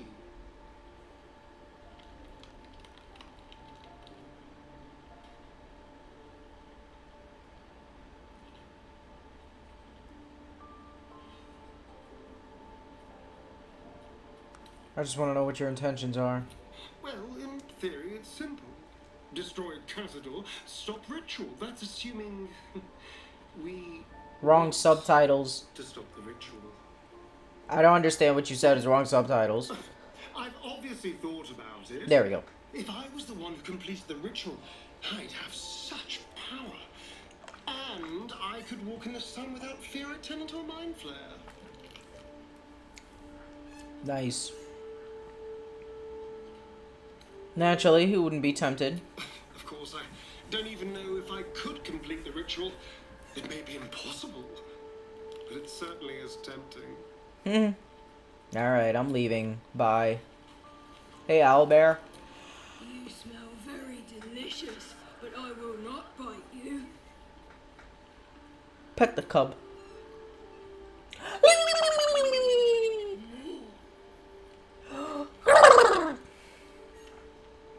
I'm out. Hey, Shadow. What you doing over there? Playing with an artifact?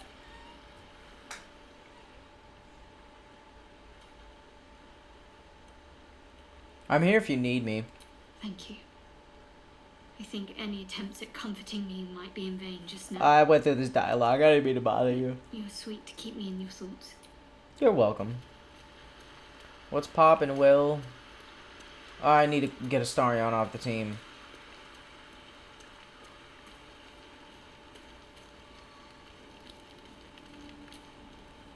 Yes. Darling, it's sound.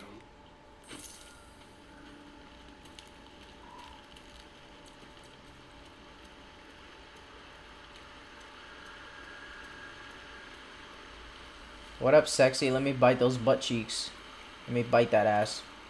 One of my eyes might be made of stone, but that doesn't mean I'm blind to the obvious. What? What was that? Shah called Shadowheart nothing. But I know better than that. She is something. She is worthy. She is strong. She is Shadowheart. It's a cool name, too. Nothing can take the her from her. Not even a goddess. Yeah, fuck that bitch. I'm out. Halson? What up, sexy? The shadow curse is upon us. As foul as I remember it. Perhaps even worse. But Yeah, it's fucked with the up. Oak Father's blessing, we may soon see it banished from these lands.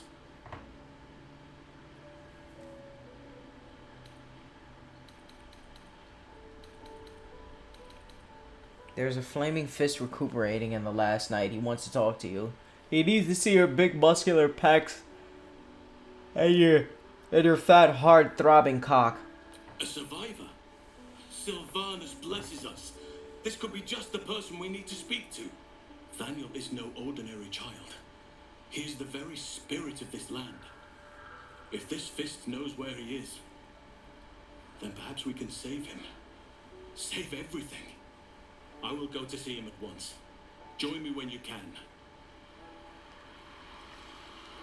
Nice. So I can take Astarion back. Oh, Halson, hold on. Wait, there was some more dialogue options. Okay, whatever. Where's he going?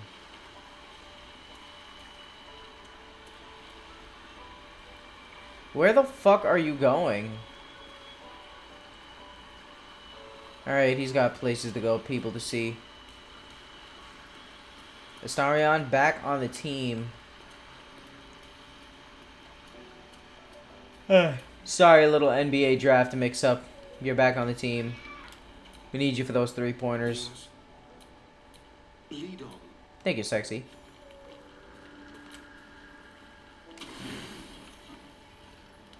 Woo-wee! Time to get some good old sleep. Hopefully no one try to touch me.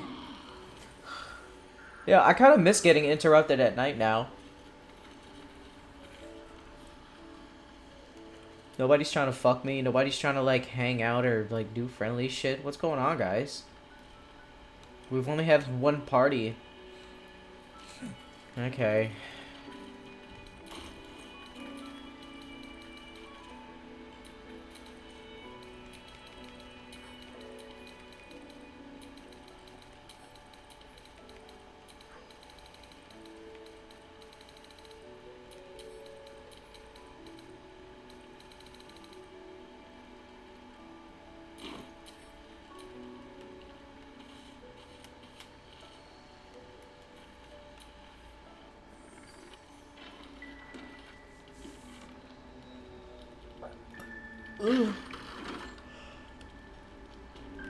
Alright, let's talk to this guy, get the quest, and I'm out. I'm hungry.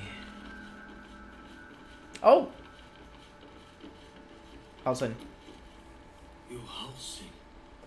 Thaniel said to find you. You must help him, please.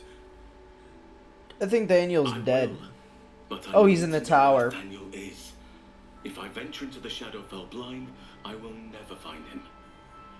I'm not sure I can put it into words. The landscape there shifts and changes.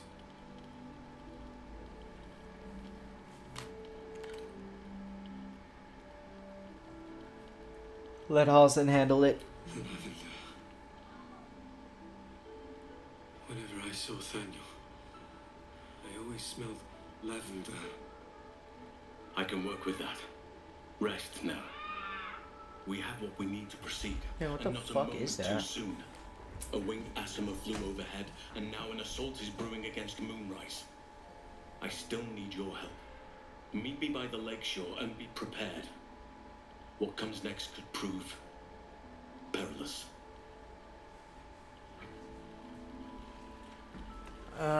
It's probably one of the homeless people getting high up behind the gate. Wait, what do I do?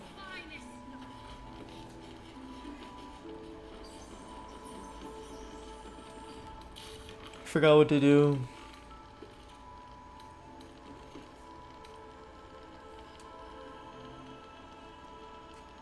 By the lake shore by last night.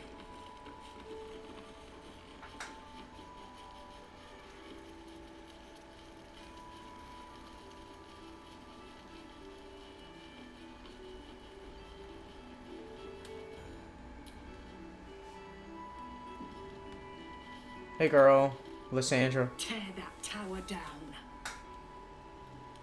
Alright. No highs and buys, I guess. Just let me down. God damn it. Well, let's light this. What up, Hollison? You're here. Good. Now we can begin. I want to know what to expect. Thaniel is trapped in the Shadowfell, but thanks to your efforts, I know where to look. Now I must go there, alone. Hold on, shouldn't I come with you? No. This opportunity has been 100 years in the making. It has to be me. Prophecies and all that. And only me. But I didn't bring you here to witness an old druid's grandstanding. You have a part to play in this, and I trust you will play it well. With the Oakfather's blessing, I can infiltrate the Shadowfell, but doing so will sap my strength. I'll need your help if I'm to return. I need you to stay here, keep the portal open until I return, and defend it at all costs. Oh, nice. You can count on me. Good.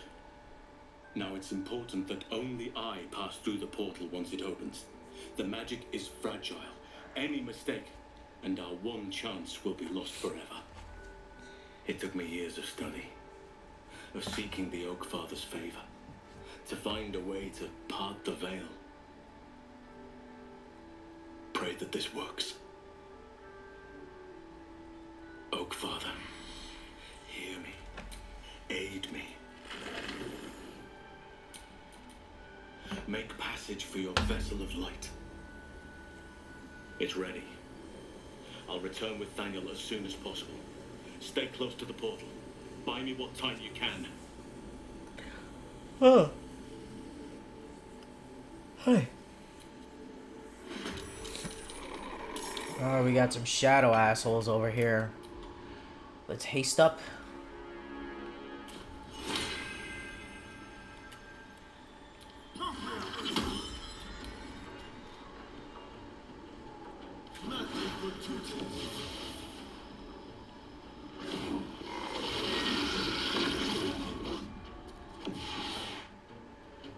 Oh, we got dogs over there. Fuck.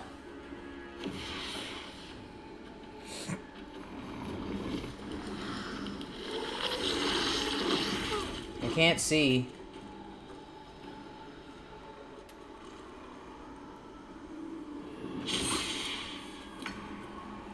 Alright, Lae'zel, time to fuck everything up. Do we have any nice prep moves? I keep forgetting everything. We'll rally, Shadow.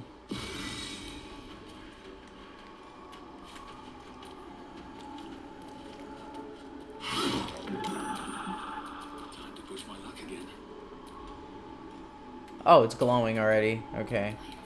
Lae'zel, let's finish this up.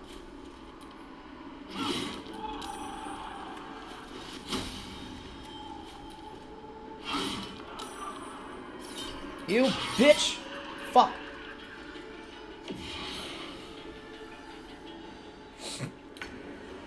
Alright, Adam. I don't know. We got the... Where's the dogs at? They were over here, right? Where the fuck did they go?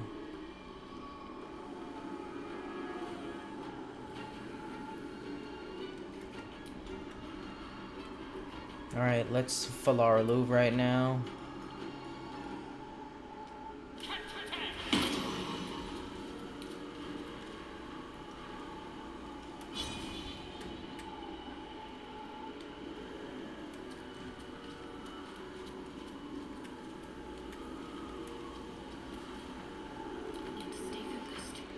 Alright, Shadow.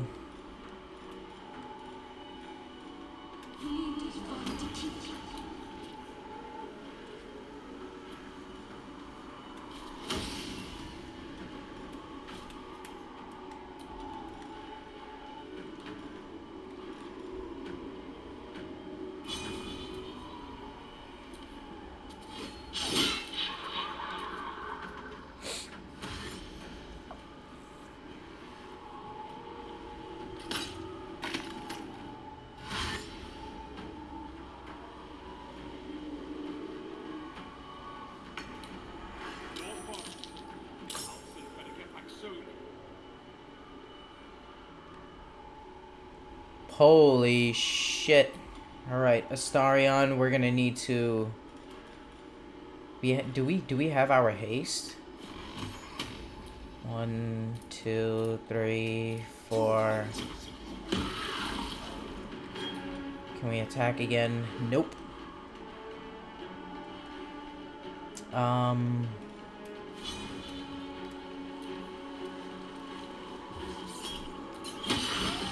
Beautiful. God damn, Astarion.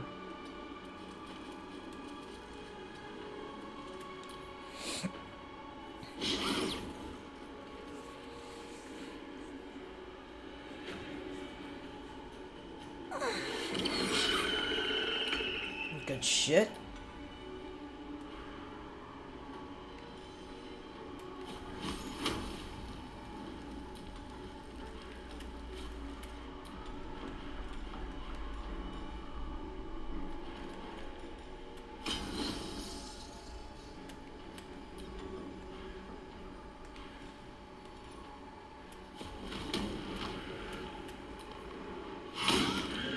Damn it.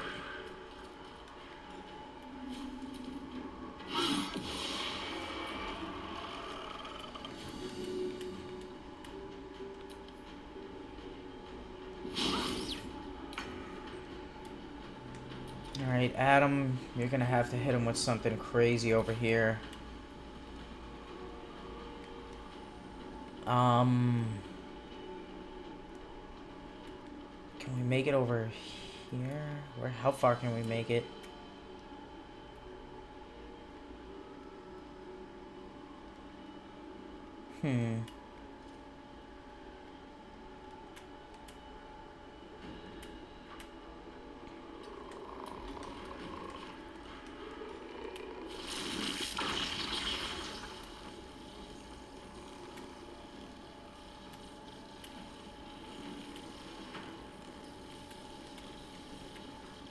Eight health? These guys have 37. I'll take them. Take care of them first. 1, 2, 3, 4. Yeah, I can get the birds with Astarion. Beautiful. Nice.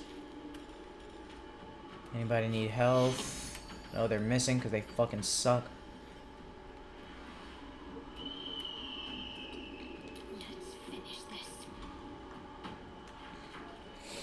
Do we have any area attacks? Nope. We do have some arrows.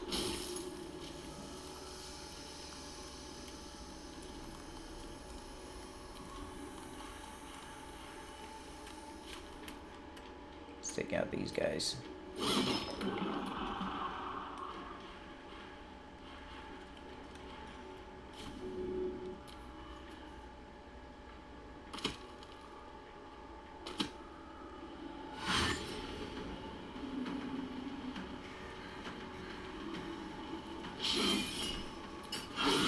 Good shit.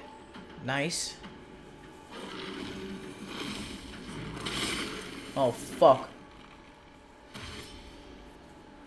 God damn, they got the fucking squad out here. Oh, Jesus Christ.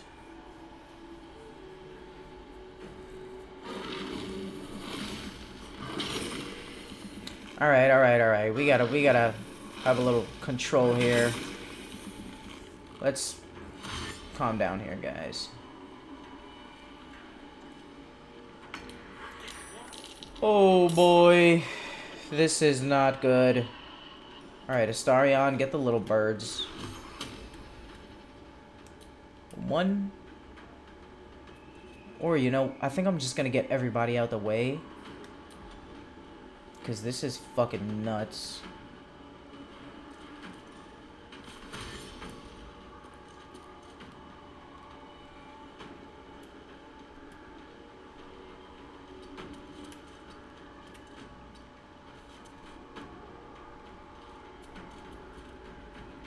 Starion, you get over here.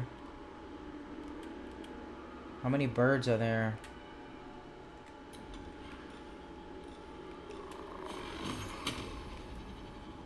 Two.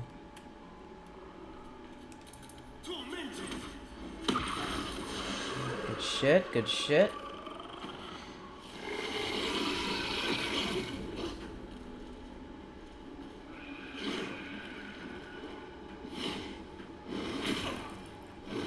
Fuck, he's prone? God damn it.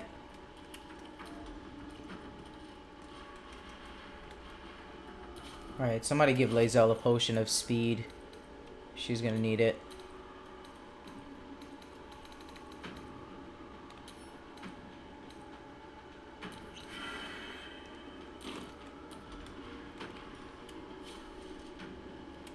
Alright, let's start with these guys.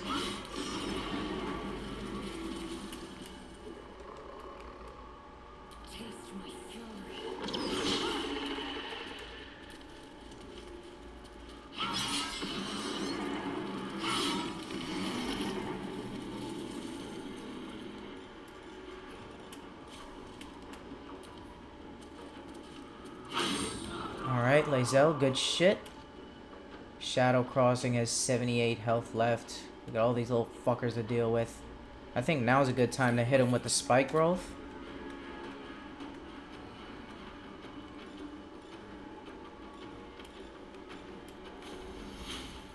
Oh, this is gonna be nuts.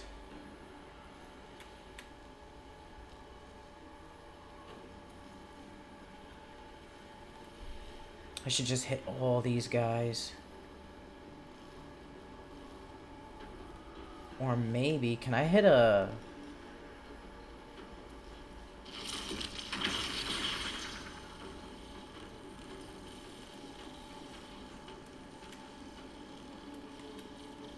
And get all these guys.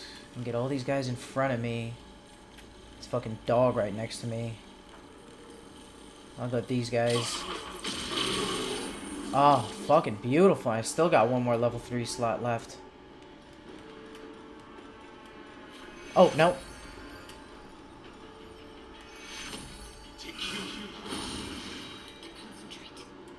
Shadow. Get Lae'zel on it. Where's my command? Oh, shit. She doesn't have her command ability. She does.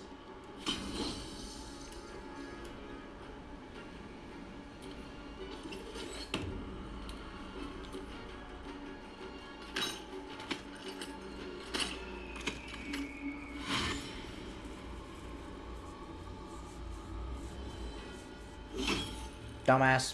Get the fuck over here. Oh shit, the portal's almost destroyed. What the fuck?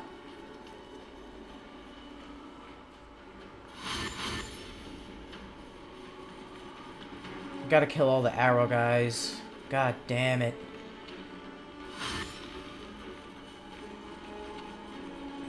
Alright, here's my opportunity to kill a lot of them. Is that the fucking Wraith? God damn it.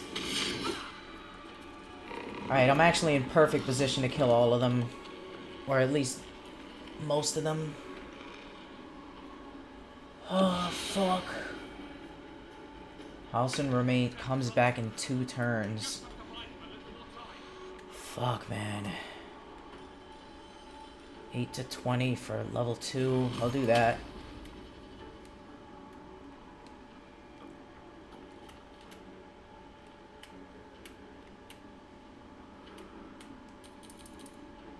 Five?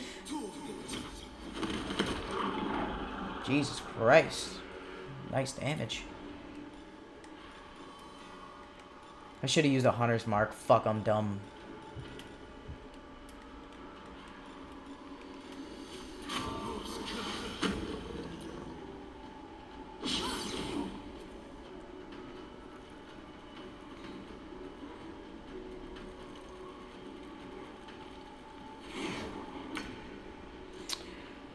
Alright, Lae'zel. We got a lot of work to do right here. Hold on. We got double actions. Alright, we'll kill this guy.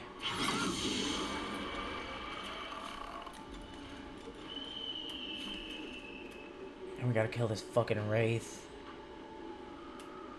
Shadow Mastiff.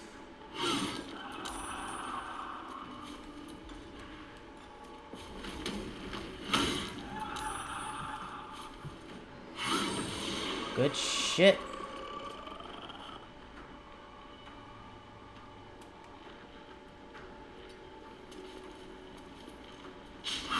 Dumbass. So much for peace. Alright. Jeez, we got a lot of these guys to kill.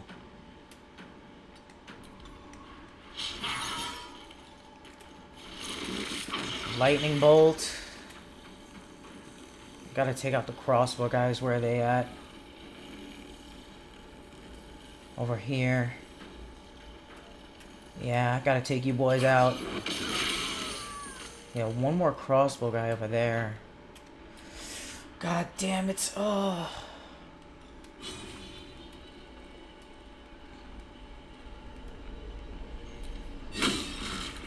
Yeah. Shadowheart.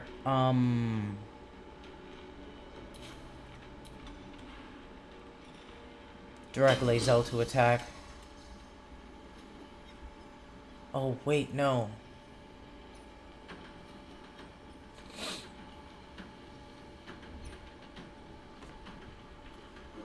Is that gonna work?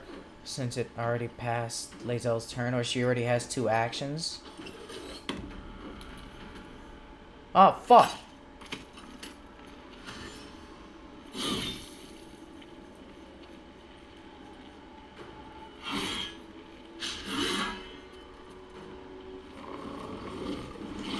Oh, fuck!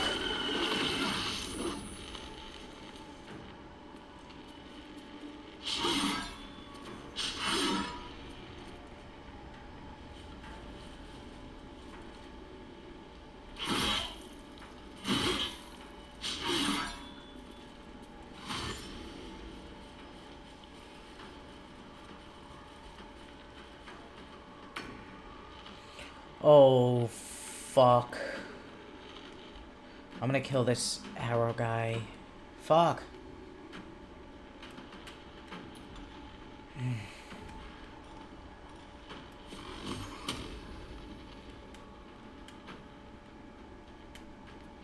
God damn it. Oh, fuck.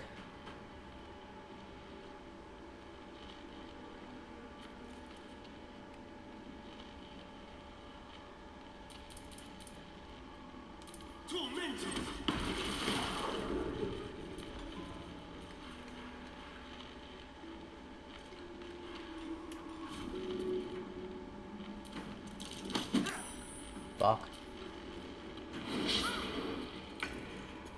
Lae'zel. Oh, shit.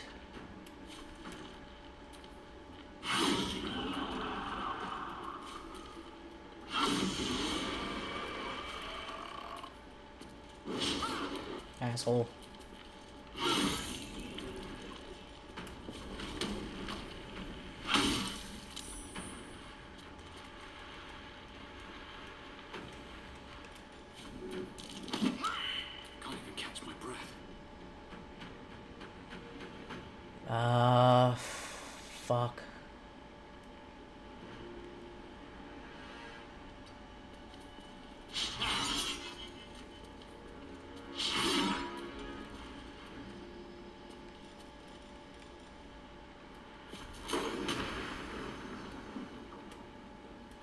I'm not trying to hit Shadow. What the fuck? God damn it.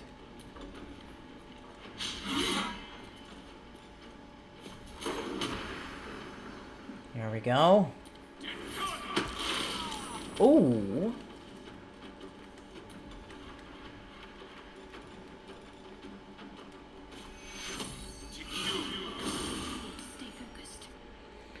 Shadow. We wasted our turns trying to get Lae'zel to hit. God fucking damn it.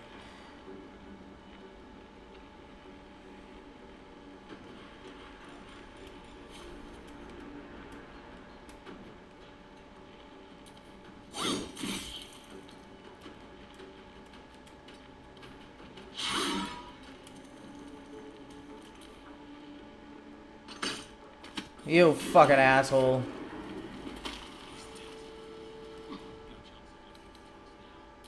No, we're gonna redo that. Ah, we could do that. Just one more turn. God damn it. I was so badly set up for that. I thought those were gonna be the only enemies. So much more of them started popping up.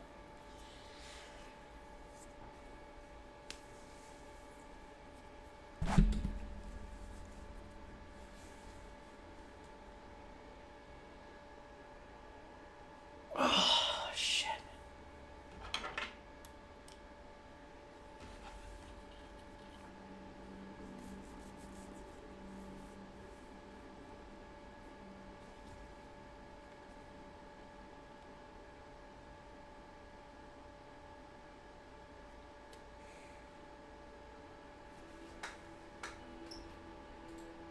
Favor, if you have not done it already, smash the like button on this video. We're getting ready to leave, okay? I'm gonna redirect you. The lure of chicken.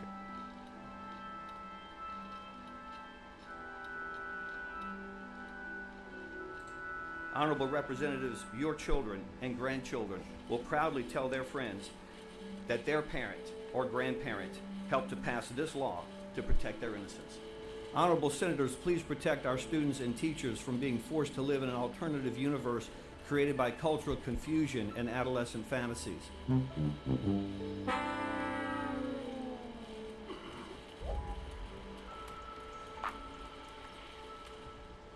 You just heard from Louisiana pastor turned politician John Raymond, who is running to represent District 104 of Louisiana. And the clips that you just watched were featured proudly on his campaign website. The first video was a testimony that he gave in support of a bill to ban LGBTQ+ books from school libraries under the pretense of quote-unquote protecting the innocence of children. And the second was a testimony that he gave in support of a bill that would mandate the dead naming of trans people in order to, again, protect children. And there's many more videos of him testifying in support of his state GOP's draconian theocratic policies, all in an effort to quote-unquote protect children. So you're probably sensing a little bit of a theme here, right? This issue is very close to his heart, apparently, as a parent and headmaster of a Christian academy. Now, to be fair, there's more to John than just wanting to protect children from the LGBTQ+ boogeyman. He also owns a Christian radio station and has produced what he calls music videos, which I would highly encourage you to check out, by the way. And on top of that, he was the first castaway voted out of Survivor Thailand back in 2002. But the main takeaway that I want you to have about John, it's that he really, really, really, really cares about protecting kids. That's not me editorializing. That's basically that doesn't even do his as much mission. That's what he focuses primarily on with regards to his political activism. The problem is that kids don't need to be protected from LGBTQ+ people. They need to be protected from him, because he's demonstrated multiple times that he literally poses a danger to children, considering the fact that he's been charged with 4 counts of criminal cruelty towards juveniles. As LGBTQ Nation explains, he was arrested last year after he allegedly punished 3 students by taping their mouths shut. According to NOLA.com, Raymond wrapped packing tape around 3 13-year-olds' heads for talking excessively in class. The students were sent back to class, where another administrator who felt uncomfortable with the situation removed the tape. The students reportedly had trouble breathing and said that removing the tape was painful. Raymond turned himself into police after they obtained a warrant for his arrest and was charged with 3 counts of cruelty to juveniles. In a statement, Raymond accused students of quote-unquote bullying a teacher and said that all 3 were given the choice to either have their mouths taped shut or have him call their parents and be suspended. He denied that the tape was wrapped around their heads and said that it was removed within 10 minutes after the school's principal expressed concern.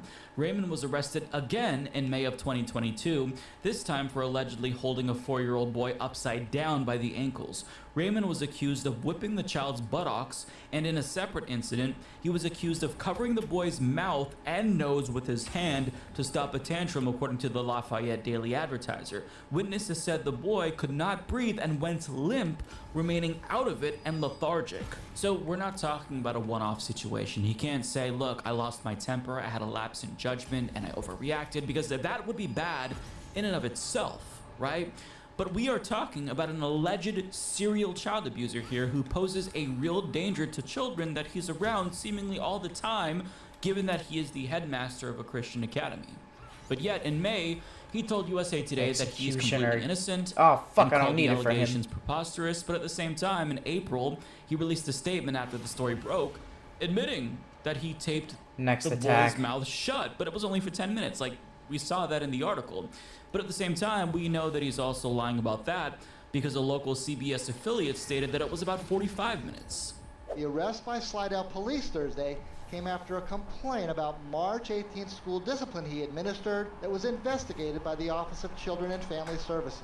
The police department said another administrator at the school had to cut the tape wrapped around the kids' heads after 45 minutes when they had trouble breathing. So the 3 boys allegedly had tape over their mouths for 45 minutes, not 10 minutes. And even if it were just 10 minutes, that still is completely unacceptable. But he put tapes over their heads, allegedly, sent them back to class, and they were probably humiliated. On top of that, they couldn't breathe, according to them. So this is serious. This is unacceptable. But the allegations are preposterous, even though, yeah, I kind of put the tape on their heads. It was only for 10 minutes, though. Actually, I didn't put it over their heads. I put it over their mouths. I mean, look, he's full of shit. I don't believe him. I believe that he did do these things, and I think that most people in the community do as well.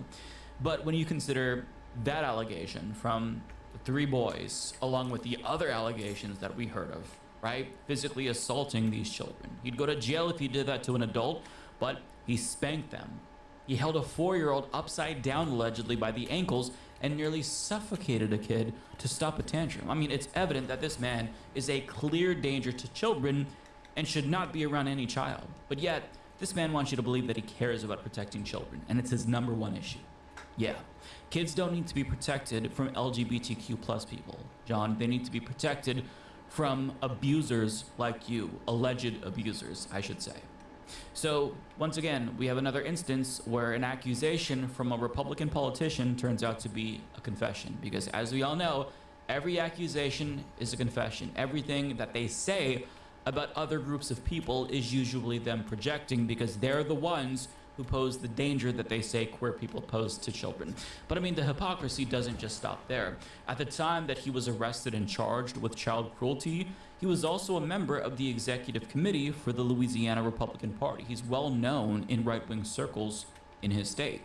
Now, he's currently running to be a state representative and was formerly officially connected to the GOP in the state. So the question is, what was their response to all of this, right? Because the bills that he testified in support of that you watched at the beginning of this video, those were all pieces of legislation that the state Republican Party sponsored, meaning that they also have made protecting children from LGBTQ plus people in particular one of their main priorities.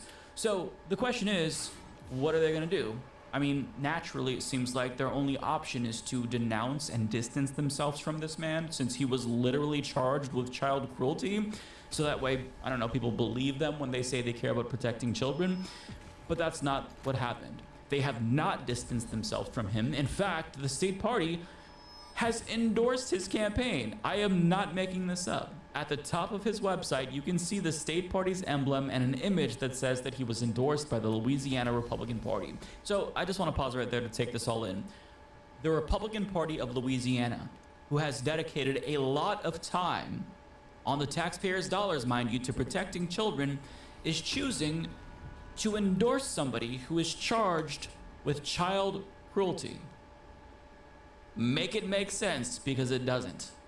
Now, to make matters even worse, it's not like this was the only choice and there was nobody else in the race. There was another Republican in the race that they could have endorsed instead.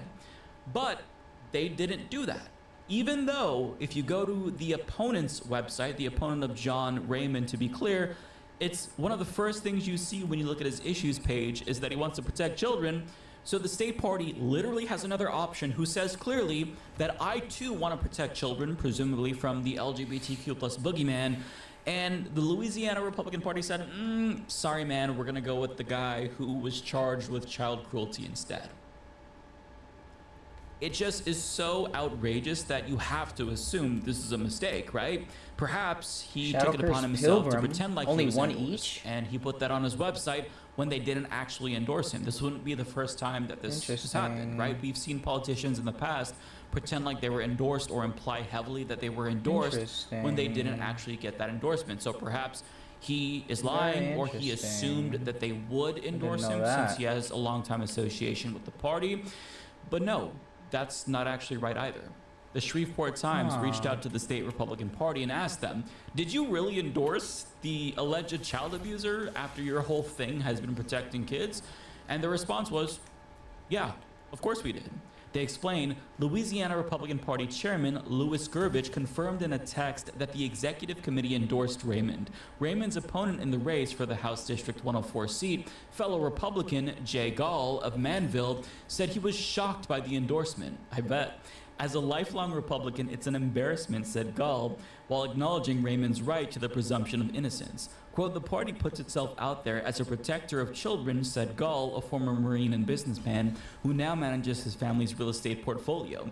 Quote, I can't express how disappointed I am that the Louisiana Republican Party has chosen to endorse a candidate with not one, not two, not three, but 4 criminal charges of cruelty to children. And I mean, yeah, Jay's right, but Jay, you might not have child abuse charges against you, but were you on Survivor though? Because we kind of want to go with the guy who was on Survivor. Maybe the Louisiana Republican Party is just CBS reality show diehards.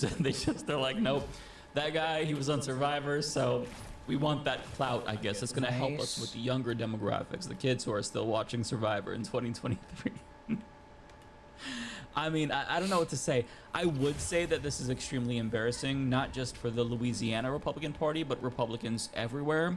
But I mean, that point is moot because this party doesn't have the capacity to feel shame. So of course, they're not going to be embarrassed by something that is incredibly hypocritical. Oh, and one more thing. The district leans heavily towards Republicans and there's no incumbent, so he's probably actually going to win. Yeah. Now, John Raymond has previously stated that he doesn't actually think the charges are going to interfere with his campaign, and so far he's been proven correct. So, yeah, there you have it. This is the modern Republican Party in a nutshell. They are so concerned about protecting kids that they're going to endorse a man literally charged with 4 counts of child cruelty to demonstrate that they're really dedicated to protecting children. I mean, Jesus Christ, it feels like this is a parody, but nope, it's just the modern day Republican Party, folks.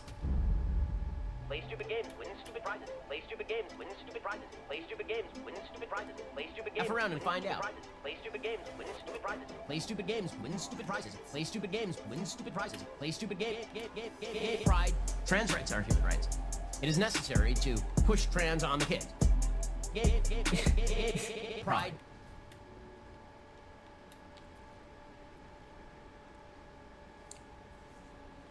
Alright, next turn.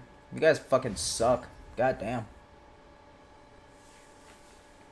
Just a little bit of strategy. Just a little bit. Oh, fuck. More arrow, guys. Oh, perfect. I got the, I could use my lightning on you. You fucking bitch. Get the fuck away from that. Goddamn assholes.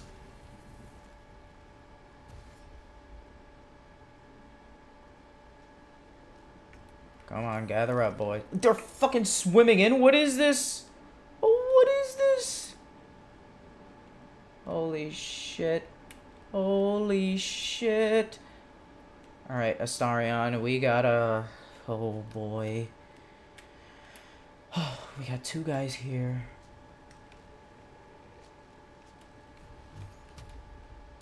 Where's the...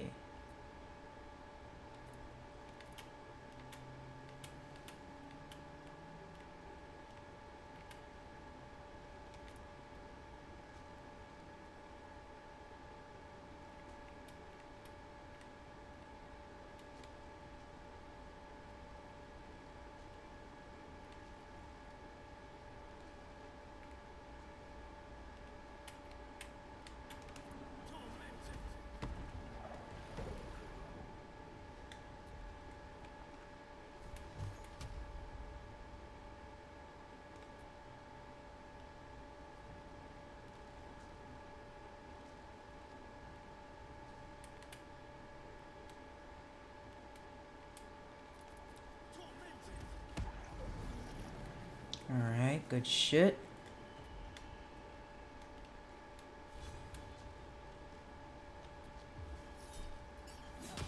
God damn. Nice hit. How much damage is that supposed to do? 1 to 4? God damn. Oh, let's loot. Not now. Alright, Lae'zel.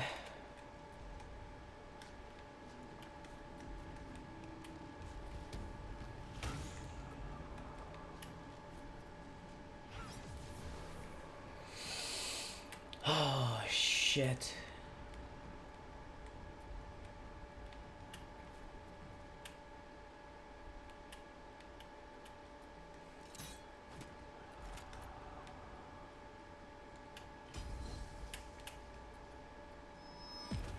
Nice, distracted.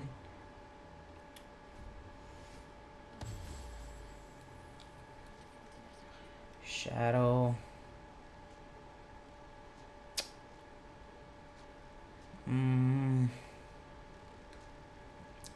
Let's just keep hitting them with arrows, because we don't have any area attacks. Should work on getting Shadow some area attacks. But in the meantime...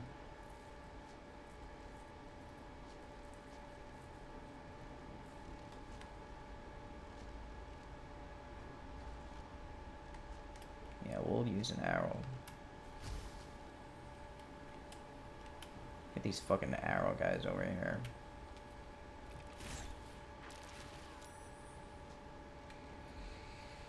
Oh boy.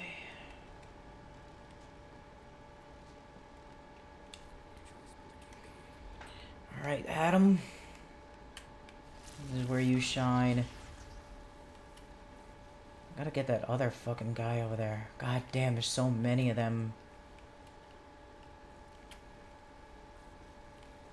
These guys have 41 health, all 41. God damn. I have multiple level 3 slots, so...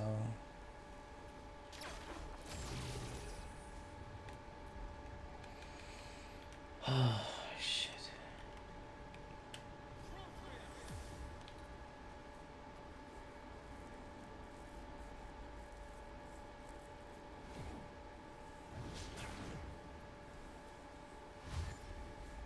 Let's go, boys.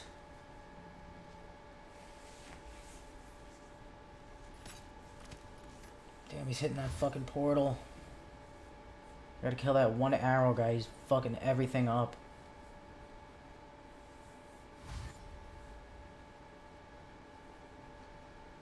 Come on, boys. Oh, I can get you all. Holy shit.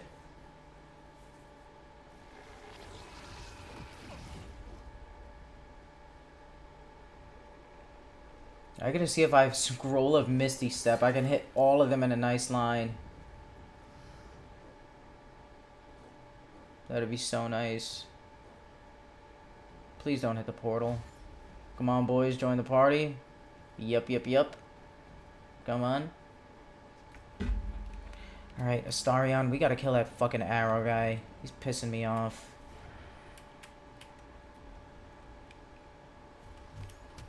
Fuck, man. 37 health. What a dickhead.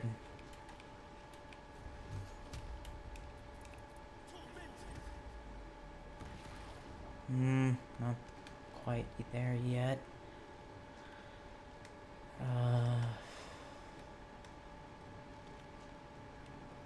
Can we dip? Nope. Shadow.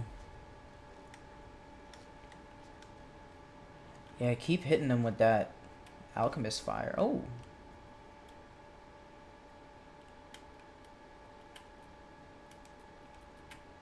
Path is interrupted. What the fuck do you mean? What?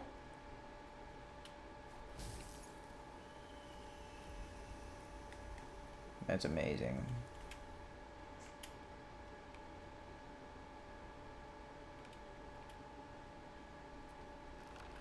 I didn't mean to range attack. Fuck me. Oh well. We're probably fucked anyway. Potion of speed. I'll use that. Get an extra action. I'm trying to throw this fucking bottle. Throw it to these guys.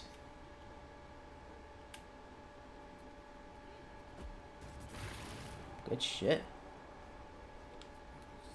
Alright, do we have a scroll of Misty Step? That'll be real nice right now. Yes, we do. Bonus action. Scroll of Misty Step. We're going right.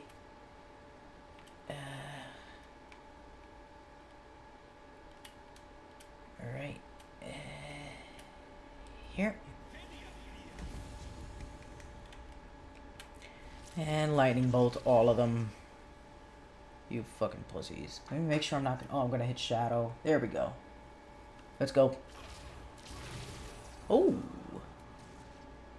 That's pretty nice. Let's go back up. What do you mean now is not the time? Bro, just go up. Fucking bitch, fuck you. Fucking pussy, fuck you. I'm going over here. You fucking bitch. Let me go back here. Oh god. Lae'zel's lethargic. We just need one more turn. Halston, just get your ass back here. Oh fuck, they're hitting the bubble.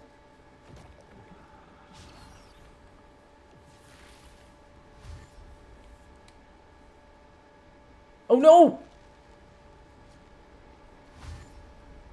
God fucking damn it. Oh, I should have used the spike growth. Oh, that would have been perfect. Oh, fuck. Forgot about that shit.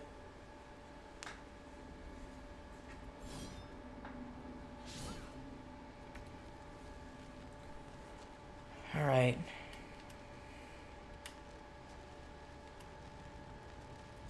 Shadow? I don't know what we could do here. This is impossible. We're gonna lose. We're gonna die. Fire arrow, I guess.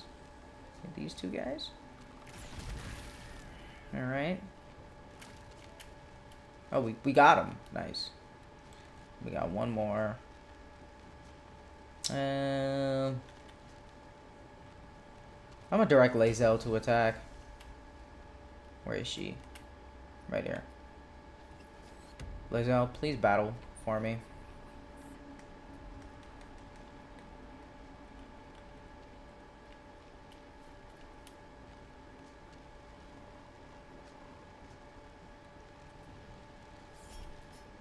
Fucking bitch ass dog.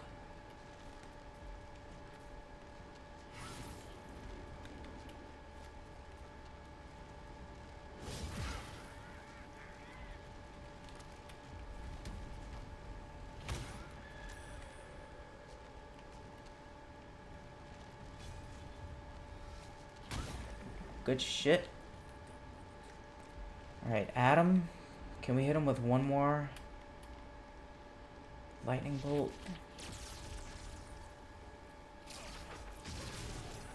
Alright. Did a lot of damage. Couldn't kill him though.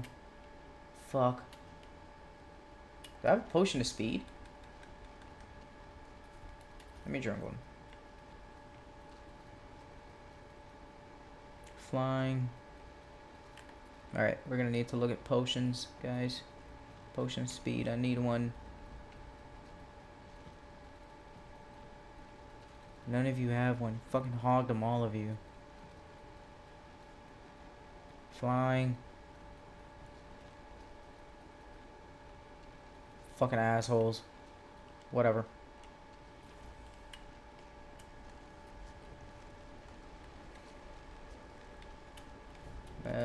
Can we push this guy off? Nope. God damn it, stop shooting the fucking portal. No!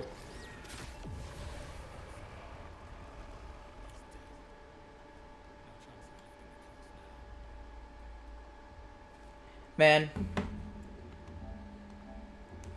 I'm gonna eat dinner. Gotta use that spike growth.